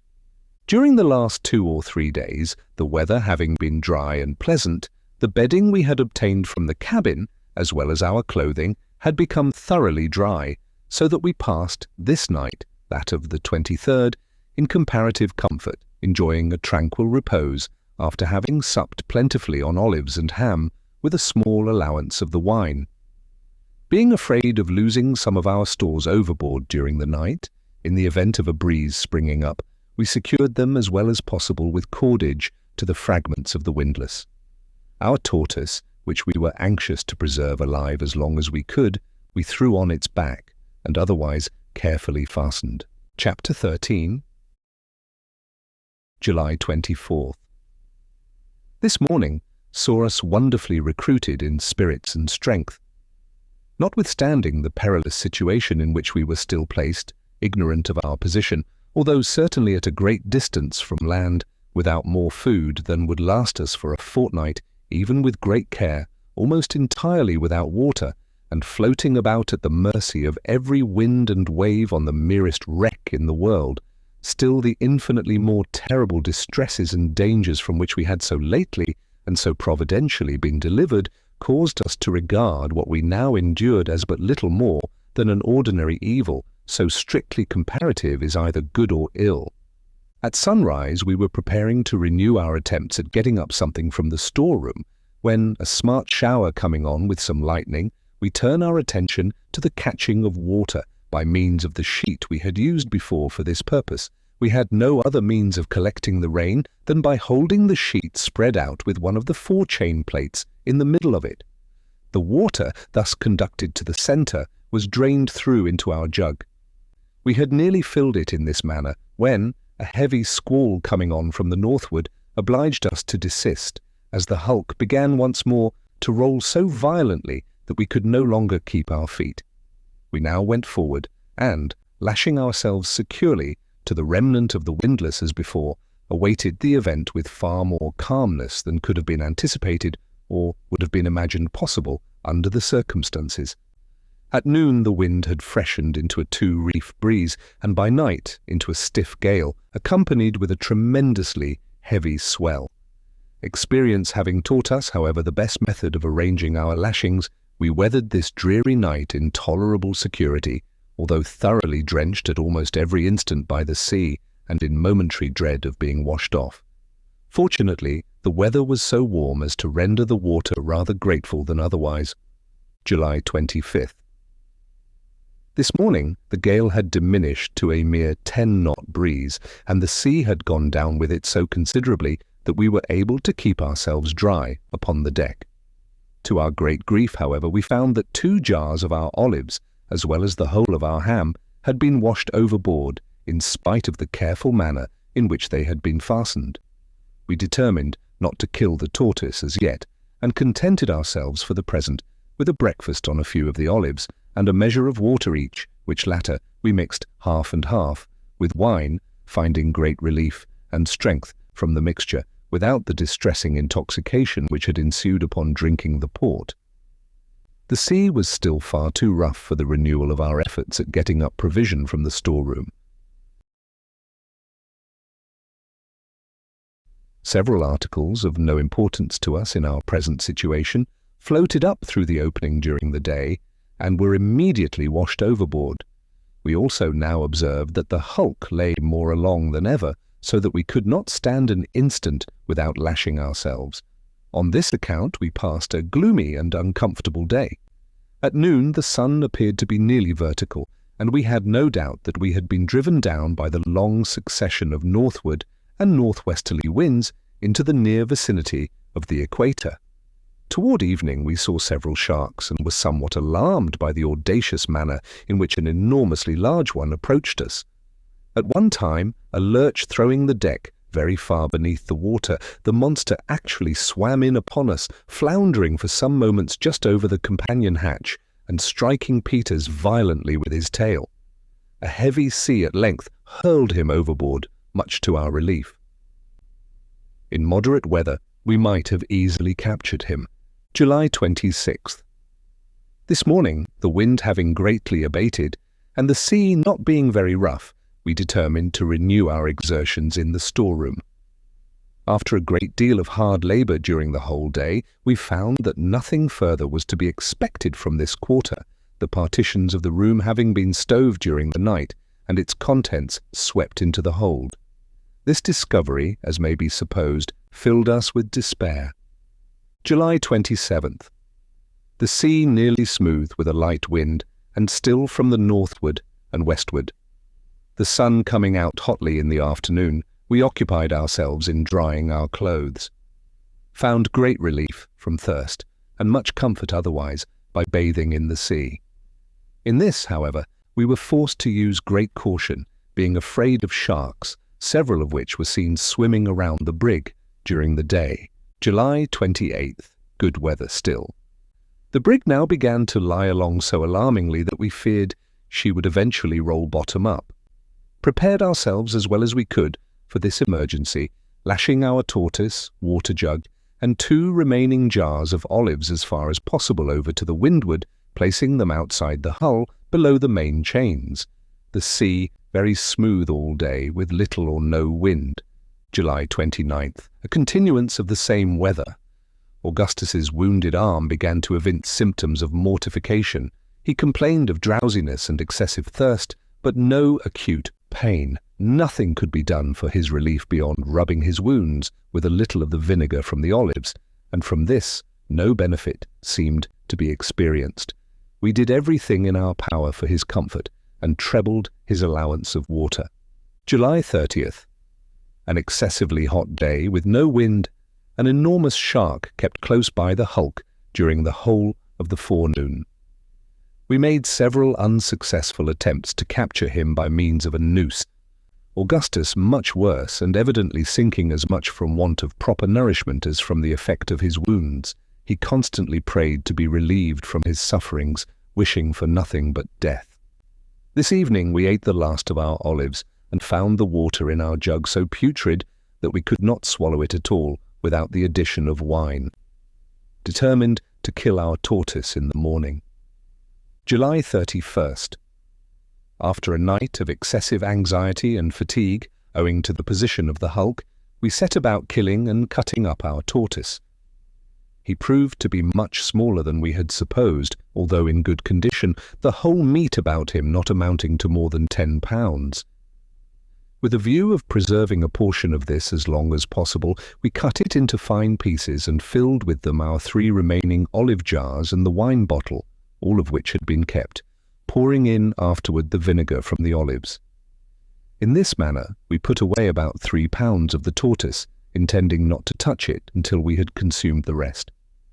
We concluded to restrict ourselves to about 4 ounces of the meat per day. The whole would thus last us 13 days.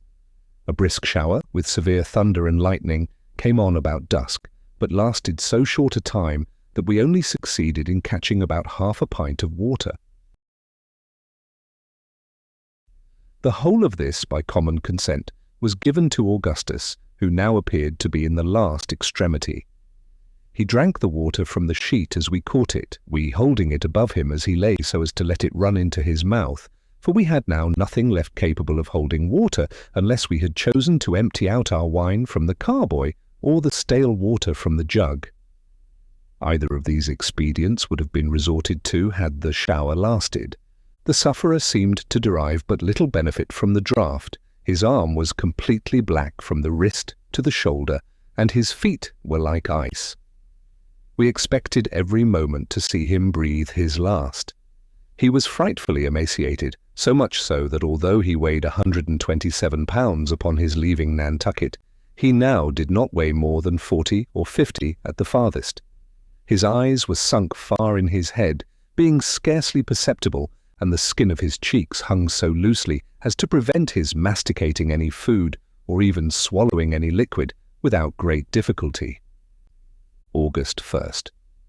A continuance of the same calm weather with an oppressively hot sun. Suffered exceedingly from thirst, the water in the jug being absolutely putrid and swarming with vermin. We contrived, nevertheless, to swallow a portion of it by mixing it with wine. Our thirst, however, was but little abated. We found more relief by bathing in the sea, but could not avail ourselves of this expedient except at long intervals on account of the continual presence of sharks. We now saw clearly that Augustus could not be saved, that he was evidently dying. We could do nothing to relieve his sufferings, which appeared to be great.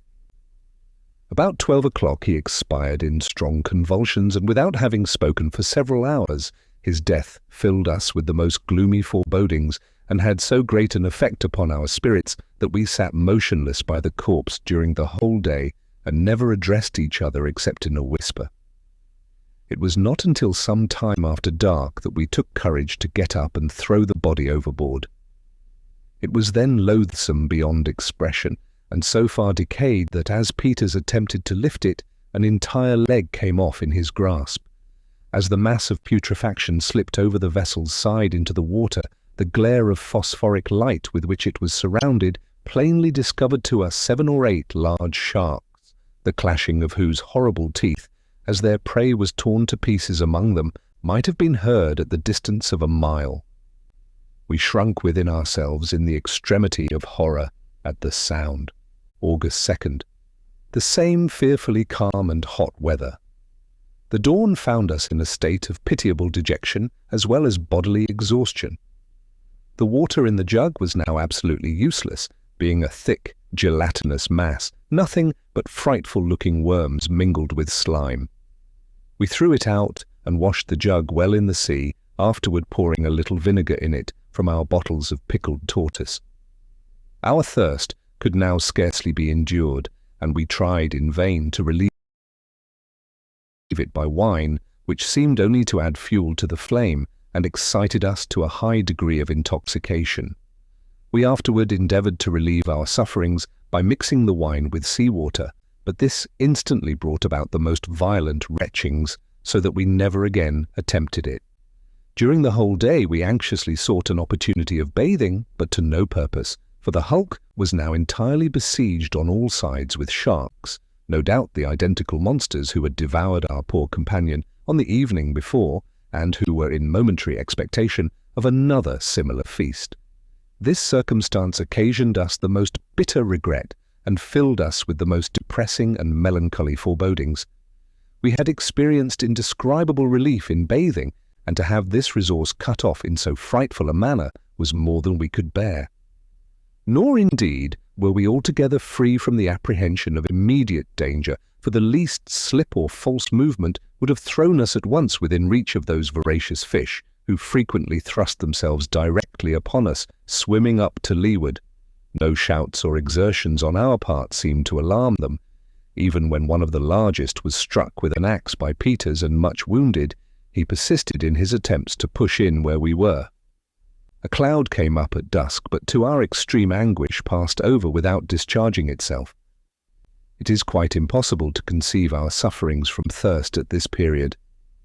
We passed a sleepless night, both on this account and through dread of the sharks. August 3rd. No prospect of relief, and the brig lying still more and more along, so that now we could not maintain a footing upon deck at all. Busied ourselves in securing our wine and tortoise meat, so that we might not lose them in the event of our rolling over.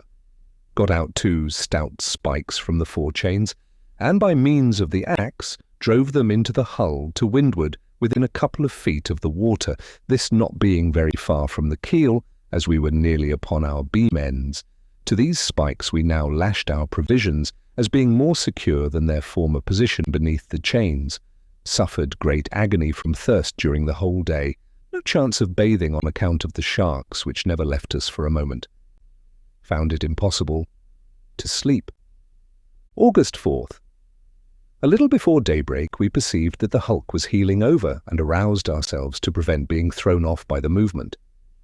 At first the roll was slow and gradual, and we contrived to clamber over to windward very well, having taken the precaution to leave ropes hanging from the spikes we had driven in for the provision.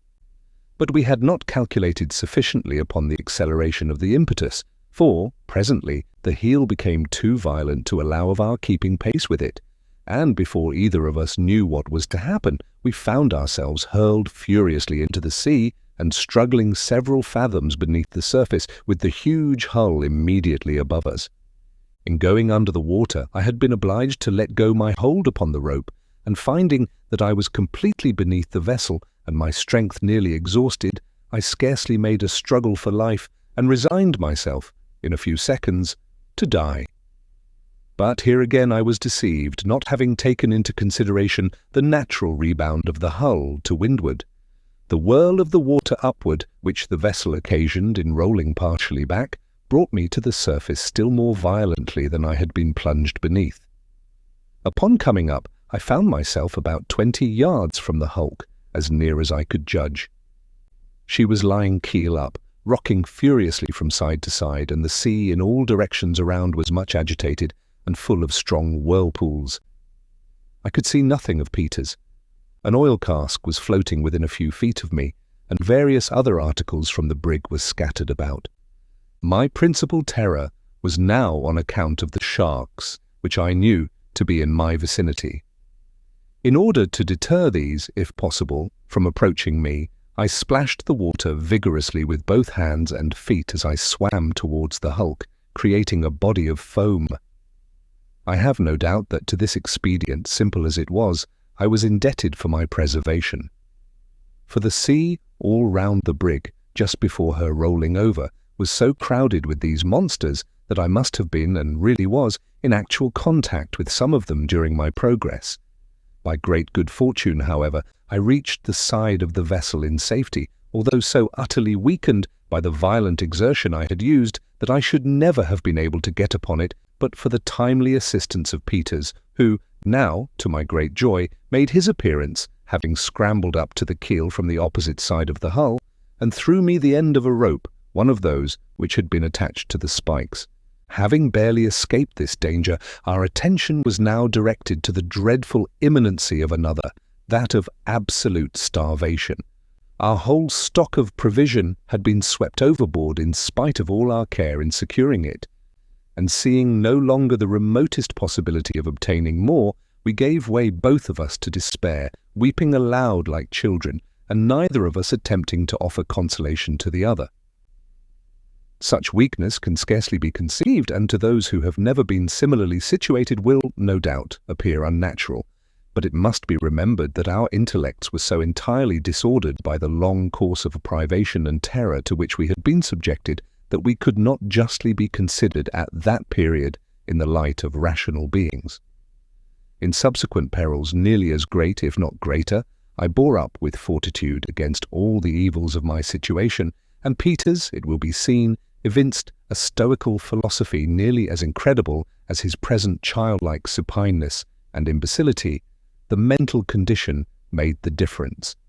The overturning of the brig, even with the consequent loss of the wine and turtle, would not in fact have rendered our situation more deplorable than before, except for the disappearance of the bedclothes by which we had been hitherto enabled to catch rainwater, and of the jug in which we had kept it when caught, for we found the whole bottom, from within 2 or 3 feet of the bends as far as the keel, together with the keel itself, thickly covered with large barnacles which proved to be excellent and highly nutritious food.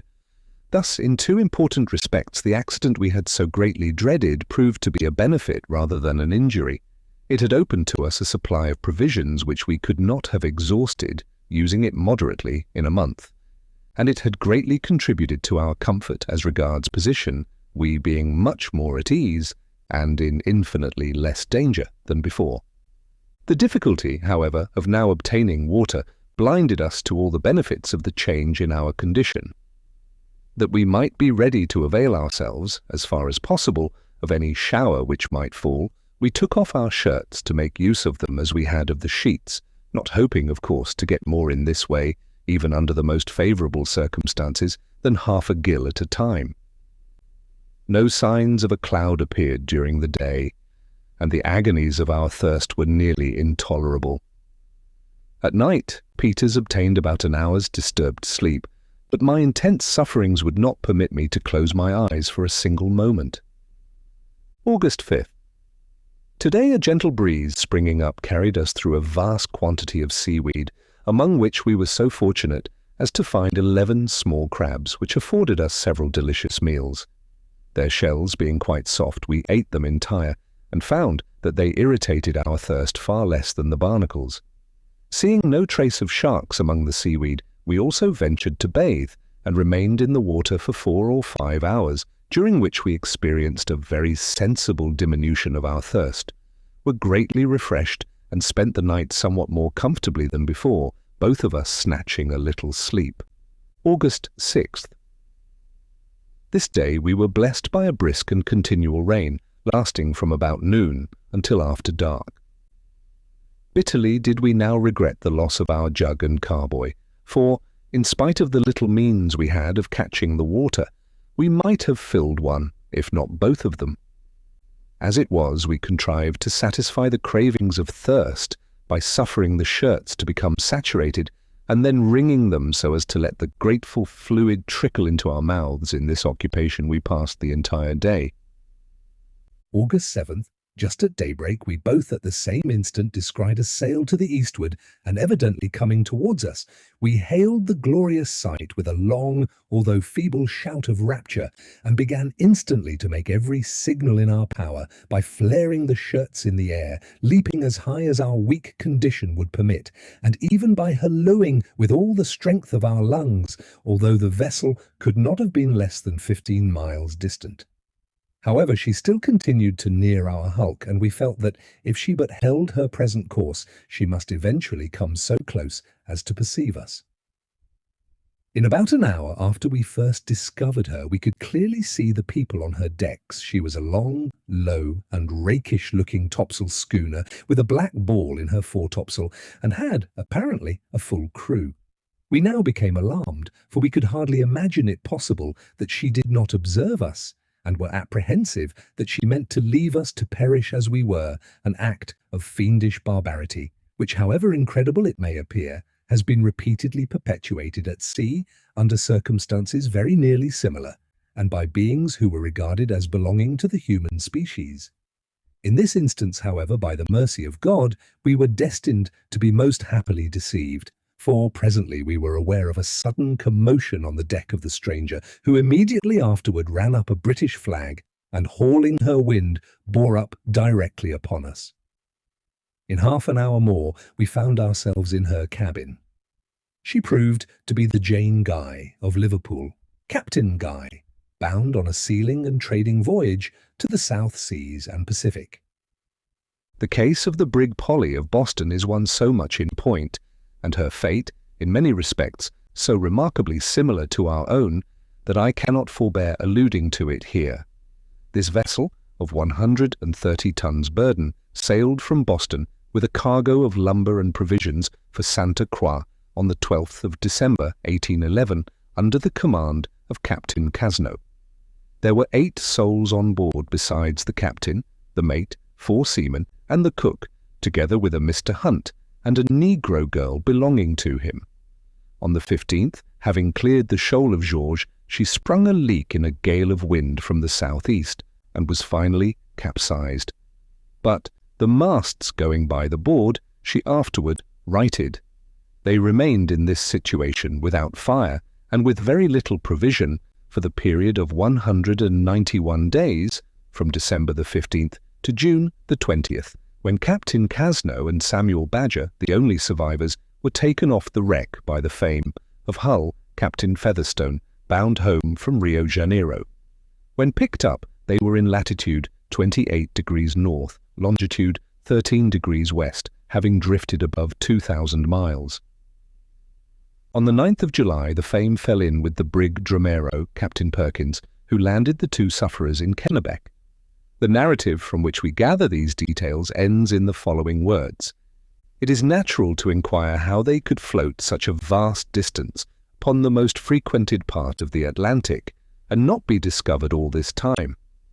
They were passed by more than a dozen sail, one of which came so nigh them that they could distinctly see the people on deck and on the rigging looking at them. But, to the inexpressible disappointment of the starving and freezing men, they stifled the dictates of compassion, hoisted sail, and cruelly abandoned them to their fate. Chapter 14. The Jane Guy was a fine-looking topsail schooner of 180 tons burden. She was unusually sharp in the bows and on a wind, in moderate weather, the fastest sailer I have ever seen. Her qualities, however, as a rough sea-boat, were not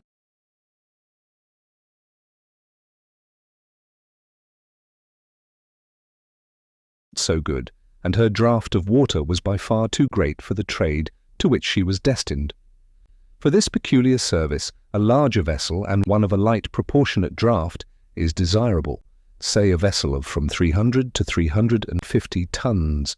She should be bark-rigged and in other respects of a different construction from the usual South Sea ships.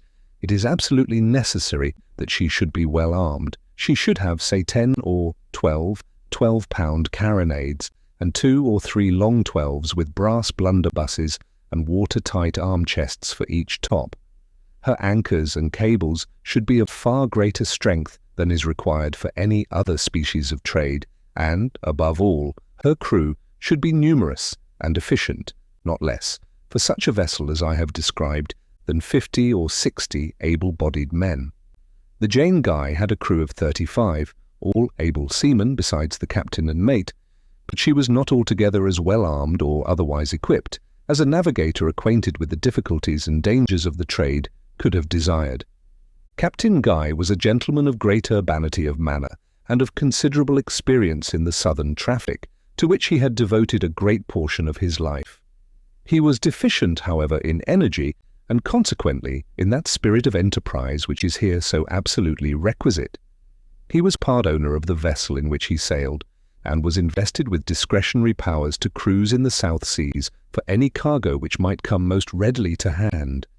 He had on board, as usual in such voyages, beads, looking-glasses, tinder-works, axes, hatchets, saws, adzes, planes, chisels, gouges, gimlets, files, spokeshaves, rasps, hammers, nails, knives, scissors, razors, needles, thread, crockeryware, calico, trinkets, and other similar articles. The schooner sailed from Liverpool on the 10th of July, crossed the Tropic of Cancer on the 25th, in longitude 20 degrees west, and reached Sal, one of the Cape Verde Islands, on the 29th, where she took in salt and other necessaries for the voyage. On the 3rd of August, she left the Cape Verdes and steered southwest, stretching over toward the coast of Brazil, so as to cross the equator between the meridians of 28 and 30 degrees west longitude. This is the course usually taken by vessels bound from Europe to the Cape of Good Hope, or by that route to the East Indies. By proceeding thus, they avoid the calms and strong contrary currents which continually prevail on the coast of Guinea, while, in the end, it is found to be the shortest track, as westerly winds are never wanting afterward by which to reach the Cape. It was Captain Guy's intention to make his first stoppage at Kerguelen's Land, I hardly know for what reason. On the day we were picked up, the schooner was off Cape St. Roque, in longitude 31 degrees west, so that when found, we had drifted probably from north to south not less than 25 degrees. On board the Jane Guy we were treated with all the kindness our distressed situation demanded. In about a fortnight, during which time we continued steering to the southeast, with gentle breezes and fine weather, both Peters and myself recovered entirely from the effects of our late privation and dreadful sufferings, and we began to remember what had passed rather as a frightful dream from which we had been happily awakened than as events which had taken place in sober and naked reality. I have since found that this species of partial oblivion is usually brought about by sudden transition, whether from joy to sorrow or from sorrow to joy, the degree of forgetfulness being proportioned to the degree of difference in the exchange. Thus, in my own case, I now feel it impossible to realize the full extent of the misery which I endured during the days spent upon the hulk. The incidents are remembered, but not the feelings which the incidents elicited at the time of their occurrence. I only know that when they did occur, I then thought human nature could sustain nothing more of agony. We continued our voyage for some weeks without any incidents of greater moment than the occasional meeting with whaling ships and more frequently with the black or right whale, so called in contradistinction to the spermaceti. These, however, were chiefly found south of the 25th parallel. On the 16th of September, being in the vicinity of the Cape of Good Hope, the schooner encountered her first gale of any violence since leaving Liverpool. In this neighbourhood, but more frequently to the south and east of the promontory we were to the westward, navigators have often to contend with storms from the northward, which rage with great fury. They always bring with them a heavy sea, and one of their most dangerous features is the instantaneous chopping round of the wind, an occurrence almost certain to take place during the greatest force of the gale. A perfect hurricane will be blowing at one moment from the northward or northeast, and in the next not a breath of wind will be felt in that direction, while from the southwest it will come out all at once with a violence almost inconceivable. A bright spot to the southward is the sure forerunner of the change, and vessels are thus enabled to take the proper precautions. It was about 6 in the morning when the blow came on with a white squall, and, as usual, from the northward. By 8 it had increased very much, and brought down upon us one of the most tremendous seas I had then ever beheld. Everything had been made as snug as possible, but the schooner laboured excessively, and gave evidence of her bad qualities as a sea-boat, pitching her forecastle under at every plunge, and with the greatest difficulty struggling up from one wave before she was buried in another. Just before sunset, the bright spot for which we had been on the lookout made its appearance in the southwest, and in an hour afterward we perceived the little headsail we carried flapping listlessly against the mast. In 2 minutes more, in spite of every preparation, we were hurled on our beam ends as if by magic, and a perfect wilderness of foam made a clear breach over us as we lay. The blow from the southwest, however, luckily proved to be nothing more than a squall, and we had the good fortune to right the vessel without the loss of a spar. A heavy cross sea gave us great trouble for a few hours after this, but toward morning we found ourselves in nearly as good condition as before the gale. Captain Guy considered that he had made an escape little less than miraculous. On the 13th of October we came in sight of Prince Edward's Island in latitude 46 degrees 53 minutes south, longitude 37 degrees 46 minutes east.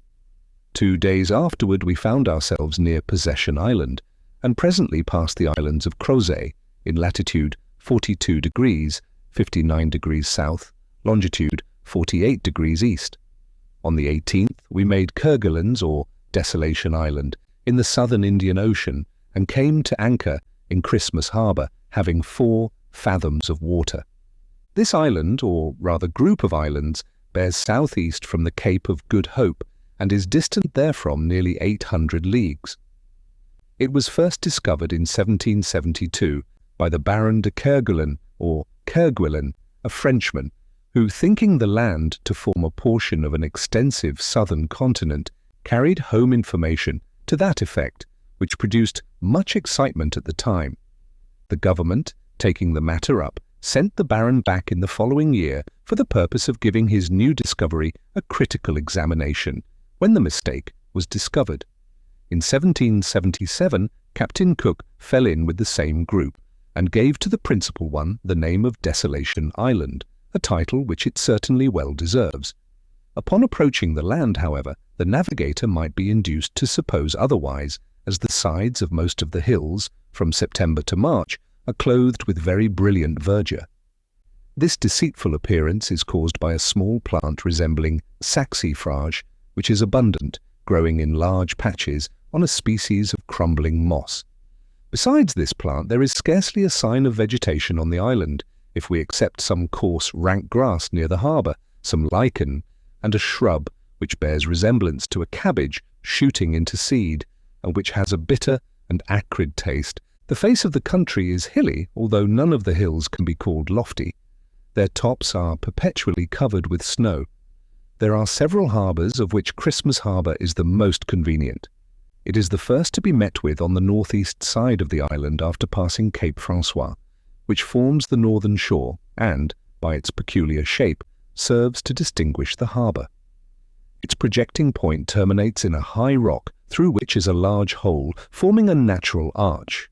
The entrance is in latitude 48 degrees 40 minutes south, longitude 69 degrees 6 minutes east. Passing in here, good anchorage may be found under the shelter of several small islands which form a sufficient protection from all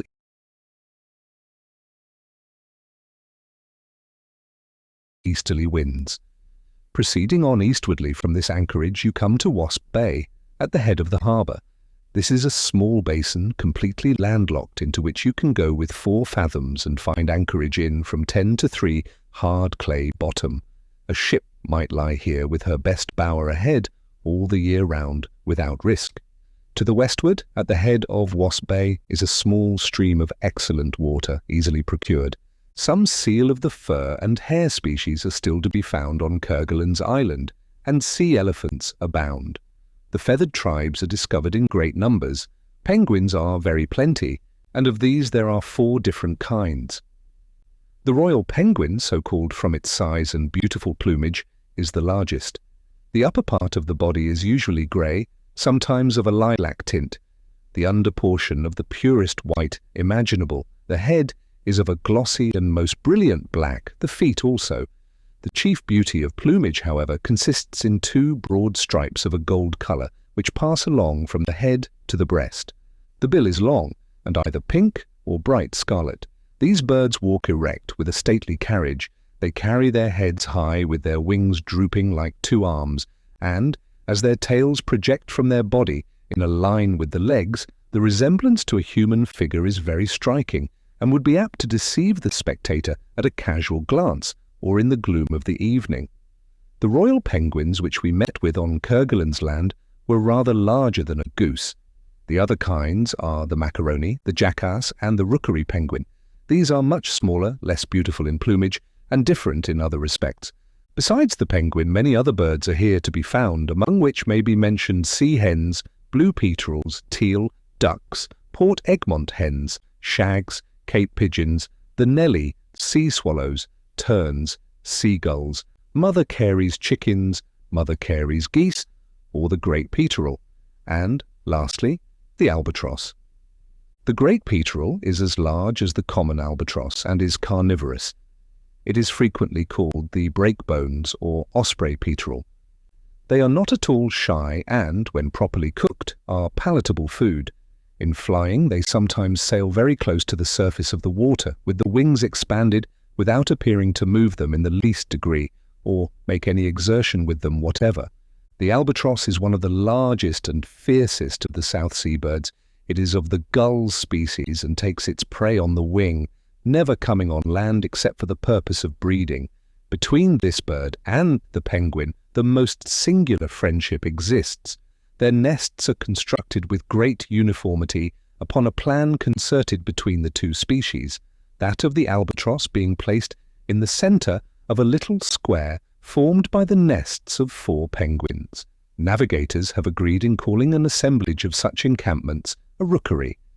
These rookeries have been often described, but as my readers may not all have seen these descriptions, and as I shall have occasion hereafter to speak of the penguin and albatross, it will not be amiss to say something here of their mode of building and living. When the season for incubation arrives, the birds assemble in vast numbers, and for some days appear to be deliberating upon the proper course to be pursued. At length they proceed to action. A level piece of ground is selected of suitable extent, usually comprising 3 or 4 acres, and situated as near the sea as possible, being still beyond its reach. The spot is chosen with reference to its evenness of surface, and that is preferred which is the least encumbered with stones. This matter being arranged, the birds proceed, with one accord, and actuated apparently by one mind, to trace out, with mathematical accuracy, either a square or other parallelogram, as may best suit the nature of the ground, and of just sufficient size to accommodate easily all the birds assembled, and no more, in this particular seeming determined upon preventing the access of future stragglers who have not participated in the labour of the encampment. One side of the place thus marked out runs parallel with the water's edge, and is left open for ingress or egress. Having defined the limits of the rookery, the colony now begin to clear it of every species of rubbish, picking up stone by stone and carrying them outside of the lines and close by them, so as to form a wall on the 3 inland sides. Just within this wall, a perfectly level and smooth walk is formed, from 6 to 8 feet wide, and extending around the encampment, thus serving the purpose of a general promenade. The next process is to partition out the whole area into small squares exactly equal in size. This is done by forming narrow paths, very smooth, and crossing each other at right angles throughout the entire extent of the rookery. At each intersection of these paths, the nest of an albatross is constructed, and a penguin's nest in the centre of each square. Thus, every penguin is surrounded by 4 albatrosses, and each albatross by a like number of penguins. The penguin's nest consists of a hole in the earth, very shallow, being only just of sufficient depth to keep her single egg from rolling. The albatross is somewhat less simple in her arrangements, erecting a hillock about a foot high and 2 in diameter. This is made of earth, seaweed, and shells. On its summit she builds her nest. The birds take especial care never to leave their nests unoccupied for an instant during the period of incubation, or indeed until the young progeny are sufficiently strong to take care of themselves. While the male is absent at sea in search of food, the female remains on duty, and it is only upon the return of her partner that she ventures abroad. The eggs are never left uncovered at all, while one bird leaves the nest, the other nestling in by its side. This precaution is rendered necessary by the thieving propensities prevalent in the rookery, the inhabitants making no scruple to purloin each other's eggs at every good opportunity.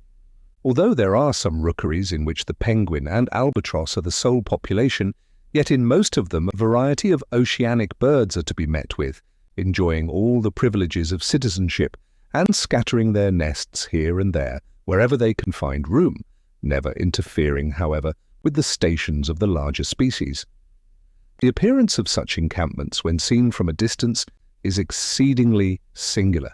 The whole atmosphere just above the settlement is darkened with the immense number of the albatross, mingled with the smaller tribes which are continually hovering over it, either going to the ocean or returning home.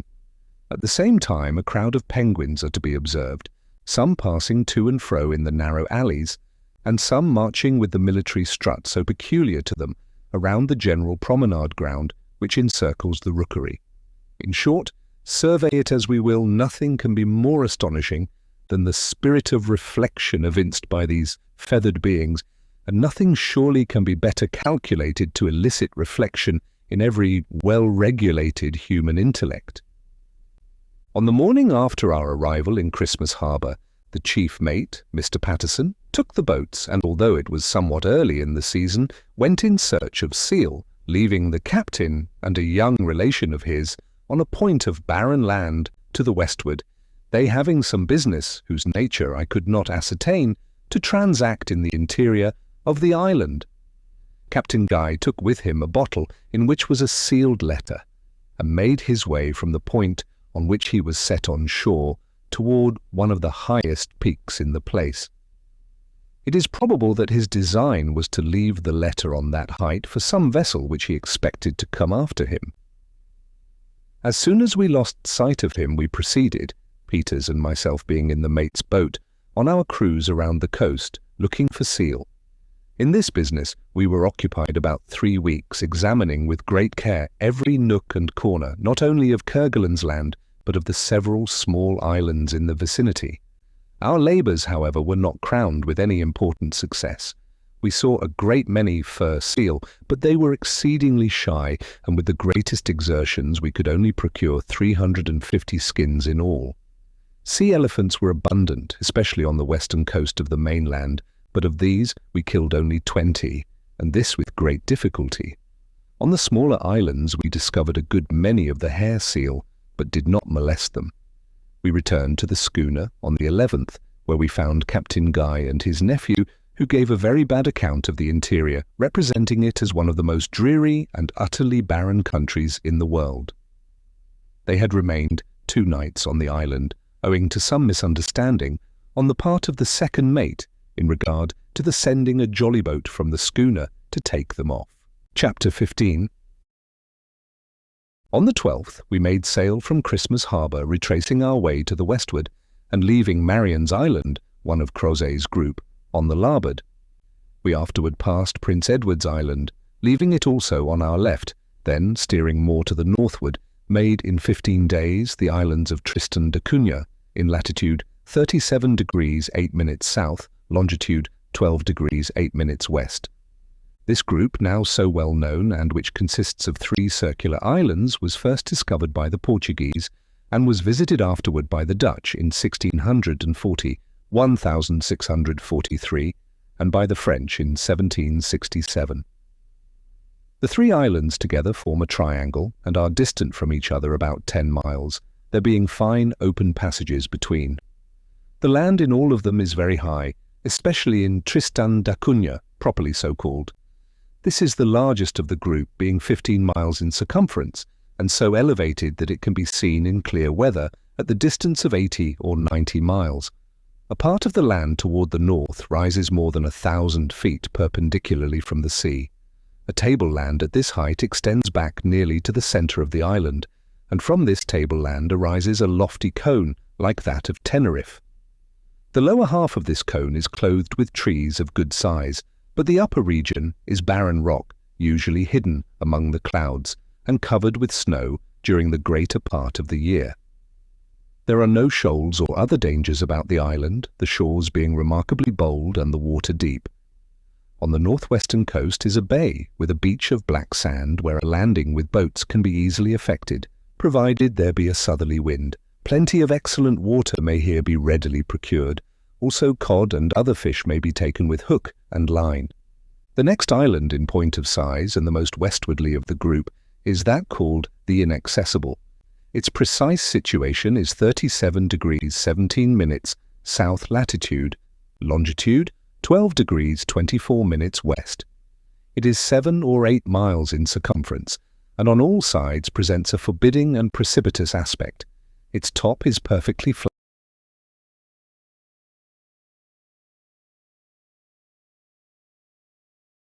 and the whole region is sterile, nothing growing upon it except a few stunted shrubs. Nightingale Island, the smallest and most southerly, is in latitude 37 degrees 26 minutes south, longitude 12 degrees 12 minutes west. Off its southern extremity is a high ledge of rocky islets. A few also of a similar appearance are seen to the northeast. The ground is irregular and sterile, and a deep valley partially separates it. The shores of these islands abound in the proper season with sea lions, sea elephants, the hair and fur seal, together with a great variety of oceanic birds. Whales are also plenty in their vicinity. Owing to the ease with which these various animals were here formerly taken, the group has been much visited since its discovery. The Dutch and French frequented it at a very early period. In 1790, Captain Patton, of the ship industry of Philadelphia, made Tristan da Cunha, where he remained 7 months, from August 1790 to April 1791, for the purpose of collecting sealskins. In this time he gathered no less than 5,600, and says that he would have had no difficulty in loading a large ship with oil in 3 weeks. Upon his arrival he found no quadrupeds with the exception of a few wild goats. The island now abounds with all our most valuable domestic animals, which have been introduced by subsequent navigators. I believe it was not long after Captain Patton's visit that Captain Colquhoun, of the American brig Betsy, touched at the largest of the islands for the purpose of refreshment. He planted onions, potatoes, cabbages, and a great many other vegetables, an abundance of all which is now to be met with. In 1811, a Captain Hayward in the Nereus visited Tristan. He found there 3 Americans who were residing upon the island to prepare sealskins and oil. One of these men was named Jonathan Lambert, and he called himself the sovereign of the country.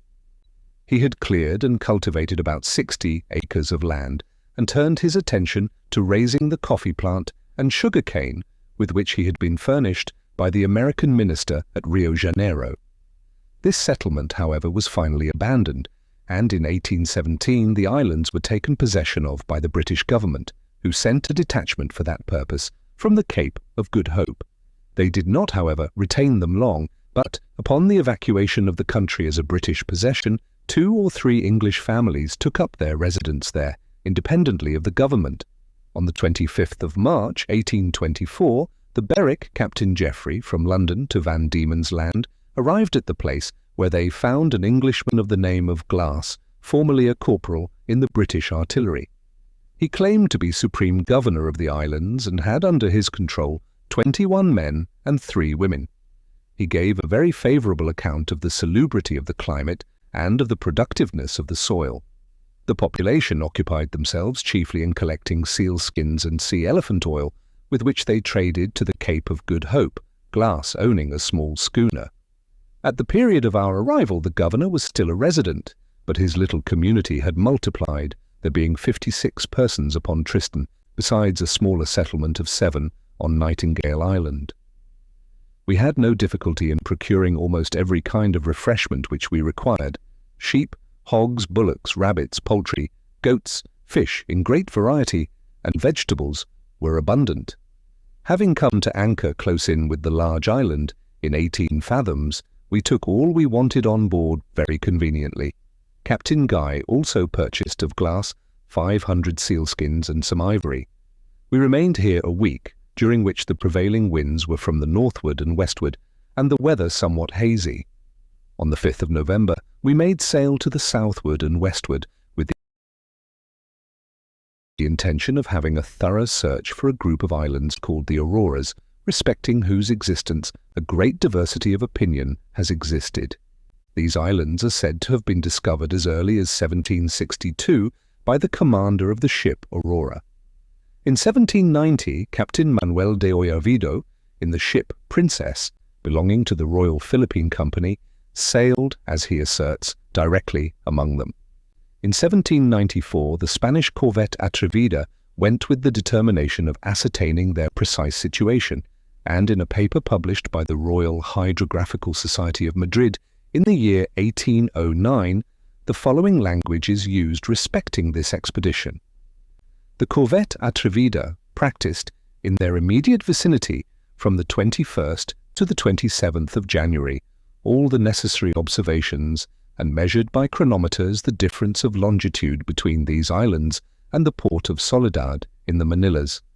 The islands are 3, they are very nearly in the same meridian.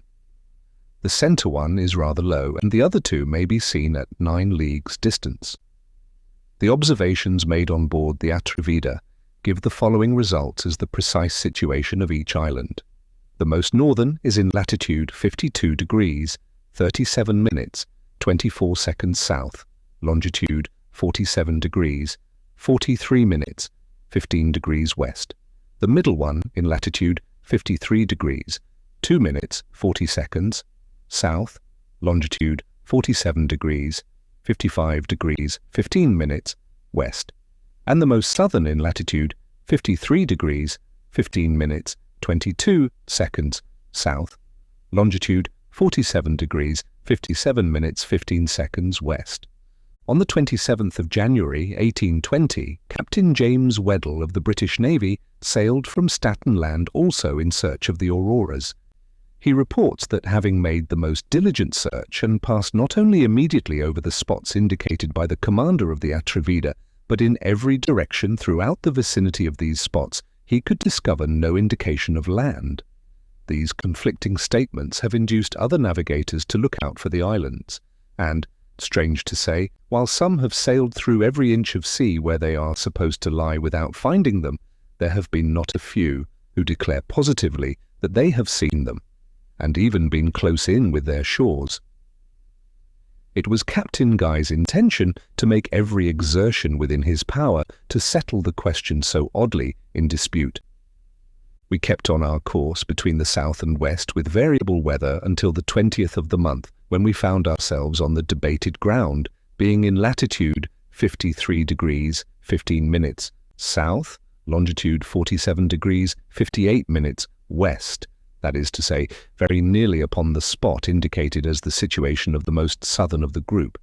Not perceiving any sign of land, we continued to the westward of the parallel of 53 degrees south, as far as the meridian of 50 degrees west. We then stood to the north as far as the parallel of 52 degrees south, when we turned to the eastward, and kept our parallel by double altitudes, morning and evening, and meridian altitudes of the planets and moon. Having thus gone eastwardly to the meridian of the western coast of Georgia, we kept that meridian until we were in the latitude from which we set out. We then took diagonal courses throughout the entire extent of sea circumscribed, keeping a lookout constantly at the masthead, and repeating our examination with the greatest care for a period of 3 weeks, during which the weather was remarkably pleasant and fair, with no haze whatsoever. Of course, we were thoroughly satisfied that whatever islands might have existed in this vicinity at any former period, no vestige of them remained at the present day. Since my return home, I find that the same ground was traced over, with equal care, in 1822, by Captain Johnson of the American schooner Henry, and by Captain Morrell in the American schooner Wasp, in both cases with the same result as in our own. Among the vessels which at various times have professed to meet with the auroras may be mentioned the ship San Miguel in 1769, the ship Aurora in 1774, the brig Pearl in 1779, and the ship Dolores in 1790. They all agree in giving the mean latitude 53 degrees south. Chapter 16.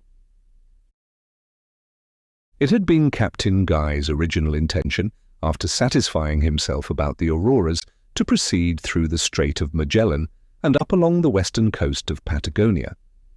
But information received at Tristan da Cunha induced him to steer to the southward in the hope of falling in with some small islands said to lie about the parallel of 60 degrees south, longitude 41 degrees 20 minutes west. In the event of his not discovering these lands, he designed, should the season prove favourable, to push on toward the pole.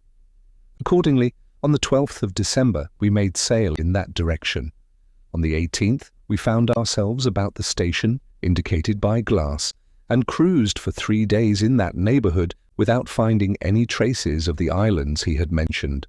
On the 21st, the weather being unusually pleasant, we again made sail to the southward, with the resolution of penetrating in that course as far as possible.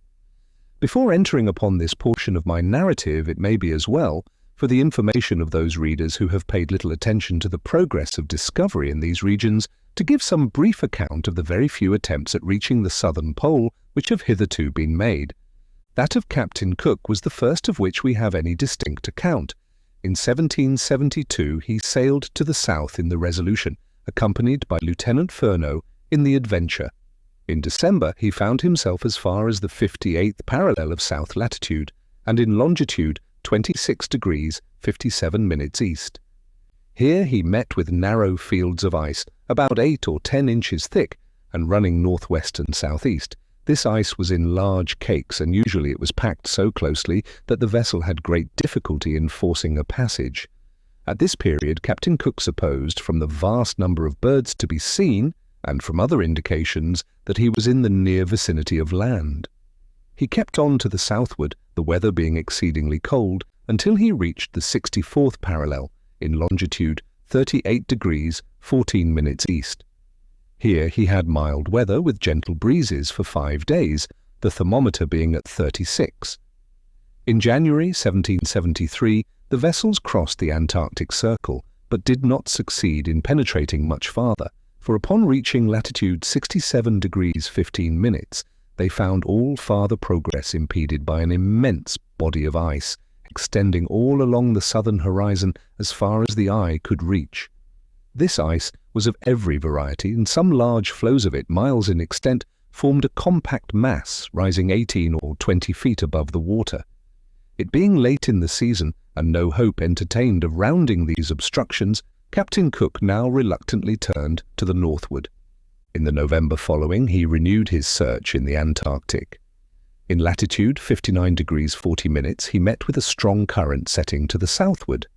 In December, when the vessels were in latitude 67 degrees 31 minutes, longitude 142 degrees 54 minutes west, the cold was excessive, with heavy gales and fog. Here also birds were abundant, the albatross, the penguin, and the peterel especially. In latitude 70 degrees 23 minutes, some large islands of ice were encountered, and shortly afterward the clouds to the southward were observed to be of a snowy whiteness, indicating the vicinity of field ice. In latitude 71 degrees 10 minutes, longitude 106 degrees 54 minutes west, the navigators were stopped, as before, by an immense frozen expanse, which filled the whole area of the southern horizon. The northern edge of this expanse was ragged and broken, so firmly wedged together as to be utterly impassable, and extending about a mile to the southward.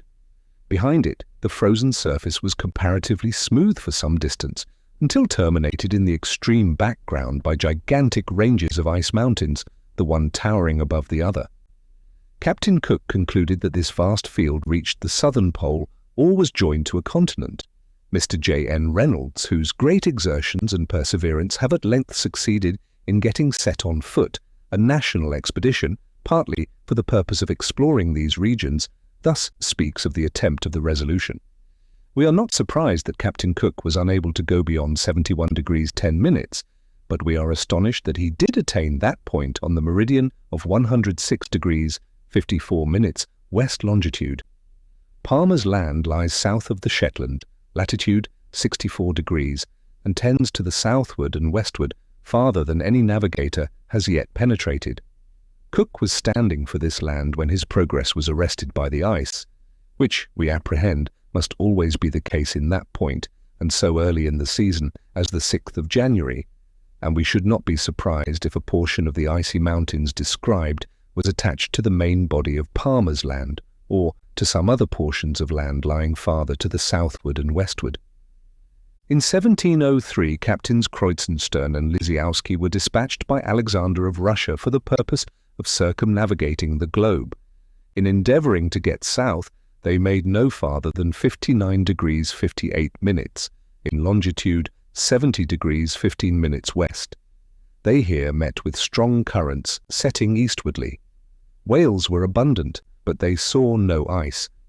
In regard to this voyage, Mr. Reynolds observes that if Kreutzenstern had arrived where he did earlier in the season, he must have encountered ice. It was March when he reached the latitude specified.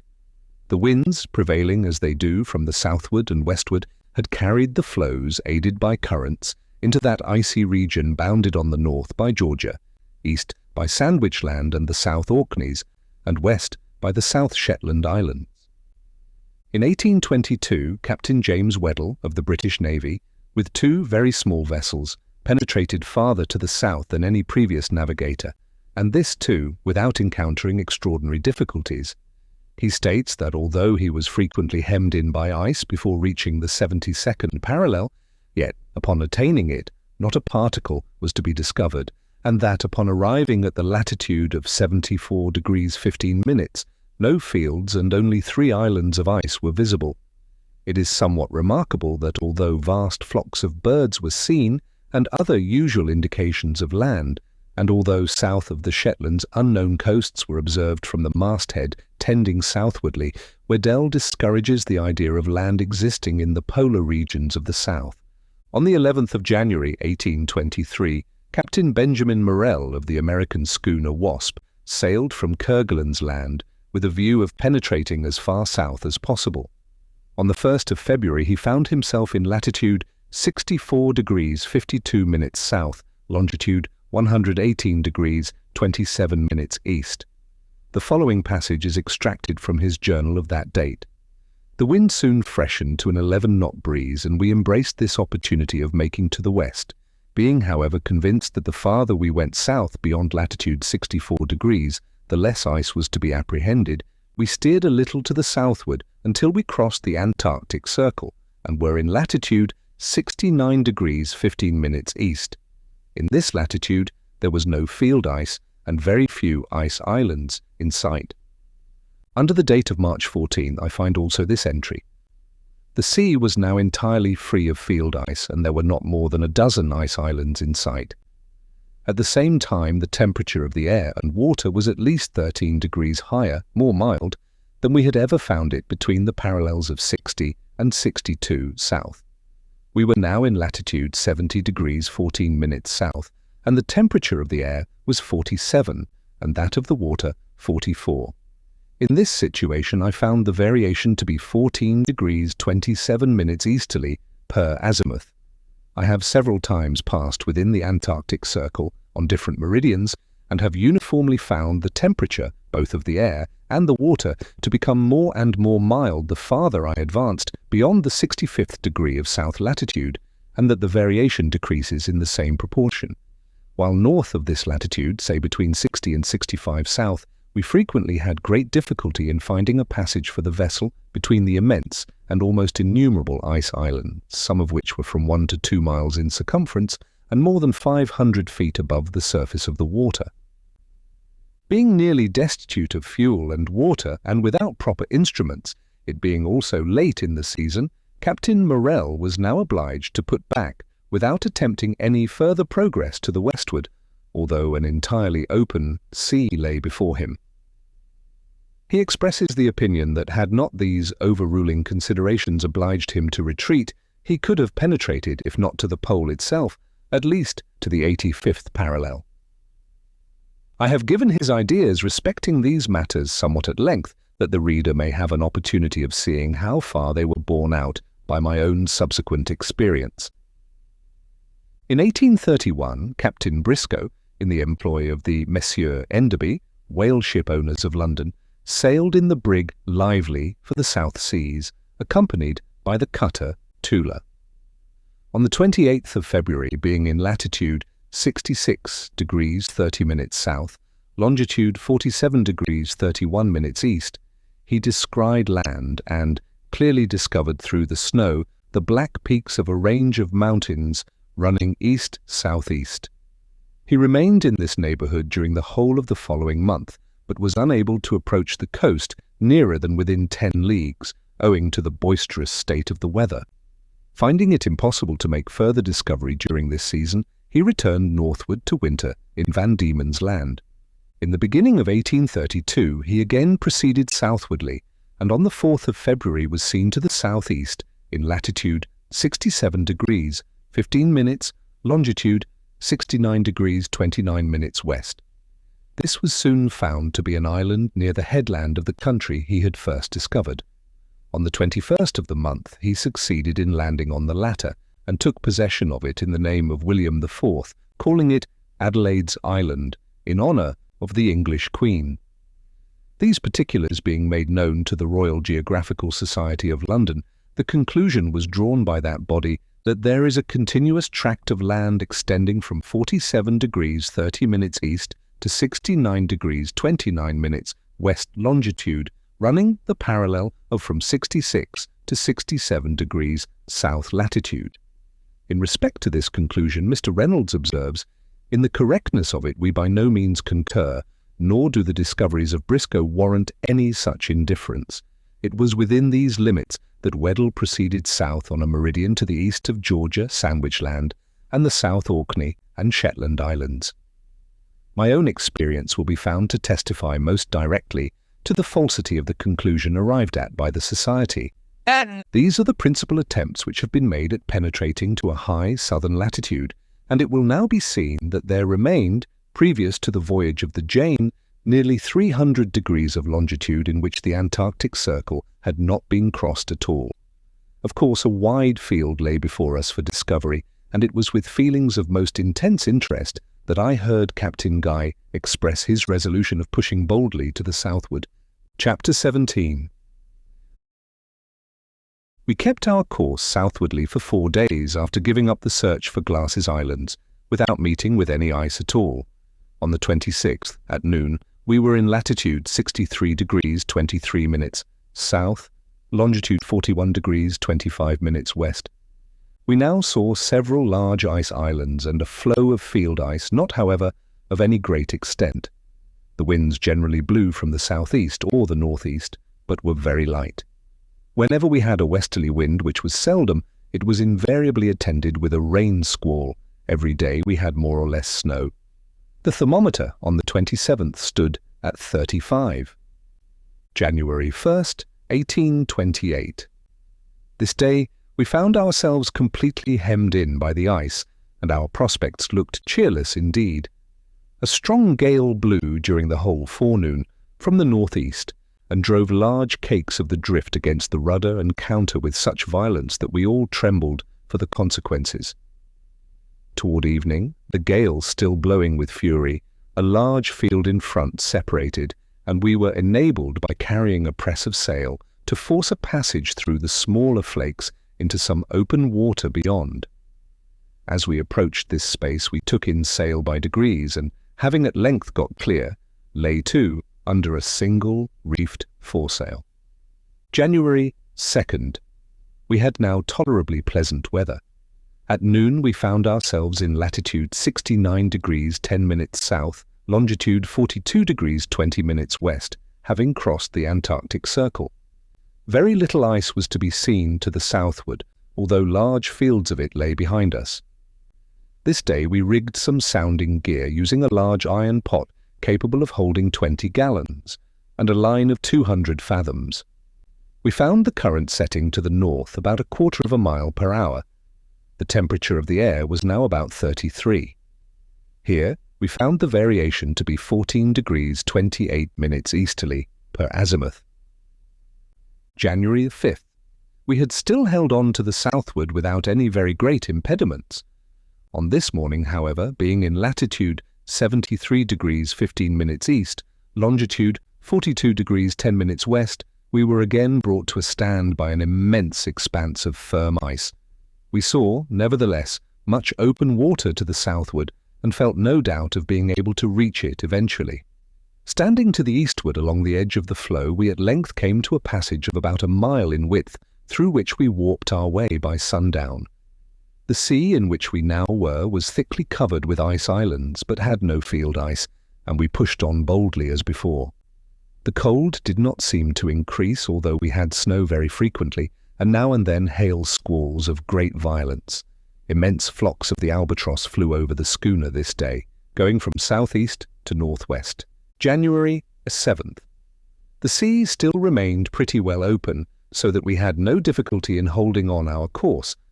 To the westward we saw some icebergs of incredible size, and in the afternoon passed very near one whose summit could not have been less than 400 fathoms from the surface of the ocean. Its girth was probably at the base 3/4 of a league, and several streams of water were running from crevices in its sides. We remained in sight of this island 2 days, and then only lost it in a fog. January 10th.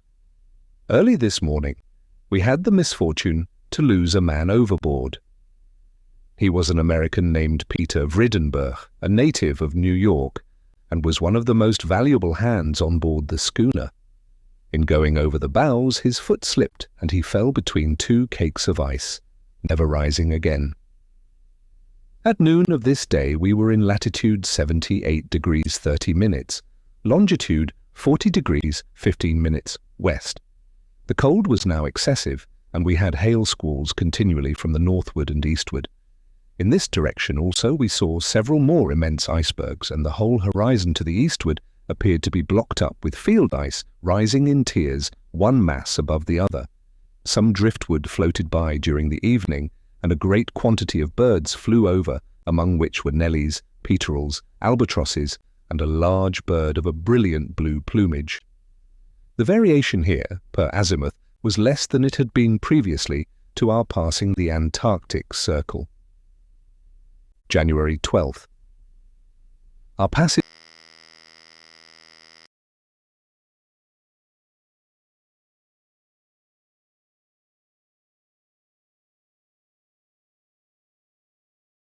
To the south again looked doubtful, as nothing was to be seen in the direction of the pole, but one apparently limitless floe backed by absolute mountains of ragged ice, one precipice of which arose frowningly above the other. We stood to the westward until the 14th, in the hope of finding an entrance. January 14th. This morning we reached the western extremity of the field which had impeded us, and, weathering it, came to an open sea without a particle of ice. Upon sounding with 200 fathoms, we here found a current setting southwardly at the rate of half a mile per hour. The temperature of the air was 47, that of the water 34. We now sailed to the southward without meeting any interruption of moment until the 16th, when, at noon, we were in latitude 81 degrees 21 minutes, longitude 42 degrees west. We here again sounded and found a current setting still southwardly, and at the rate of 3/4 of a mile per hour. The variation per azimuth had diminished, and the temperature of the air was mild and pleasant, the thermometer being as high as 51. At this period, not a particle of ice was to be discovered. All hands on board now felt certain of attaining the pole. January 17th. This day was full of incident. Innumerable flights of birds flew over us from the southward, and several were shot from the deck. One of them, a species of pelican, proved to be excellent eating. About midday, a small floe of ice was seen from the masthead off the larboard bow, and upon it there appeared to be some large animal. As the weather was good and nearly calm, Captain Guy ordered out 2 of the boats to see what it was. Dirk Peters and myself accompanied the mate in the larger boat. Upon coming up with the floe, we perceived that it was in the possession of a gigantic creature of the race of the Arctic bear, but far exceeding in size the largest of these animals. Being well armed, we made no scruple of attacking it at once. Several shots were fired in quick succession, the most of which took effect apparently in the head and body. Nothing discouraged, however, the monster threw himself from the ice and swam with open jaws to the boat in which were Peters and myself. Owing to the confusion which ensued among us at this unexpected turn of the adventure, no person was ready immediately with a second shot, and the bear had actually succeeded in getting half his vast bulk across our gunwale and seizing one of the men by the small of his back, before any efficient means were taken to repel him. In this extremity, nothing but the promptness and agility of Peters saved us from destruction. Leaping upon the back of the huge beast, he plunged the blade of a knife behind the neck, reaching the spinal marrow at a blow. The brute tumbled into the sea lifeless, and without a struggle, rolling over Peters as he fell. The latter soon recovered himself, and a rope being thrown him, he secured the carcass before entering the boat. We then returned in triumph to the schooner, towing our trophy behind us. This bear, upon admeasurement, proved to be full 15 feet in his greatest length. His wool was perfectly white and very coarse, curling tightly. The eyes were of a blood red and larger than those of the Arctic bear, the snout also more rounded, rather resembling the snout of the bulldog. The meat was tender but excessively rank and fishy, although the men devoured it with avidity and declared it excellent eating. Scarcely had we got our prize alongside when the man at the masthead gave the joyful shout of "Land on the starboard bow!" All hands were now upon the alert, and, a breeze springing up very opportunely from the northward and eastward, we were soon close in with the coast. It proved to be a low rocky islet of about a league in circumference, and altogether destitute of vegetation, if we except a species of prickly pear. In approaching it from the northward, a singular ledge of rock is seen projecting into the sea and bearing a strong resemblance to corded bales of cotton. Around this ledge to the westward is a small bay, at the bottom of which our boats effected a convenient landing. It did not take us long to explore every portion of the island, but, with one exception, we found nothing worthy of our observation. In the southern extremity, we picked up near the shore, half buried in a pile of loose stones, a piece of wood which seemed to have formed the prow of a canoe. There had been evidently some attempt at carving upon it, and Captain Guy fancied that he made out the figure of a tortoise, but the resemblance did not strike me very forcibly. Besides this prow, if such it were, we found no other token that any living creature had ever been here before. Around the coast we discovered occasional small floes of ice, but these were very few. The exact situation of the islet, to which Captain Guy gave the name of Bennet's Islet in honor of his partner in the ownership of the schooner, is 82 degrees 50 minutes south latitude, 42 degrees 20 minutes west longitude. We had now advanced to the southward more than 8 degrees farther than any previous navigators, and the sea still lay perfectly open before us. We found, too, that the variation uniformly decreased as we proceeded, and, what was still more surprising, that the temperature of the air, and latterly of the water, became milder. The weather might even be called pleasant, and we had a steady but very gentle breeze, always from some northern point of the compass. The sky was usually clear, with now and then a slight appearance of thin vapour in the southern horizon. This, however, was invariably of brief duration. Two difficulties alone presented themselves to our view. We were getting short of fuel, and symptoms of scurvy had occurred among several of the crew. These considerations began to impress upon Captain Guy the necessity of returning, and he spoke of it frequently. For my own part, confident as I was of soon arriving at land of some description upon the course we were pursuing, and having every reason to believe, from present appearances, that we should not find it the sterile soil met with in the higher Arctic latitudes, I warmly pressed upon him the expediency of persevering, at least for a few days longer, in the direction we were now holding.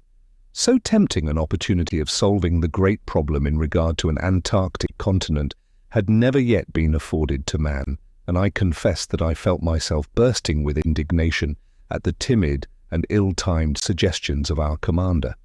I believe indeed that what I could not refrain from saying to him on this head had the effect of inducing him to push on.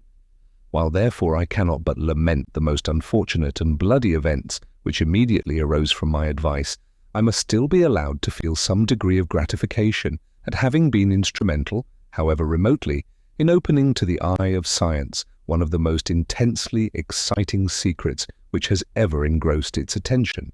Chapter 18. January 18th. This morning we continued to the southward, with the same pleasant weather as before. The sea was entirely smooth, the air tolerably warm, and from the northeast, the temperature of the water 53. We now again got our sounding gear in order, and, with 150 fathoms of line, found the current setting toward the pole at the rate of a mile an hour.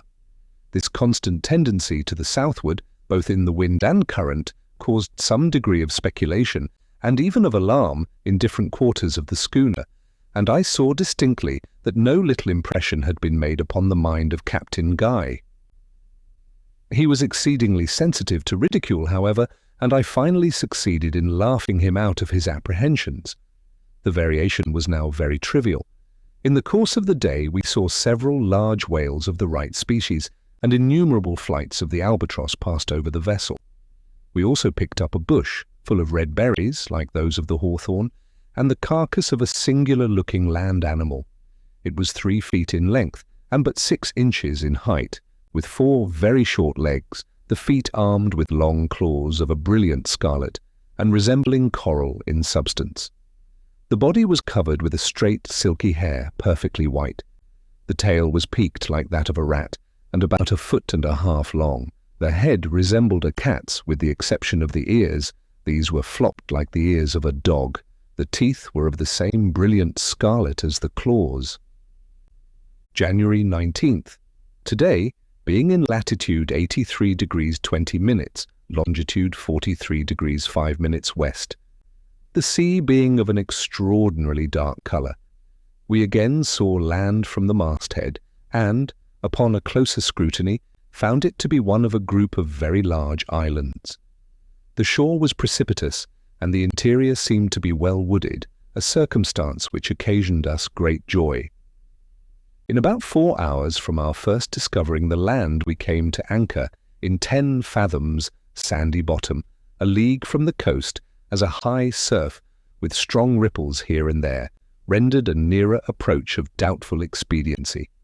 The two largest boats were now ordered out, and a party, well armed, among whom were Peters and myself, proceeded to look for an opening in the reef which appeared to encircle the island.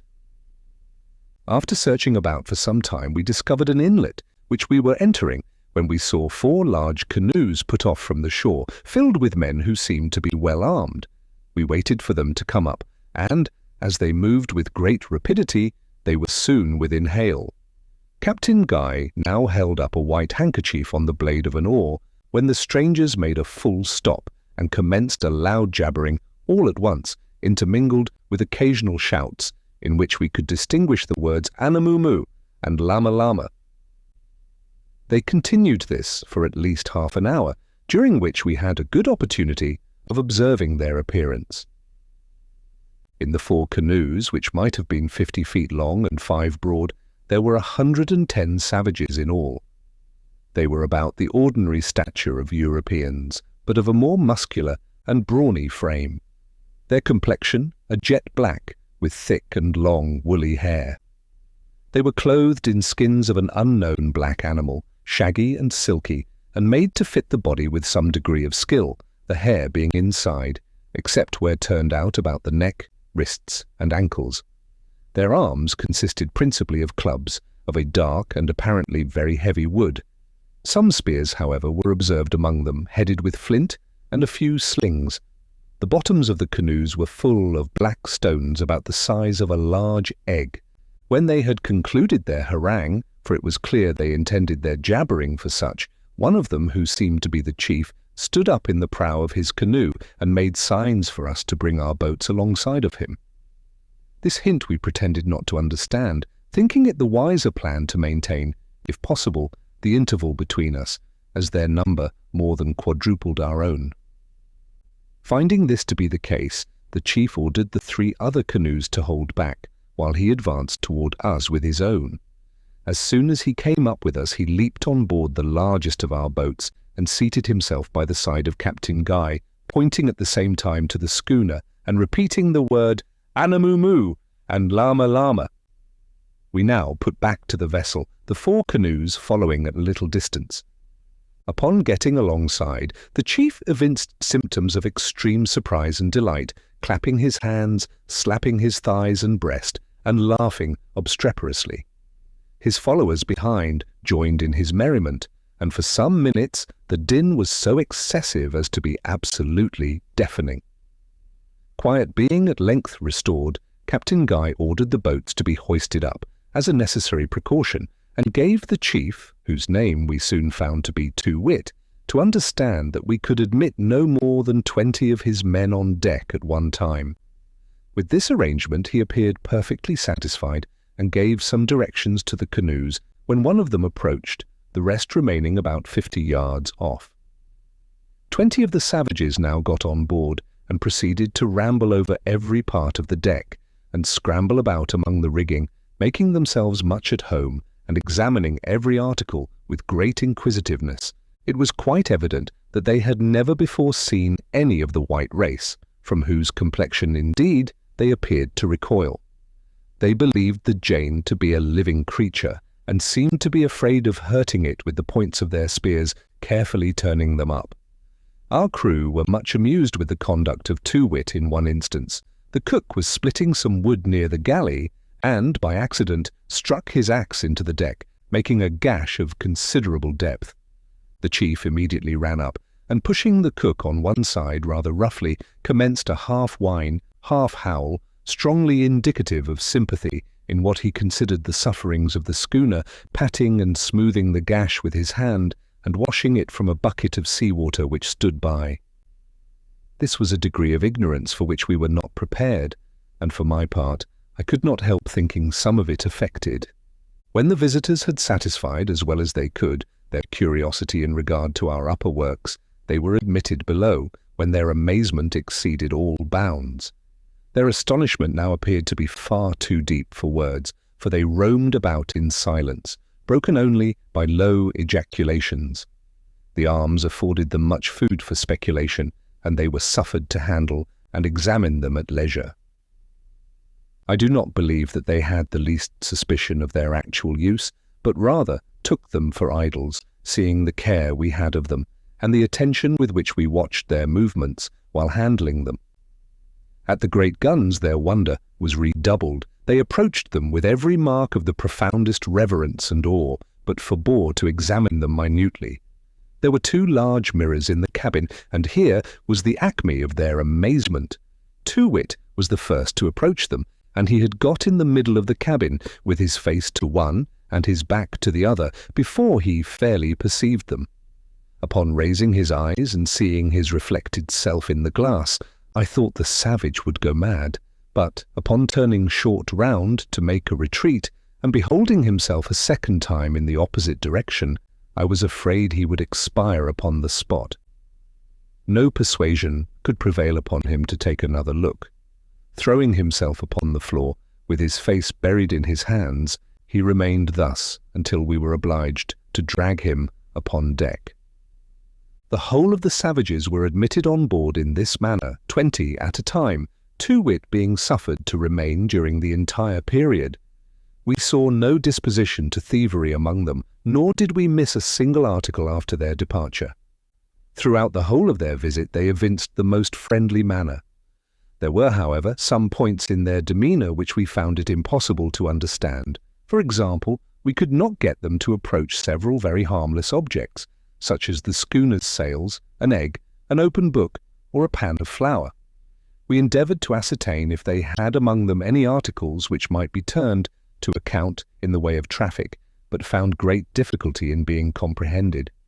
We made out, nevertheless, what greatly astonished us, that the islands abounded in the large tortoise of the Galapagos, one of which we saw in the canoe of Too-wit. We saw also some biche de mer in the hands of one of the savages, who was greedily devouring it in its natural state. These anomalies, for they were such when considered in regard to the latitude, induced Captain Guy to wish for a thorough investigation of the country, in the hope of making a profitable speculation in his discovery. For my own part, anxious as I was to know something more of these islands, I was still more earnestly bent on prosecuting the voyage to the southward without delay. We had now fine weather, but there was no telling how long it would last, and being already in the 84th parallel, with an open sea before us, a current setting strongly to the southward, and the wind fair, I could not listen with any patience to a proposition of stopping longer than was absolutely necessary for the health of the crew, and the taking on board a proper supply of fuel and fresh provisions. I represented to the captain that we might easily make this group on our return, and winter here in the event of being blocked up by the ice. He at length came into my views, for in some way, hardly known to myself, I had acquired much influence over him. And it was finally resolved that even in the event of our finding biche de mer, we should only stay here a week to recruit, and then push on to the southward while we might. Accordingly, we made every necessary preparation, and, under the guidance of Too-wit, got the Jane through the reef in safety, coming to anchor about a mile from the shore in an excellent bay, completely landlocked on the southeastern coast of the main island, and in 10 fathoms of water, black, sandy bottom. At the head of this bay there were 3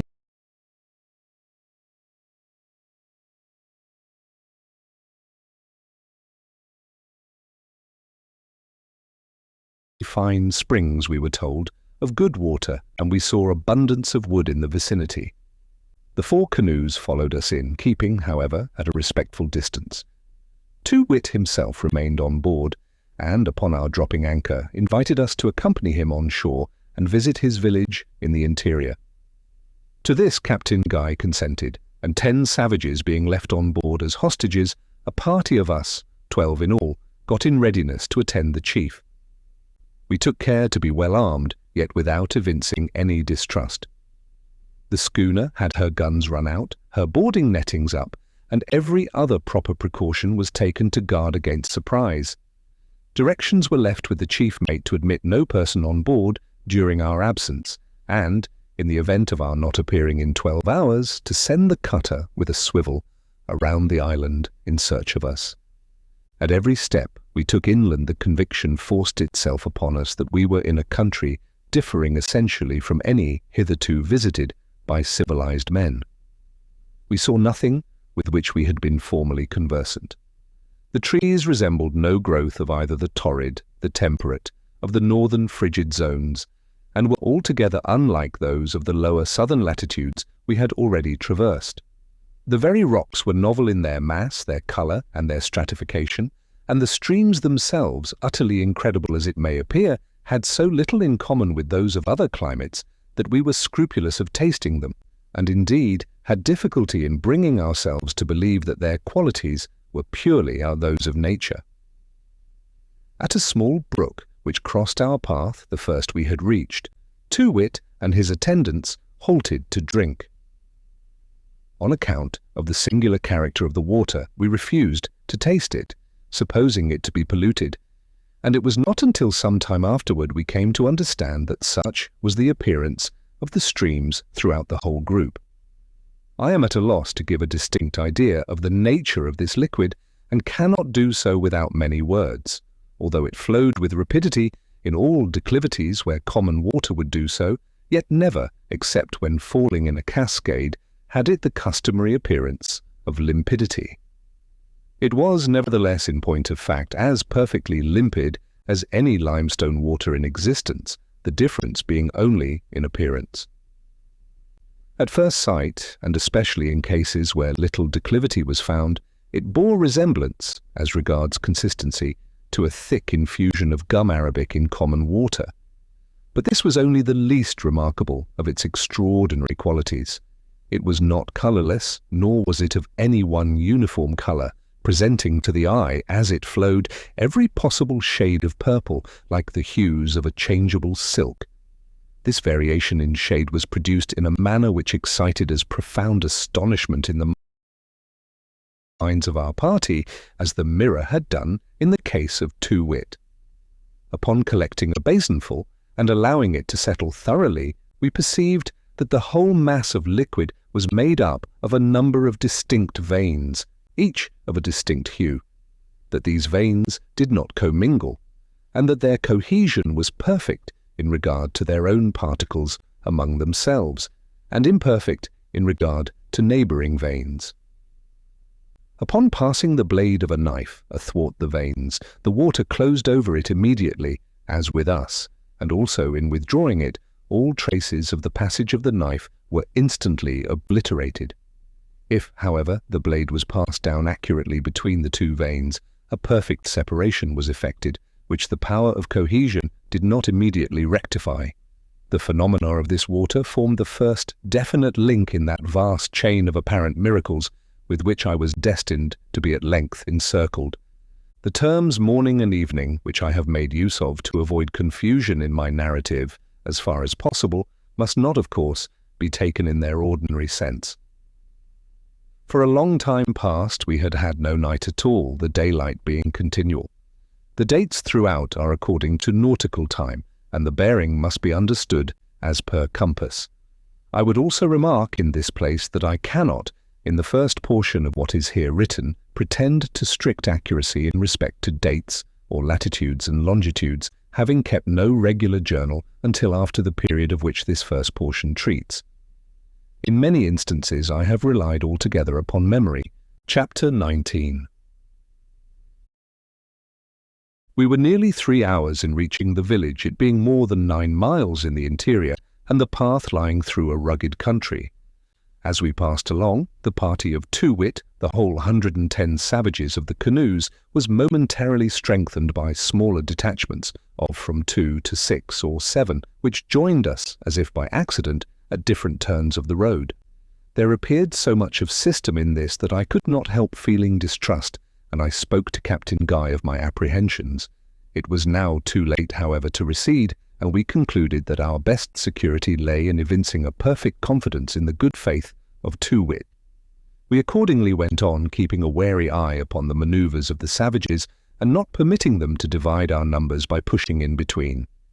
In this way, passing through a precipitous ravine, we at length reached what we were told was the only collection of habitations upon the island.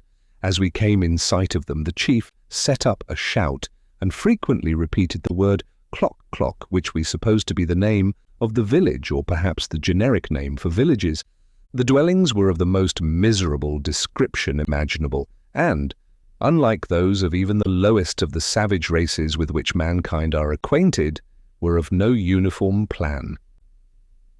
Some of them, and these we found belonged to the Wampoos or Yampoos, the great men of the land, consisted of a tree cut down at about 4 feet from the root, with a large black skin thrown over it, and hanging in loose folds upon the ground. Under this the savage nestled. Others were formed by means of rough limbs of trees, with the withered foliage upon them made to recline at an angle of 45 degrees against a bank of clay heaped up, without regular form, to the height of 5 or 6 feet. Others, again, were mere holes dug in the earth perpendicularly and covered over with similar branches, these being removed when the tenant was about to enter, and pulled on again when he had entered. A few were built among the forked limbs of trees as they stood, the upper limbs being partially cut through, so as to bend over upon the lower, thus forming thicker shelter from the weather. The greater number, however, consisted of small, shallow caverns apparently scratched in the face of a precipitous ledge of dark stone, resembling fuller's earth, with which 3 sides of the village were bounded. At the door of each of these primitive caverns was a small rock which the tenant carefully placed before the entrance upon leaving his residence. For what purpose I could not ascertain, as the stone itself was never of sufficient size to close up more than 1/3 of the opening. This village, if it were worthy of the name, lay in a valley of some depth, and could only be approached from the southward, the precipitous ledge of which I have already spoken, cutting off all access in other directions. Through the middle of the valley ran a brawling stream of the same magical-looking water which has been described. We saw several strange animals about the dwellings, all appearing to be thoroughly domesticated. The largest of these creatures resembled our common hog in the structure of the body and snout. The tail, however, was bushy, and the legs slender as those of the antelope. Its motion was exceedingly awkward and indecisive, and we never saw it attempt to run. We noticed also several animals very similar in appearance, but of a greater length of body, and covered with a black wool. There were a great variety of tame fowls running about, and these seemed to constitute the chief food of the natives. To our astonishment, we saw black albatross among these birds in a state of entire domestication, going to sea periodically for food, but always returning to the village as a home and using the southern shore in the vicinity as a place of incubation. There they were, joined by their friends, the pelicans as usual, but these latter never followed them to the dwellings of the savages. Among the other kinds of tame fowls were ducks, differing very little from the canvas back of our own country, black gannets, and a large bird, not unlike the buzzard in appearance, but not carnivorous. Of fish there seemed to be a great abundance. We saw, during our visit, a quantity of dried salmon, rock cod, blue dolphins, mackerel, blackfish, skate, conger eels, elephant fish, mullets, soles, parrotfish, leather jackets, gurnards, hake, flounders, paracutas, and innumerable other varieties.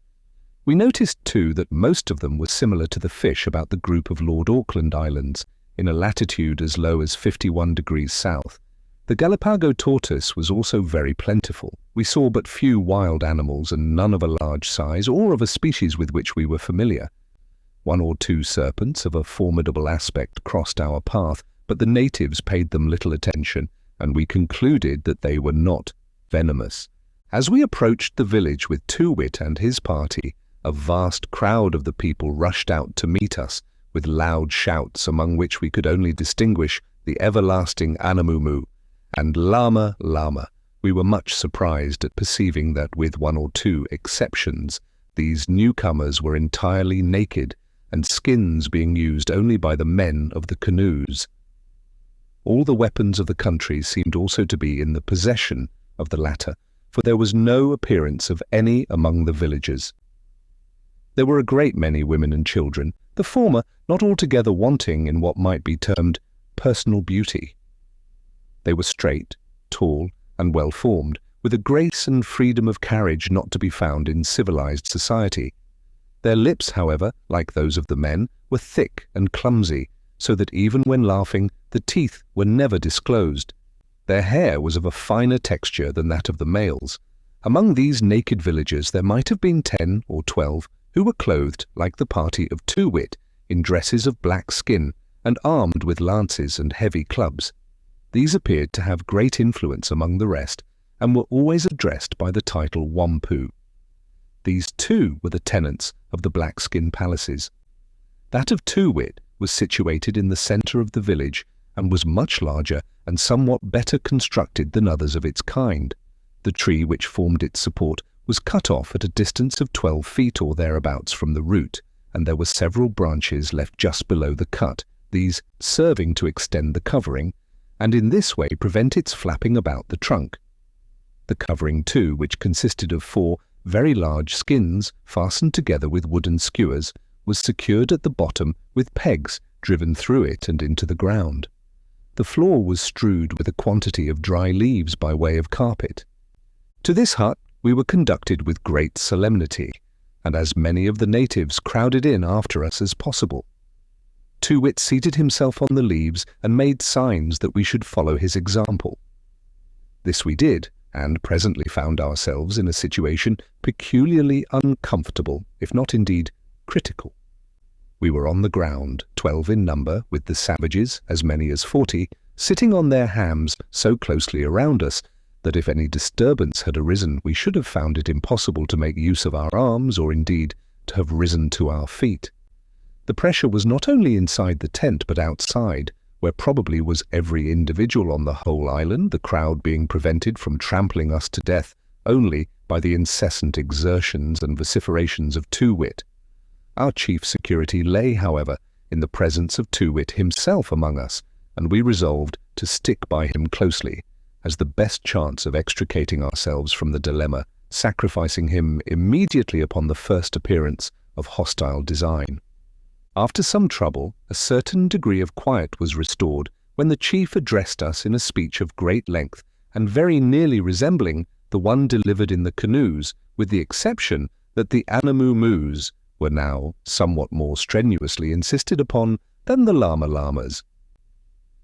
We listened in profound silence until the conclusion of this harangue, when Captain Guy replied by assuring the chief of his eternal friendship and goodwill, concluding what he had to say be a present of several strings of blue beads and a knife. At the former, the monarch, much to our surprise, turned up his nose with some expression of contempt, but the knife gave him the most unlimited satisfaction, and he immediately ordered dinner. This was handed into the tent over the heads of the attendants, and consisted of the palpitating entrails of a species of unknown animal, probably one of the slim-legged hogs which we had observed in our approach to the village. Seeing us at a loss how to proceed, he began, by way of setting us an example, to devour yard after yard of the enticing food, until we could positively stand it no longer, and evinced such manifest symptoms of rebellion of stomach as inspired His Majesty with a degree of astonishment only inferior to that brought about by the looking-glasses. We declined, however, partaking of the delicacies before us, and endeavoured to make him understand that we had no appetite whatever, having just finished a hearty déjeuner.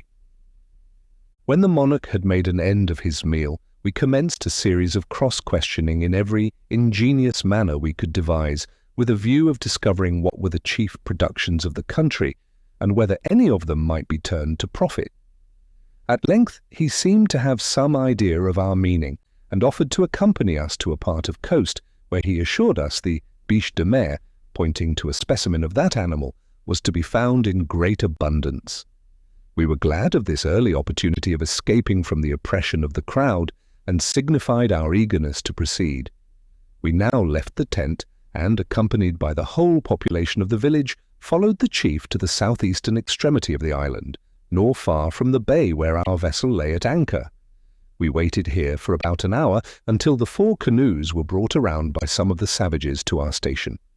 The whole of our party then getting into one of them, we were paddled along the edge of the reef before mentioned, and of another still farther out, where we saw a far greater quantity of biche de mer than the oldest seaman among us had ever seen in those groups of the lower latitudes most celebrated for this article of commerce.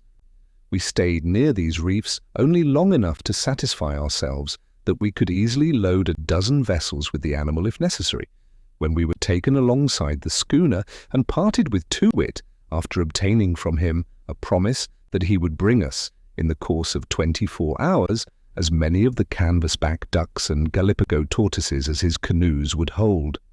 In the whole of this adventure we saw nothing in the demeanour of the natives calculated to create suspicion, with the single exception of the systematic manner in which their party was strengthened during our route from the schooner to the village. Chapter 20. The chief was as good as his word, and we were soon plentifully supplied with fresh provisions. We found the tortoises as fine as we had ever seen, and the ducks surpassed our best species of wild fowl, being exceedingly tender, juicy, and well-flavoured. Besides these, the savages brought us, upon our making them comprehend our wishes, a vast quantity of brown celery and scurvy grass, with a canoe-load of fresh fish, and some dried. The celery was a treat indeed, and the scurvy grass proved of incalculable benefit in restoring those of our men who had shown symptoms of disease. In a very short time we had not a single person on the sick list. We had also plenty of other kinds of fresh provisions, among which may be mentioned a species of shellfish resembling the mussel in shape, but with the taste of an oyster. Shrimps, too, and prawns were abundant, and albatross and other birds' eggs with dark shells. We took in, too, a plentiful stock of the flesh of the hog, which I have mentioned before. Most of the men found it a palatable food, but I thought it fishy and otherwise disagreeable. In return for these good things we presented the natives with blue beads, brass trinkets, nails, knives, and pieces of red cloth, they being fully delighted in the exchange. We established a regular market on shore, just under the guns of the schooner, where our barterings were carried on with every appearance of good faith, and a degree of order which their conduct at the village of Clock had not led us to expect from the savages. Matters went on thus very amicably for several days, during which parties of the natives were frequently on board the schooner, and parties of our men frequently on shore, making long excursions into the interior, and receiving no molestation whatever. Finding the ease with which the vessel might be loaded with biche de mer, owing to the friendly disposition of the islanders, and the readiness with which they would render us assistance in collecting it, Captain Guy resolved to enter into negotiations with Too-Wit for the erection of suitable houses in which to cure the article, and for the services of himself and tribe in gathering as much as possible, while he himself took advantage of the fine weather to prosecute his voyage to the southward. Upon mentioning this project to the chief, he seemed very willing to enter into an agreement.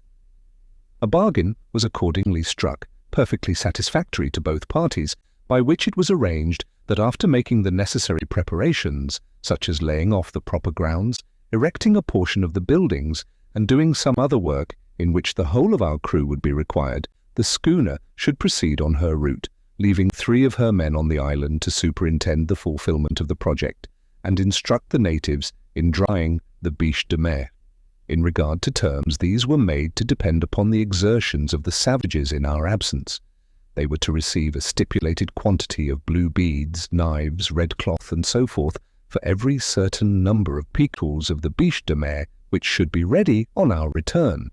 A description of the nature of this important article of commerce, and the method of preparing it, may prove of some interest to my readers, and I can find no more suitable place than this for introducing an account of it.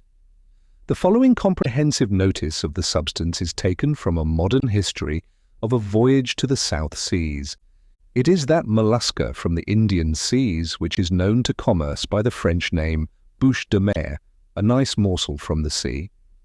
If I am not much mistaken, the celebrated Cuvier calls it Gasteropoda pulmonifera. It is abundantly gathered in the coasts of the Pacific Islands, and gathered especially for the Chinese market, where it commands a great price, perhaps as much as their much talked of edible birds' nests, which are properly made up of the gelatinous matter picked up by a species of swallow from the body of these mollusci. They have no shell, no legs, nor any prominent part, except an absorbing and an excretory opposite organs, but by their elastic wings, like caterpillars or worms, They creep in shallow waters in which, when low, they can be seen by a kind of swallow, the sharp bill of which, inserted in the soft animal, draws a gummy and filamentous substance which, by drying, can be wrought into the solid walls of their nest. Hence the name of Gasteropoda pulmonifera. This mollusca is oblong and of different sizes from 3 to 18 inches in length, and I have seen a few that were not less than 2 feet long. They were nearly round, a little flattish on one side, which lies next to the bottom of the sea, and they are from 1 to 8 inches thick. They crawl up into shallow water at particular seasons of the year, probably for the purpose of gendering, as we often find them in pairs. It is when the sun has the most power on the water, rendering it tepid, that they approach the shore. And they often go up into places so shallow that on the tides receding they are left dry, exposed to the beat of the sun, but they do not bring forth their young in shallow water, as we never see any of their progeny, and full-grown ones are always observed coming in from deep water. They feed principally on that class of zoophytes which produce the coral. The biche de mer is generally taken in 3 or 4 feet of water, after which they are brought on shore and split at one end with a knife, the incision being 1 inch or more, according to the size of the mollusca. Through this opening the entrails are forced out by pressure, and they are much like those of any other small tenant of the deep. The article is then washed and afterward boiled to a certain degree, which must not be too much or too little. They are then buried in the ground for 4 hours, then boiled again for a short time, after which they are dried, either by the fire or the sun. Those cured by the sun are worth the most, but where 1 pickle, 133 1/3 pounds, can be cured that way, I can cure 30 pickles by the fire. When once properly cured, they can be kept in a dry place for 2 or 3 years without any risk, but they should be examined once in every few months, say 4 times a year, to see if any dampness is likely to affect them. The Chinese, as before stated, consider biche de mer a very great luxury, believing that it wonderfully strengthens and nourishes the system and renews the exhausted system of the immoderate voluptuary. The first quality commands a high price in Canton, being worth $90 a pickle. The second quality, $75. The third, $50. The fourth, $30. The fifth, $20. The sixth, $12. The seventh, $8. And the eighth, $4. Small cargoes, however, will often bring more in Manila, Singapore, and Batavia. An agreement having been thus entered into, we proceeded immediately to land everything necessary for preparing the buildings and clearing the ground. A large flat space near the eastern shore of the bay was selected, where there was plenty of both wood and water, and within a convenient distance of the principal reefs on which the biche de mer was to be procured. We now all set to work in good earnest, and soon, to the great astonishment of the savages, had felled a sufficient number of trees for our purpose, getting them quickly in order for the framework of the houses, which in 2 or 3 days was so far underway that we could safely trust the rest of the work to the 3 men whom we intended to leave behind. These were John Carson, Alfred Harris, and Wang Chongqing Peterson, all natives of London, I believe, who volunteered their services in this respect. By the last of the month we had everything in readiness for departure. We had agreed, however, to pay a formal visit of leave-taking to the village, and Too-Wit insisted so pertinaciously upon our keeping the promise that we did not think it advisable to run the risk of offending him by a final refusal. I believe that not one of us had at this time the slightest suspicion of the good faith of the savages. They had uniformly behaved with the greatest decorum, aiding us with alacrity in our work, offering us their commodities, frequently without price, and never, in any instance, pilfering a single article, although the high value they set upon the goods we had with us was evident by the extravagant demonstrations of joy always manifested upon our making them a present. The women especially were most obliging in every respect, and upon the whole we should have been the most suspicious of human beings had we entertained a single thought of perfidy on the part of a people who treated us so well. A very short while sufficed to prove that this apparent kindness of disposition was only the result of a deeply laid plan for our destruction, and that the islanders for whom we entertained such inordinate feelings of esteem were among the most barbarous, subtle, and bloodthirsty wretches that ever contaminated the face of the globe. It was on the 1st of February that we went on shore for the purpose of visiting the village. Although, as said before, we entertained not the slightest suspicion, still no proper precaution was neglected. 6 men were left in the schooner with instructions to permit none of the savages to approach the vessel during our absence, under any pretence whatever, and to remain constantly on deck. The boarding nettings were up, the guns double-shotted with grape and canister, and the swivels loaded with canisters of musket balls. She lay, with her anchor apeak, about a mile from the shore, and no canoe could approach her in any direction without being distinctly seen and exposed to the full fire of our swivels immediately. The 6 men being left on board, our shore party consisted of 32 persons in all. We were armed to the teeth, having with us muskets, pistols, and cutlasses. Besides, each had a long kind of seaman's knife, somewhat resembling the Bowie knife now so much used throughout our western and southern country. 100 of the black-skin warriors met us at the landing for the purpose of accompanying us on our way. We noticed, however, with some surprise, that they were now entirely without arms, and upon questioning Too-wit in relation to this circumstance, he merely answered that mati non we papasi, meaning that there was no need of arms where all were brothers. We took this in good part, and proceeded. We had passed the spring and rivulet of which I before spoke, and were now entering upon a narrow gorge leading through the chain of soapstone hills, among which the village was situated. This gorge was very rocky and uneven, so much so that it was with no little difficulty we scrambled through it on our first visit to Clock Clock. The whole length of the ravine might have been 1.5 miles, or probably 2 miles. It wound in every possible direction through the hills, having apparently formed, at some remote period, the bed of a torrent, in no instance proceeding more than 20 yards without an abrupt turn. The sides of this dell would have averaged, I am sure, 70 or 80 feet in perpendicular altitude throughout the whole of their extent, and in some portions they arose to an astonishing height, overshadowing the pass so completely that but little of the light of day could penetrate.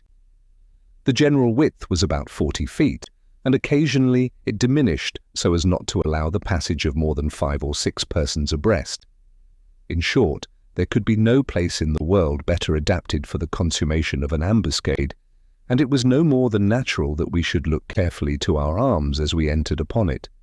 When I now think of our egregious folly, the chief subject of astonishment seems to be that we should have ever ventured under any circumstances so completely into the power of unknown savages as to permit them to march both before and behind us in our progress through this ravine. Yet such was the order we blindly took up, trusting foolishly to the force of our party, the unarmed condition of Too-wit and his men, the certain efficacy of our firearms, whose effect was yet a secret to the natives, and, more than all, to the long-sustained pretension of friendship kept up by these infamous wretches. 5 or 6 of them went on before as if to lead the way, ostentatiously busying themselves in removing the larger stones and rubbish from the path. Next came our own party. We walked closely together, taking care only to prevent separation. Behind followed the main body of the savages, observing unusual order and decorum. Dirk Peters, a man named Wilson Allen, and myself were on the right of our companions, examining, as we went along, the singular stratification of the precipice which overhung us. A fissure in the soft rock attracted our attention. It was about wide enough for one person to enter without squeezing, and extended back into the hill some 18 or 20 feet in a straight course, sloping afterward to the left. The height of the opening, as far as we could see into it from the main gorge, was perhaps 60 or 70 feet. There were 1 or 2 stunted shrubs growing from the crevices, bearing a species of filbert, which I felt some curiosity to examine, and pushed in briskly for that purpose, gathering 5 or 6 of the nuts at a grasp, and then hastily retreating. As I turned, I found that Peters and Allen had followed me. I desired them to go back, as there was not room for 2 persons to pass, saying they should have some of my nut. They accordingly turned, and were scrambling back, Alan being close to the mouth of the fissure, when I was suddenly aware of a concussion resembling nothing I had ever before experienced, and which impressed me with a vague conception, if indeed I then thought of anything, that the whole foundations of the solid globe were suddenly rent asunder, and that the day of universal dissolution was at hand. Chapter 21. As soon as I could collect my scattered senses, I found myself nearly suffocated and grovelling in utter darkness among a quantity of loose earth, which was also falling upon me heavily in every direction, threatening to bury me entirely. Horribly alarmed at this idea, I struggled to gain my feet, and at last succeeded. I then remained motionless for some moments, endeavouring to conceive what had happened to me and where I was. Presently I heard a deep groan just at my ear, and afterward the smothered voice of Peters calling to me for aid in the name of God. I scrambled 1 or 2 paces forward, when I fell directly over the head and shoulders of my companion, who, I soon discovered, was buried in a loose mass of earth as far as his middle, and struggling desperately to free himself from the pressure. I tore the dirt from around him with all the energy I could command, and at length succeeded in getting him out. As soon as we sufficiently recovered from our fright and surprise to be capable of conversing rationally, we both came to the conclusion that the walls of the fissure in which we had ventured had, by some convulsion of nature, or probably from their own weight, caved in overhead, and that we were consequently lost forever, being thus entombed alive. For a long time we gave up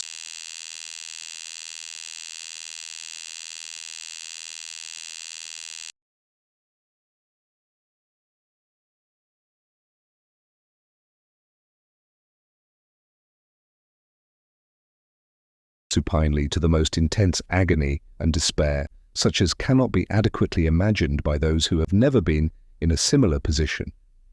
I firmly believe that no incident ever occurring in the course of human events is more adapted to inspire the supremeness of mental and bodily distress than a case like our own of living inhumation. The blackness of darkness which envelops the victim, the terrific oppression of lungs, the stifling fumes from the damp earth, unite with the ghastly considerations that we are beyond the remotest confines of hope, and that such is the allotted portion of the dead, to carry into the human heart a degree of appalling awe and horror, not to be tolerated, never to be conceived. At length, Peters proposed that we should endeavour to ascertain precisely the extent of our calamity, and grope about our prison. It being barely possible, he observed, that some opening might yet be left us for escape. I caught eagerly at this hope, and arousing myself to exertion, attempted to force my way through the loose earth.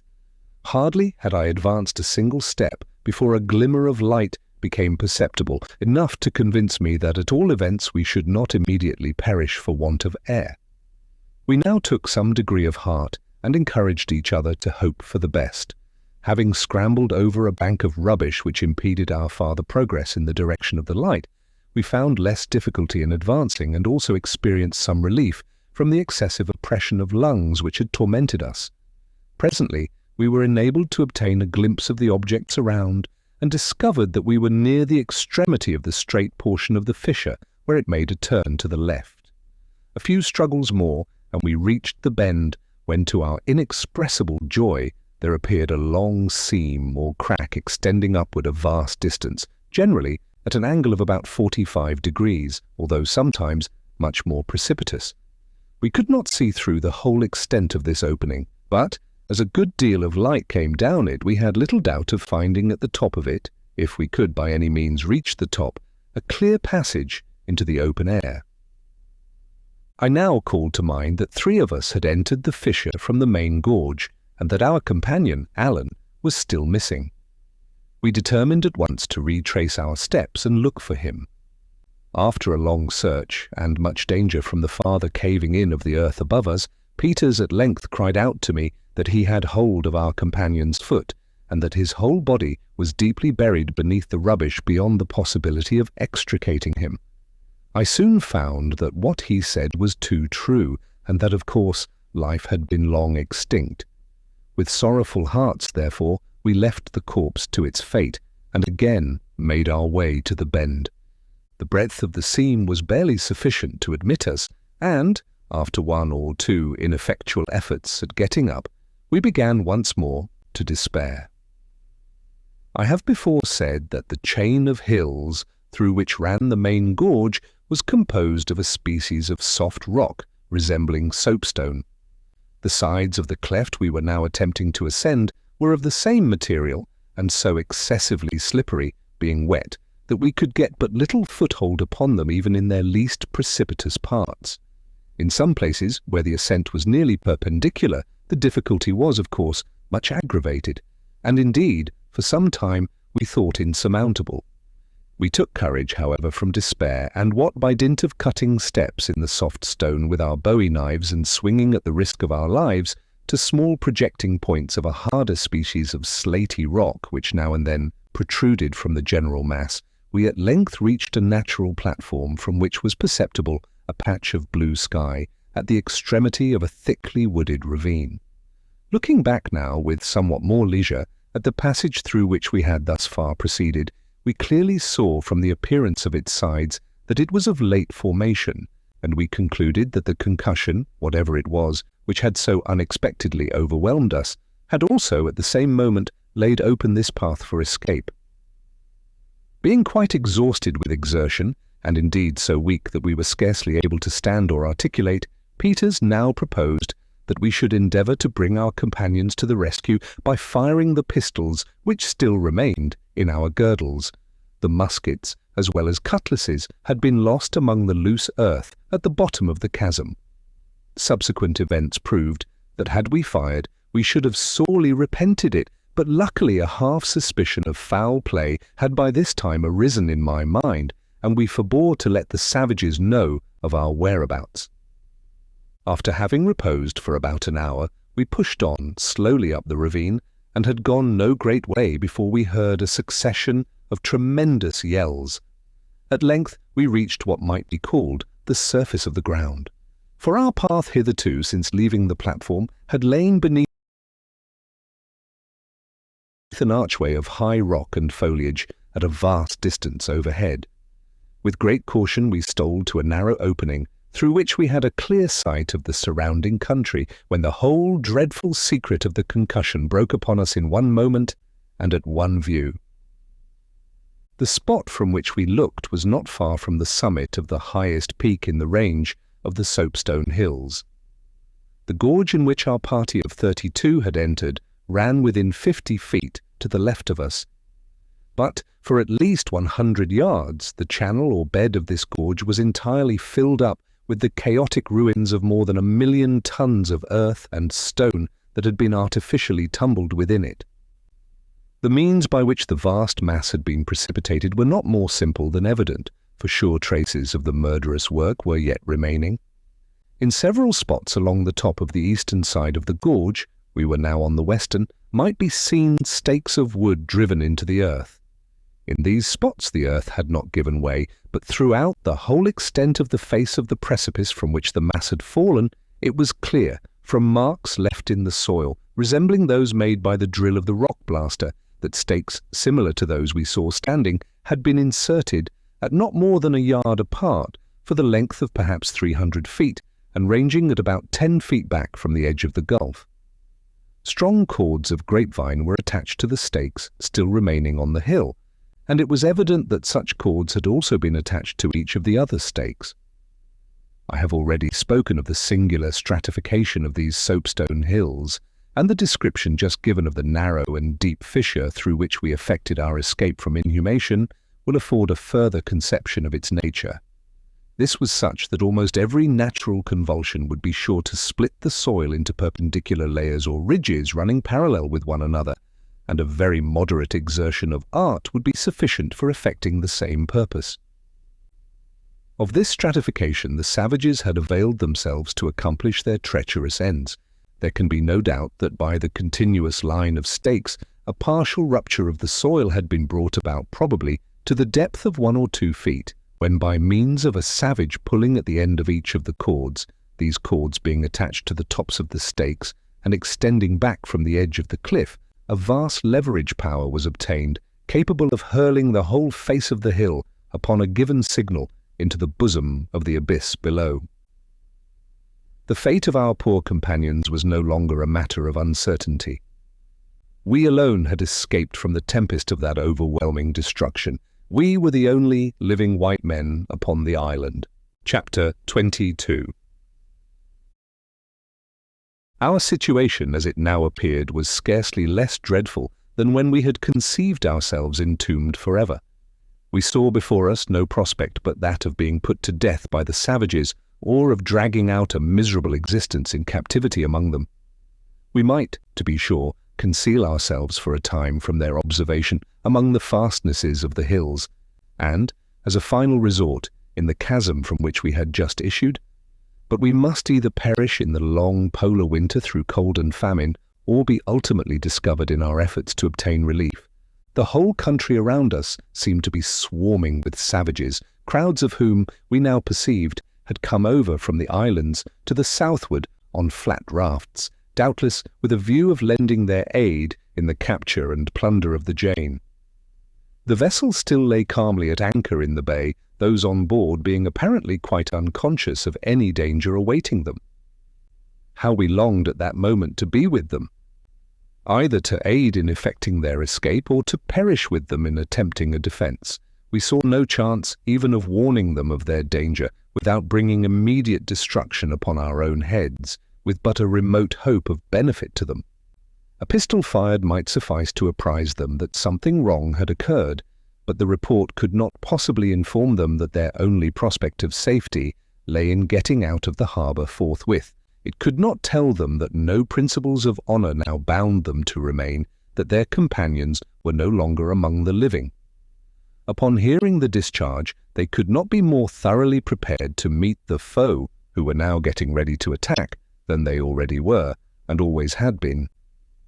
No good, therefore, and infinite harm would result from our firing, and after mature deliberation, we forbore. Our next thought was to attempt to rush toward the vessel, to seize one of the 4 canoes which lay at the head of the bay, and endeavour to force a passage on board. But the utter impossibility of succeeding in this desperate task soon became evident. The country, as I said before, was literally swarming with the natives, skulking among the bushes and recesses of the hills, so as not to be observed from the schooner. In our immediate vicinity especially, and blockading the sole path by which we could hope to attain the shore at the proper point, was stationed the whole party of the black-skin warriors, with Too-Wit at their head, and apparently only waiting for some reinforcement to commence his onset upon the Jane. The canoes, too, which lay at the head of the bay, were manned with savages, unarmed, it is true, but who undoubtedly had arms within reach. We were forced, therefore, however unwillingly, to remain in our place of concealment, mere spectators of the conflict which presently ensued. In about half an hour we saw some 60 or 70 rafts or flatboats without riggers, filled with savages, and coming round the southern bight of the harbour. They appeared to have no arms except short clubs and stones which lay in the bottom of the rafts. Immediately afterward another detachment, still larger, appeared in an opposite direction, and with similar weapons. The 4 canoes, too, were now quickly filled with natives, starting up from the bushes at the head of the bay, and put off swiftly to join the other parties. Thus, in less time than I have taken to tell it, and as if by magic, the Jane saw herself surrounded by an immense multitude of desperadoes, evidently bent upon capturing her at all hazards. That they would succeed in so doing could not be doubted for an instant. The 6 men left in the vessel, however resolutely they might engage in her defence, were altogether unequal to the proper management of the guns, or in any manner to sustain a contest at such odds. I could hardly imagine that they would make resistance at all, but in this was deceived, for presently I saw them get springs upon the cable and bring the vessel's starboard broadside to bear upon the canoes, which by this time were within pistol range, the rafts being nearly a quarter of a mile to windward. Owing to some cause unknown, but most probably to the agitation of our poor friends at seeing themselves in so hopeless a situation, the discharge was an entire failure. Not a canoe was hit or a single savage injured, the shots striking short and ricocheting over their heads. The only effect produced upon them was astonishment at the unexpected report and smoke, which was so excessive that for some moments I almost thought they would abandon their design entirely and return to the shore.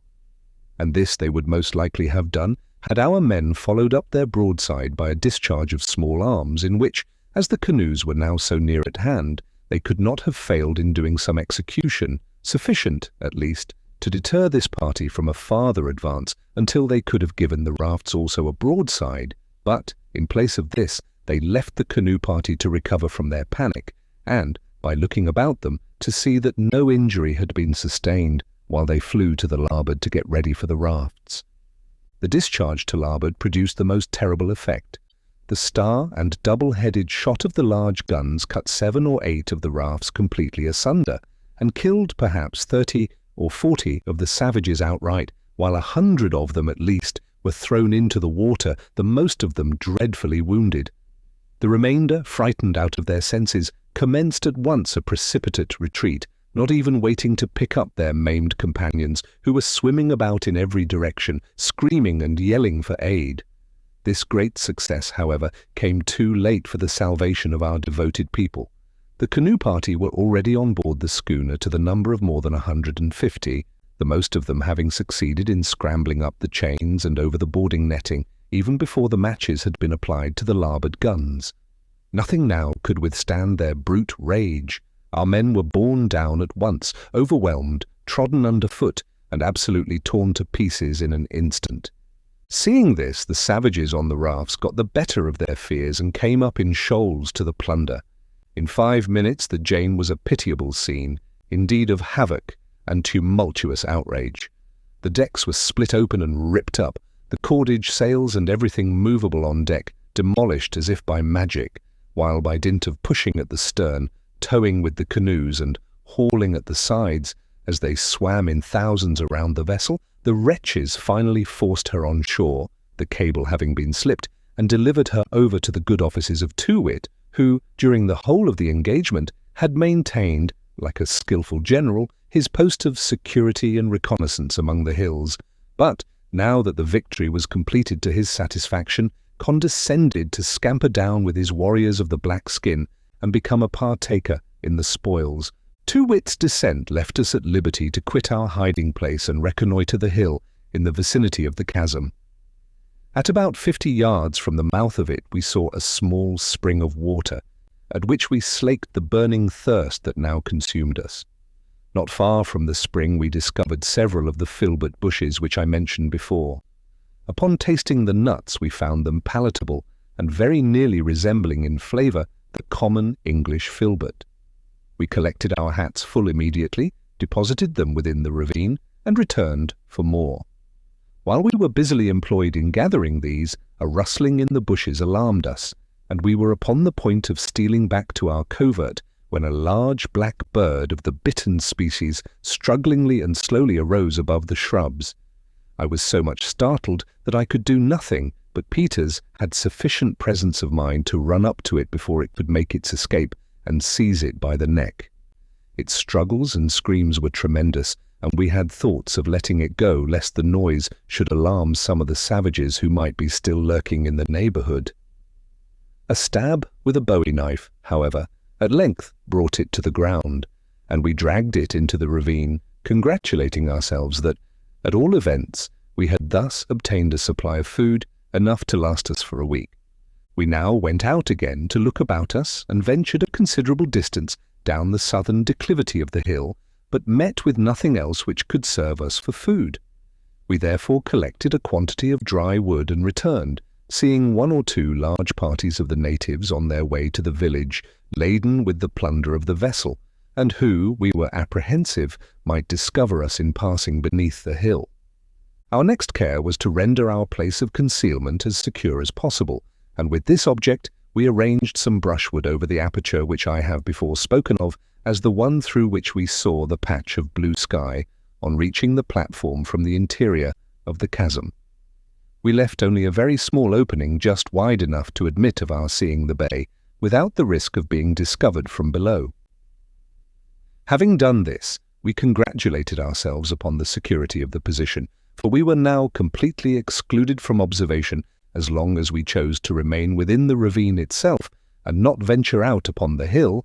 We could perceive no traces of the savages having ever been within this hollow, but, indeed, when we came to reflect upon the probability that the fissure through which we attained it had been only just now created by the fall of the cliff opposite, and that no other way of attaining it could be perceived, we were not so much rejoiced at the thought of being secure from molestation, as fearful lest there should be absolutely no means left us for descent. We resolved to explore the summit of the hill thoroughly when a good opportunity should offer. In the meantime, we watched the motions of the savages through our loophole. They had already made a complete wreck of the vessel and were now preparing to set her on fire. In a little while we saw the smoke ascending in huge volumes from her main hatchway, and, shortly afterward, a dense mass of flame burst up from the forecastle. The rigging, masts, and what remained of the sails caught immediately, and the fire spread rapidly along the decks. Still a great many of the savages retained their stations about her, hammering with large stones, axes, and cannonballs at the bolts and other iron and copper work. On the beach, and in canoes and rafts, there were not less altogether in the immediate vicinity of the schooner than 10,000 natives, besides the shoals of them who, laden with booty, were making their way inland and over to the neighbouring islands. We now anticipated a catastrophe, and were not disappointed. First of all, there came a smart shock, which we felt as distinctly where we were as if we had been slightly galvanized, but unattended with any visible signs of an explosion. The savages were evidently startled and paused for an instant from their labours and yellings. They were upon the point of recommencing when suddenly a mass of smoke puffed up from the decks, resembling a black and heavy thundercloud. Then, as if from its bowels, arose a tall stream of vivid fire to the height, apparently, of a quarter of a mile. Then there came a sudden circular expansion of the flame. Then the whole atmosphere was magically crowded in a single instant with a wild chaos of wood and metal and human limbs. And lastly came the concussion in its fullest fury, which hurled us impetuously from our feet, while the hills echoed and re-echoed the tumult, and a dense shower of the minutest fragments of the ruins tumbled headlong in every direction around us. The havoc among the savages far exceeded our utmost expectation, and they had now, indeed, reaped the full and perfect fruits of their treachery. Perhaps 1,000 perished by the explosion, while at least an equal number were desperately mangled. The whole surface of the bay was literally strewn with the struggling and drowning wretches, and on shore matters were even worse. They seemed utterly appalled by the suddenness and completeness of their discomfiture, and made no efforts at assisting one another. At length we observed a total change in their demeanour. From absolute stupor they appeared to be, all at once, aroused to the highest pitch of excitement, and rushed wildly about, going to and from a certain point on the beach with the strangest expressions of mingled horror, rage, and intense curiosity depicted on their countenances, and shouting at the top of their voices, "Tekelili! Tekelili!" Presently we saw a large body go off into the hills, whence they returned in a short time, carrying stakes of wood. These they brought to the station where the crowd was the thickest, which now separated so as to afford us a view of the object of all this excitement. We perceived something white lying upon the ground, but could not immediately make out what it was. At length we saw that it was the carcass of the strange animal with the scarlet teeth and claws which the schooner had picked up at sea on the 18th of January. Captain Guy had had the body preserved for the purpose of stuffing the skin and taking it to England. I remember he had given some directions about it just before our making the island, and it had been brought into the cabin and stowed away in one of the lockers. It had now been thrown on shore by the explosion, but why it had occasioned so much concern among the savages was more than we could comprehend. Although they crowded around the carcass at a little distance, none of them seemed willing to approach it closely. By and by the men with the stakes drove them in a circle around it, and no sooner was this arrangement completed than the whole of the vast assemblage rushed into the interior of the island with loud screams of "Tekelili, Tekelili." Chapter 23. During the 6 or 7 days immediately following, we remained in our hiding place upon the hill, going out only occasionally, and then with the greatest precaution, for water and filberts. We had made a kind of penthouse on the platform, furnishing it with a bed of dry leaves and placing in it 3 large flat stones which served us for both fireplace and table. We kindled a fire without difficulty by rubbing 2 pieces of dry wood together, the one soft, the other hard. The bird we had taken in such good season proved excellent eating, although somewhat tough. It was not an oceanic fowl, but a species of bittern with jet black and grisly plumage, and diminutive wings in proportion to its bulk. We afterwards saw 3 of the same kind in the vicinity of the ravine, apparently seeking for the one we had captured, but, as they never alighted, we had no opportunity of catching them. As long as this fowl lasted, we suffered nothing from our situation, but it was now entirely consumed, and it became absolutely necessary that we should look out for provision. The filberts would not satisfy the cravings of hunger, afflicting us too with severe gripings of the bowels, and, if freely indulged in, with violent headache. We had seen several large tortoises near the seashore to the eastward of the hill, and perceived they might be easily taken if we could get at them without the observation of the natives. It was resolved, therefore, to make an attempt at descending. We commenced by going down the southern declivity, which seemed to offer the fewest difficulties, but had not proceeded 100 yards before, as we had anticipated from appearances on the hilltop, our progress was entirely arrested by a branch of the gorge in which our companions had perished. We now passed along the edge of this for about 1/4 of a mile, when we were again stopped by a precipice of immense depth, and, not being able to make our way along the brink of it, we were forced to retrace our steps by the main ravine. We now pushed over to the eastward, but with precisely similar fortune. After an hour's scramble, at the risk of breaking our necks, we discovered that we had merely descended into a vast pit of black granite, with fine dust at the bottom, and whence the only egress was by the rugged path in which we had come down.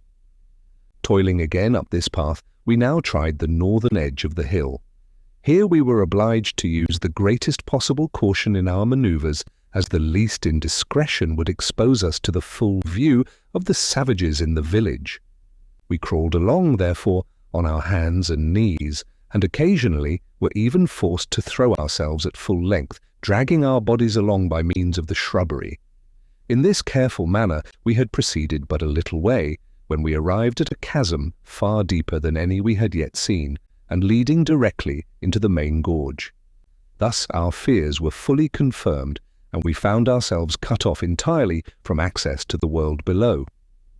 Thoroughly exhausted by our exertions, we made the best of our way back to the platform, and throwing ourselves upon the bed of leaves, slept sweetly and soundly for some hours. For several days after this fruitless search, we were occupied in exploring every part of the summit of the hill in order to inform ourselves of its actual resources. We found that it would afford us no food, with the exception of the unwholesome filberts and a rank species of scurvy grass, which grew in a little patch of not more than 4 rods square, and would be soon exhausted. On the 15th of February, as near as I can remember, there was not a blade of this left, and the nuts were growing scarce. Our situation, therefore, could hardly be more lamentable. On the 16th, we again went round the walls of our prison, in hope of finding some avenue of escape, but to no purpose. We also descended the chasm in which we had been overwhelmed, with the faint expectation of discovering, through this channel, some opening to the main ravine.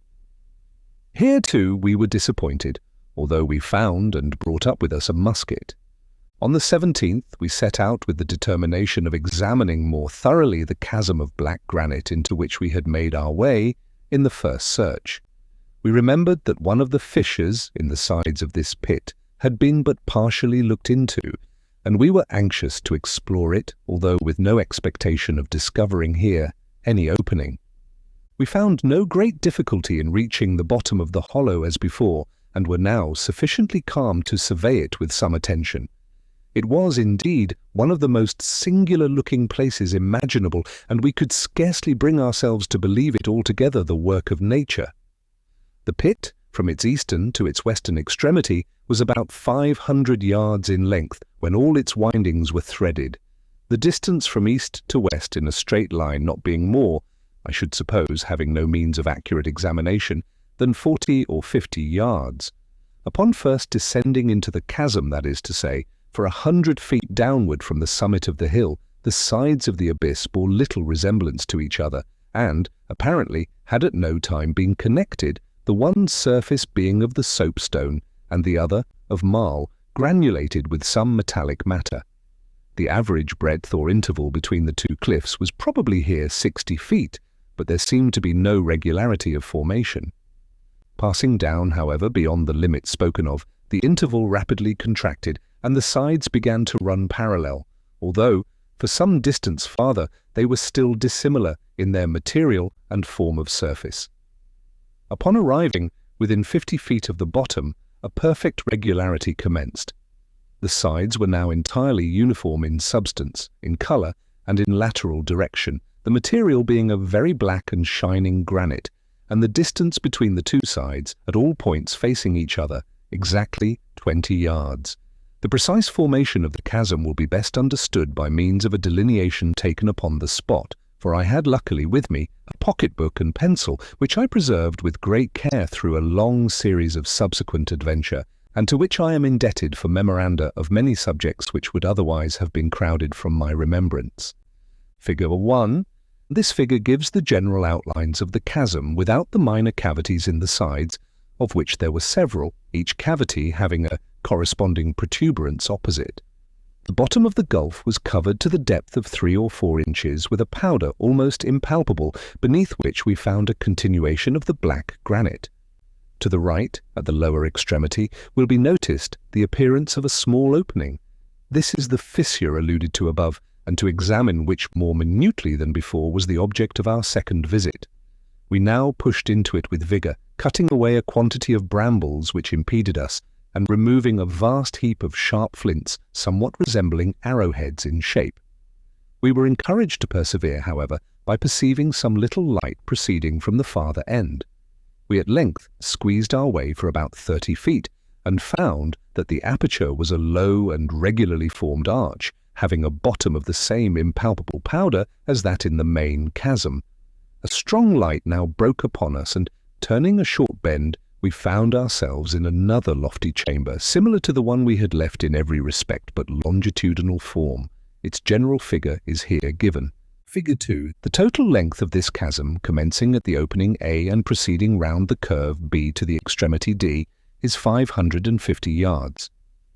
At C we discovered a small aperture similar to the one through which we had issued from the other chasm, and this was choked up in the same manner with brambles and a quantity of the white arrowhead flints.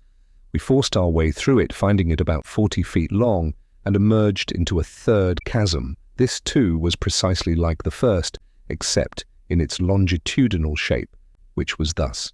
Figure 3. We found the entire length of the third chasm 320 yards. At the point, A was an opening about 6 feet wide and extending 15 feet into the rock, where it terminated in a bed of marl, there being no other chasm beyond, as we had expected. We were about leaving this fissure, into which very little light was admitted, when Peters called my attention to a range of singular-looking indentures in the surface of the marl forming the termination of the cul-de-sac. With a very slight exertion of the imagination, the left or most northern of these indentures might have been taken for the intentional, although rude, representation of a human figure standing erect with outstretched arm. The rest of them bore also some little resemblance to alphabetical characters, and Peters was willing, at all events, to adopt the idle opinion that they were really such. I convinced him of his error, finally, by directing his attention to the floor of the fissure, where, among the powder, we picked up, piece by piece,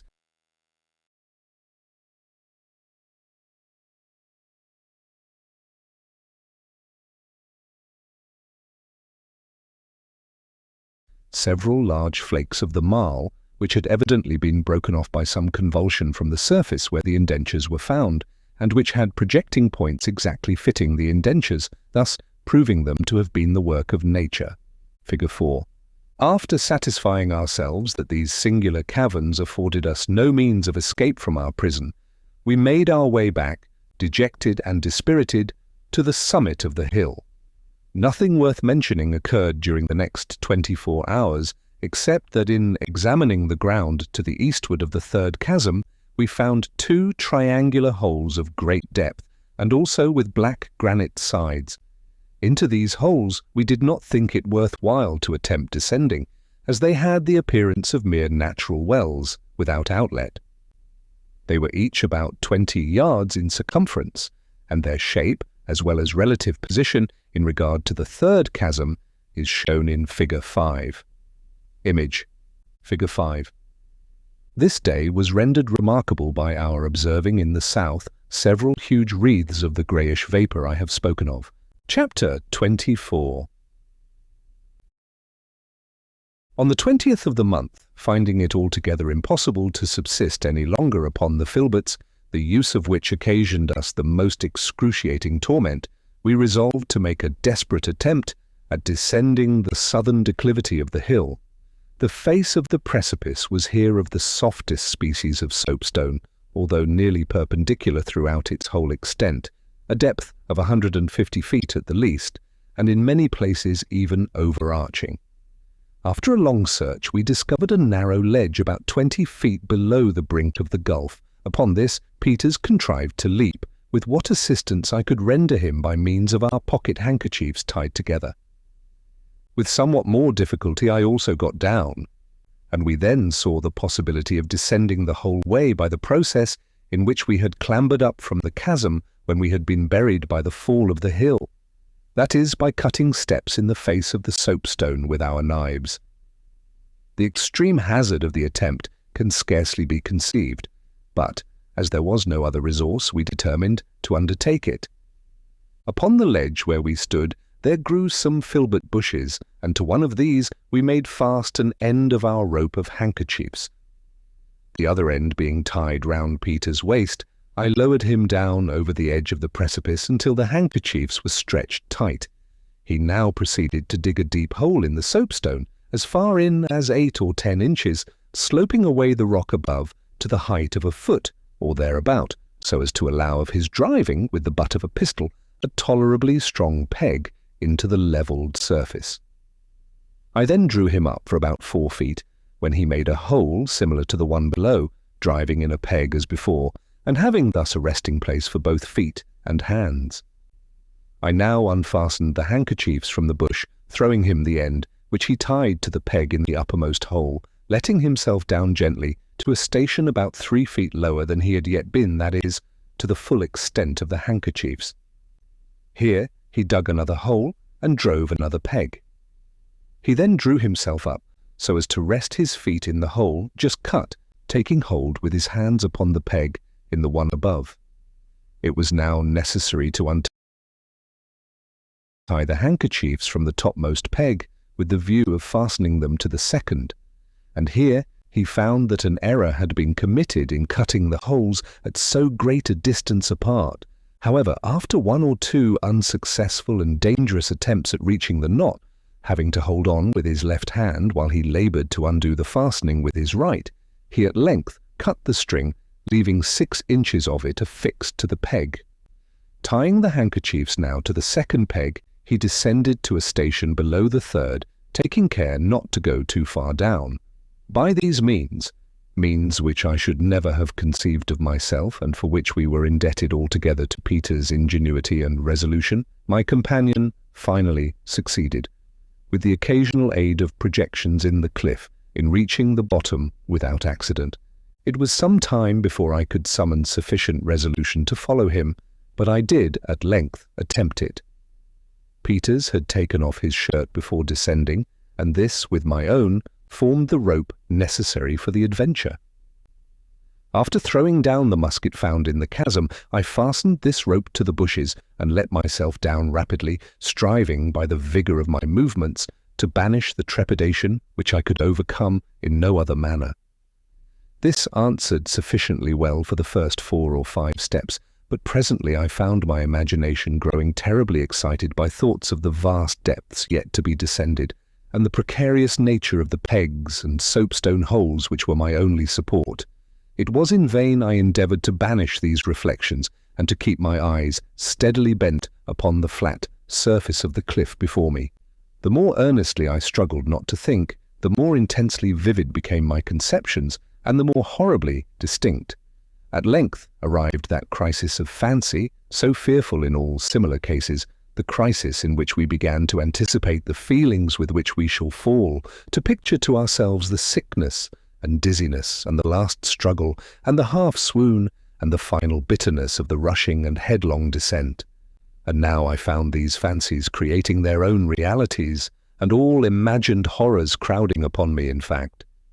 I felt my knees strike violently together, while my fingers were gradually but certainly relaxing their grasp. There was a ringing in my ears, and I said, "This is my knell of death." And now I was consumed with the irrepressible desire of looking below.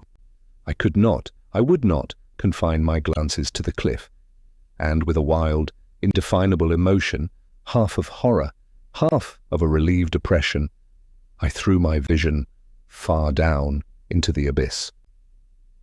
For one moment my fingers clutched convulsively upon their hold, while, with the movement, the faintest possible idea of ultimate escape wandered like a shadow through my mind. In the next, my whole soul was pervaded with a longing to fall, a desire, a yearning, a passion, utterly uncontrollable. I let go at once my grasp upon the peg, and turning half round from the precipice, remained tottering for an instant against its naked face. But now there came a spinning of the brain, a shrill sounding and phantom voice screamed within my ears. A dusky, fiendish and filmy figure stood immediately beneath me, and sighing, I sunk down with a bursting heart, and plunged within its arms. I had swooned, and Peters had caught me as I fell. He had observed my proceedings from his station at the bottom of the cliff, and perceiving my imminent danger, had endeavoured to inspire me with courage by every suggestion he could devise, although my confusion of mind had been so great as to prevent my hearing what he said, or being conscious that he had even spoken to me at all. At length, seeing me totter, he hastened to ascend to my rescue and arrived just in time for my preservation. Had I fallen with my full weight, the rope of linen would inevitably have snapped, and I should have been precipitated into the abyss. As it was, he contrived to let me down gently, so as to remain suspended without danger until animation returned. This was in about 15 minutes. On recovery, my trepidation had entirely vanished. I felt a new being, and, with some little further aid from my companion, reached the bottom also in safety. We now found ourselves not far from the ravine which had proved the tomb of our friends, and to the southward of the spot where the hill had fallen. The place was one of singular wildness, and its aspect brought to my mind the descriptions given by travellers of those dreary regions marking the site of degraded Babylon. Not to speak of the ruins of the disrupted cliff which formed a chaotic barrier in the vista to the northward, the surface of the ground in every other direction was strewn with huge tumuli, apparently the wreck of some gigantic structures of art, although in detail no semblance of art could be detected. Scoria were abundant, and large, shapeless blocks of the black granite, intermingled with others of marl, and both granulated with metal. Of vegetation, there were no traces whatsoever throughout the whole of the desolate area within sight. Several immense scorpions were seen, and various reptiles not elsewhere to be found in the high latitudes. As food was our most immediate object, we resolved to make our way to the sea-coast, distant not more than half a mile, with a view of catching turtle, several of which we had observed from our place of concealment on the hill. We had proceeded some 100 yards, threading our route cautiously between the huge rocks and tumuli, when, upon turning a corner, 5 savages sprung upon us from a small cavern, felling Peters to the ground with a blow from a club. As he fell, the whole party rushed upon him to secure their victim, leaving me time to recover from my astonishment. I still had the musket, but the barrel had received so much injury in being thrown from the precipice that I cast it aside as useless, preferring to trust my pistols, which had been carefully preserved in order. With these, I advanced upon the assailants, firing one after the other in quick succession. 2 savages fell, and one, who was in the act of thrusting a spear into Peters, sprung to his feet without accomplishing his purpose. My companion being thus released, we had no further difficulty. He had his pistols also, but prudently declined using them, confiding in his great personal strength, which far exceeded that of any person I have ever known. Seizing a club from one of the savages who had fallen, he dashed out the brains of the 3 who remained, killing each instantaneously with a single blow of the weapon and leaving us completely masters of the field. So rapidly bad these events passed that we could scarcely believe in their reality, and were standing over the bodies of the dead in a species of stupid contemplation when we were brought to recollection by the sound of shouts in the distance. It was clear that the savages had been alarmed by the firing and that we had little chance of avoiding discovery. To regain the cliff, it would be necessary to proceed in the direction of the shouts, and even should we succeed in arriving at its base, we should never be able to ascend it without being seen.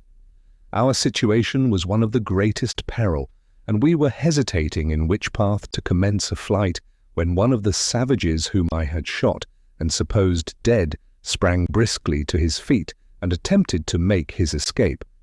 We overtook him, however, before he had advanced many paces, and were about to put him to death, when Peters suggested that we might derive some benefit from forcing him to accompany us in our attempt to escape.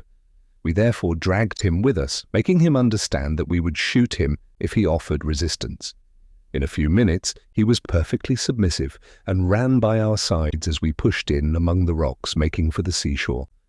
So far the irregularities of the ground we had been traversing hid the sea, except at intervals, from our sight, and, when we first had it fairly in view, it was perhaps 200 yards distant. As we emerged into the open beach, we saw, to our great dismay, an immense crowd of the natives pouring from the village and from all visible quarters of the island, making toward us with gesticulations of extreme fury and howling like wild beasts.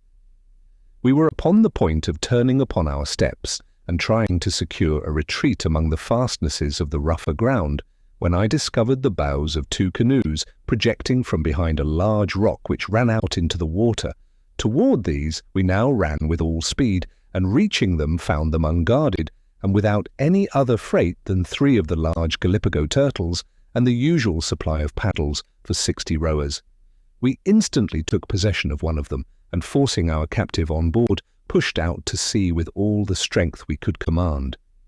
We had not made, however, more than 50 yards from the shore before we became sufficiently calm to perceive the great oversight of which we had been guilty in leaving the other canoe in the power of the savages, who by this time were not more than twice as far from the beach as ourselves, and were rapidly advancing to the pursuit.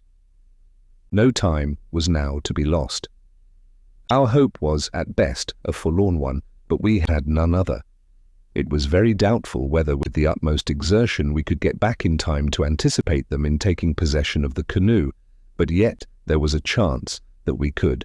We might save ourselves if we succeeded, while not to make the attempt was to resign ourselves to inevitable butchery. The canoe was modelled with the bow and stern alike, and in place of turning it around, we merely changed our position in paddling. As soon as the savages perceived this, they redoubled their yells, as well as their speed, and approached with inconceivable rapidity. We pulled, however, with all the energy of desperation, and arrived at the contested point before more than one of the natives had attained it. This man paid dearly for his superior agility, Peters shooting him through the head with a pistol as he approached the shore.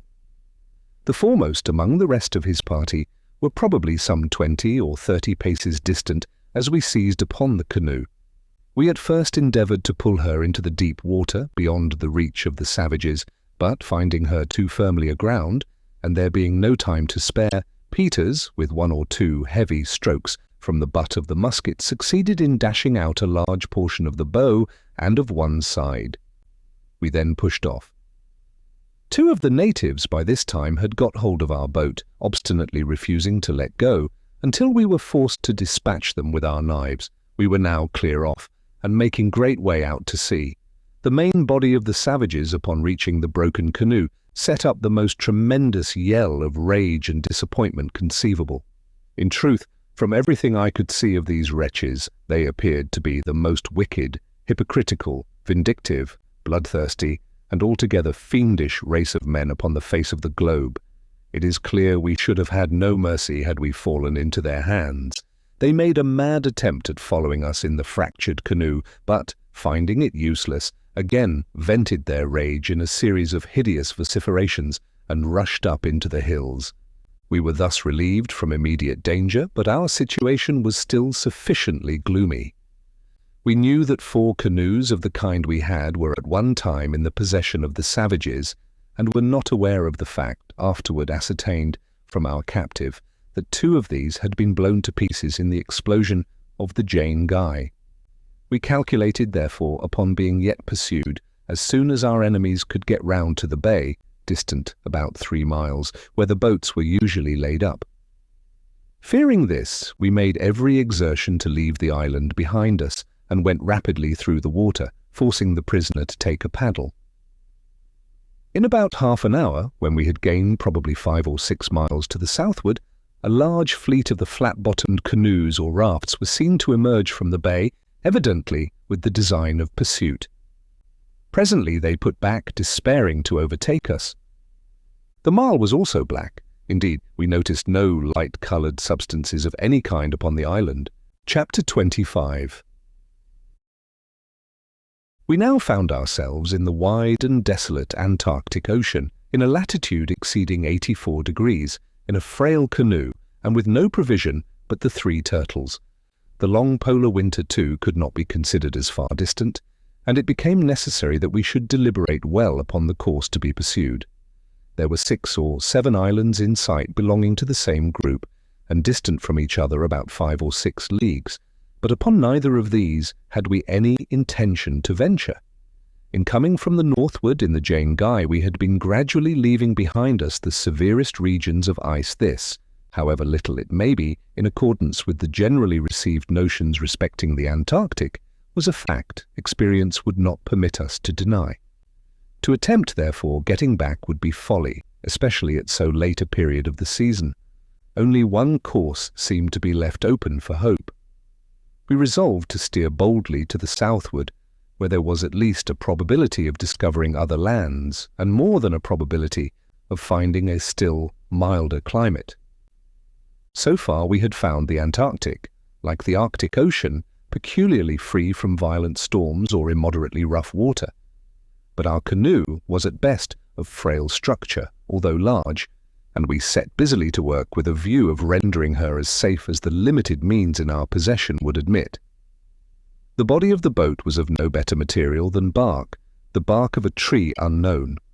The ribs were of a tough osier, well adapted to the purpose for which it was used. We had 50 feet room from stem to stern, from 4 to 6 in breadth, and in depth throughout 4 feet and a half, the boats thus differing vastly in shape from those of any other inhabitants of the Southern Ocean with whom civilized nations are acquainted. We never did believe them the workmanship of the ignorant islanders who owned them, and some days after this period discovered, by questioning our captive, that they were in fact made by the natives of a group to the southwest of the country where we found them, having fallen accidentally into the hands of our barbarians. What we could do for the security of our boat was very little indeed. Several wide rents were discovered near both ends, and these we contrived to patch up with pieces of woolen jacket. With the help of the superfluous paddles, of which there were a great many, we erected a kind of framework about the bow so as to break the force of any seas which might threaten to fill us in that quarter.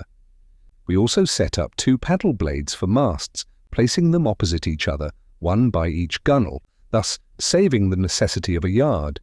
To these masts we attached a sail made of our shirts, doing this with some difficulty, as here we could get no assistance from our prisoner whatever, although he had been willing enough to labour in all the other operations. The sight of the linen seemed to affect him in a very singular manner. He could not be prevailed upon to touch it or go near it, shuddering when we attempted to force him, and shrieking out, "Tekelili!"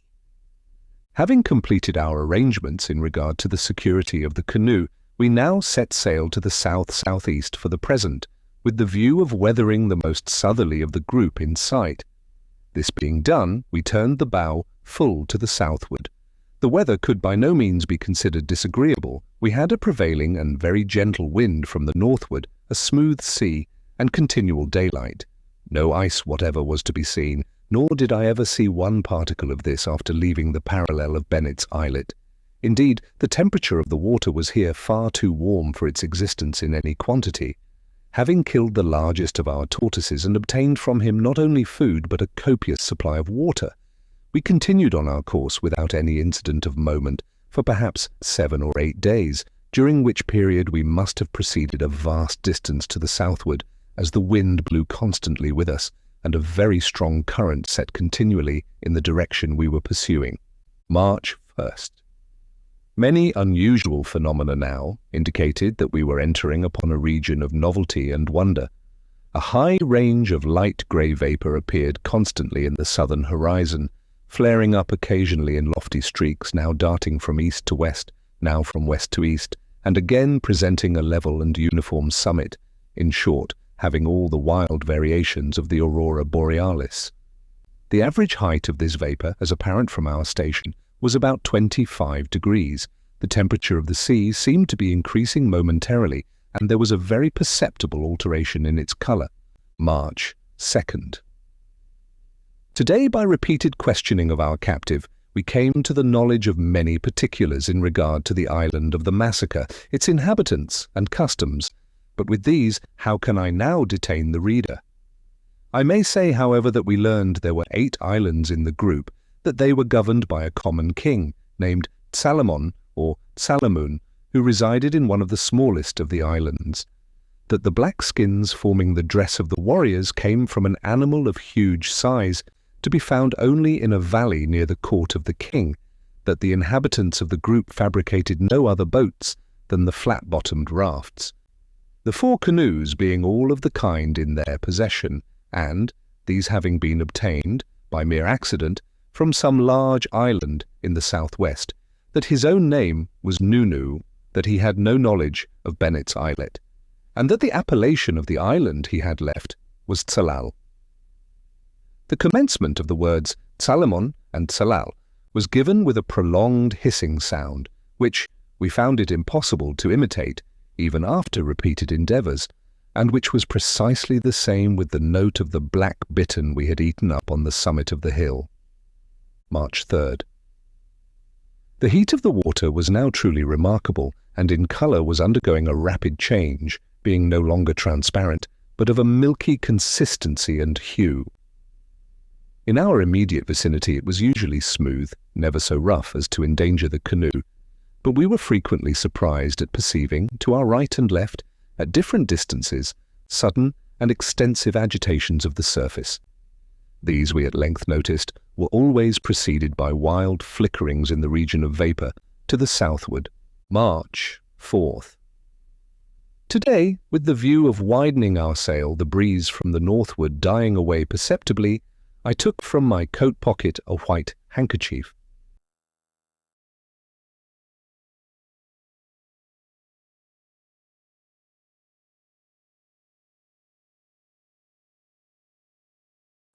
Nunu was seated at my elbow, and the linen accidentally flaring in his face, he became violently affected with convulsions.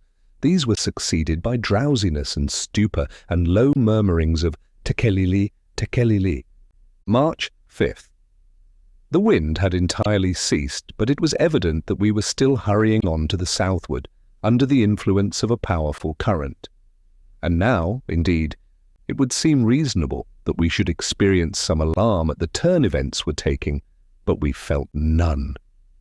The countenance of Peters indicated nothing of this nature, although it wore at times an expression I could not fathom. The polar winter appeared to be coming on, but coming without its terrors. I felt a numbness of body and mind, a dreaminess of sensation, but this was all. March 6th. The grey vapour had now arisen many more degrees above the horizon and was gradually losing its greyness of tint. The heat of the water was extreme, even unpleasant to the touch, and its milky hue was more evident than ever.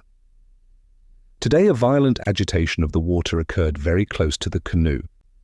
It was attended, as usual, with a wild flaring up of the vapour at its summit and a momentary division at its base. A fine white powder, resembling ashes, but certainly not such, fell over the canoe and over a large surface of the water as the flickering died away among the vapour and the commotion subsided in the sea. Nunu now threw himself on his face in the bottom of the boat, and no persuasions could induce him to arise. March 7th. This day we questioned Nunu concerning the motives of his countrymen in destroying our companions, but he appeared to be too utterly overcome by terror to afford us any rational reply. He still obstinately lay in the bottom of the boat, and upon reiterating the questions as to the motive, made use only of idiotic gesticulations, such as raising with his forefinger the upper lip and displaying the teeth which lay beneath it. These were black. We had never before seen the teeth of an inhabitant of Tsalal. March 8th. Today there floated by us one of the white animals whose appearance upon the beach at Tsalal had occasioned so wild a commotion among the savages. I would have picked it up, but there came over me a sudden listlessness, and I forbore. The heat of the water still increased, and the hand could no longer be endured within it. Peters spoke little, and I knew not what to think of his apathy. Nunu breathed, and no more. March 9th. The whole ashy material fell now continually around us and in vast quantities. The range of vapour to the southward had arisen prodigiously in the horizon, and began to assume more distinctness of form. I can liken it to nothing but a limitless cataract, rolling silently into the sea from some immense and far distant rampart in the heaven. The gigantic curtain ranged along the whole extent of the southern horizon. It emitted no sound. March 21st. A sullen darkness now hovered above us, but from out the milky depths of the ocean a luminous glare arose and stole up along the bulwarks of the boat. We were nearly overwhelmed by the white ashy shower which settled upon us and upon the canoe, but melted into the water as it fell. The summit of the cataract was utterly lost in the dimness and the distance. Yet we were evidently approaching it with a hideous velocity.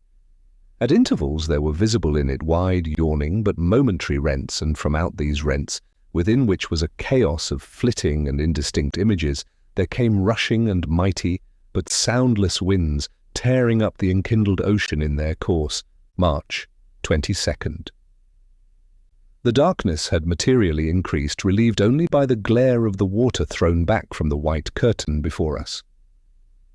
Many gigantic and pallidly white birds flew continuously now from beyond the veil, and their scream was the eternal tekelili as they retreated from our vision. Hereupon Nunu stirred in the bottom of the boat, but upon touching him we found his spirit departed. And now we rushed into the embraces of the cataract, where a chasm threw itself open to receive us. But there arose in our pathway a shrouded human figure, very far larger in its proportions than any dweller among men. And the hue of the skin of the figure was of the perfect whiteness of the snow. For obvious reasons I cannot pretend to strict accuracy in these dates. They are given principally with a view to perspicity of narrative, and as set down in my pencil memorandum.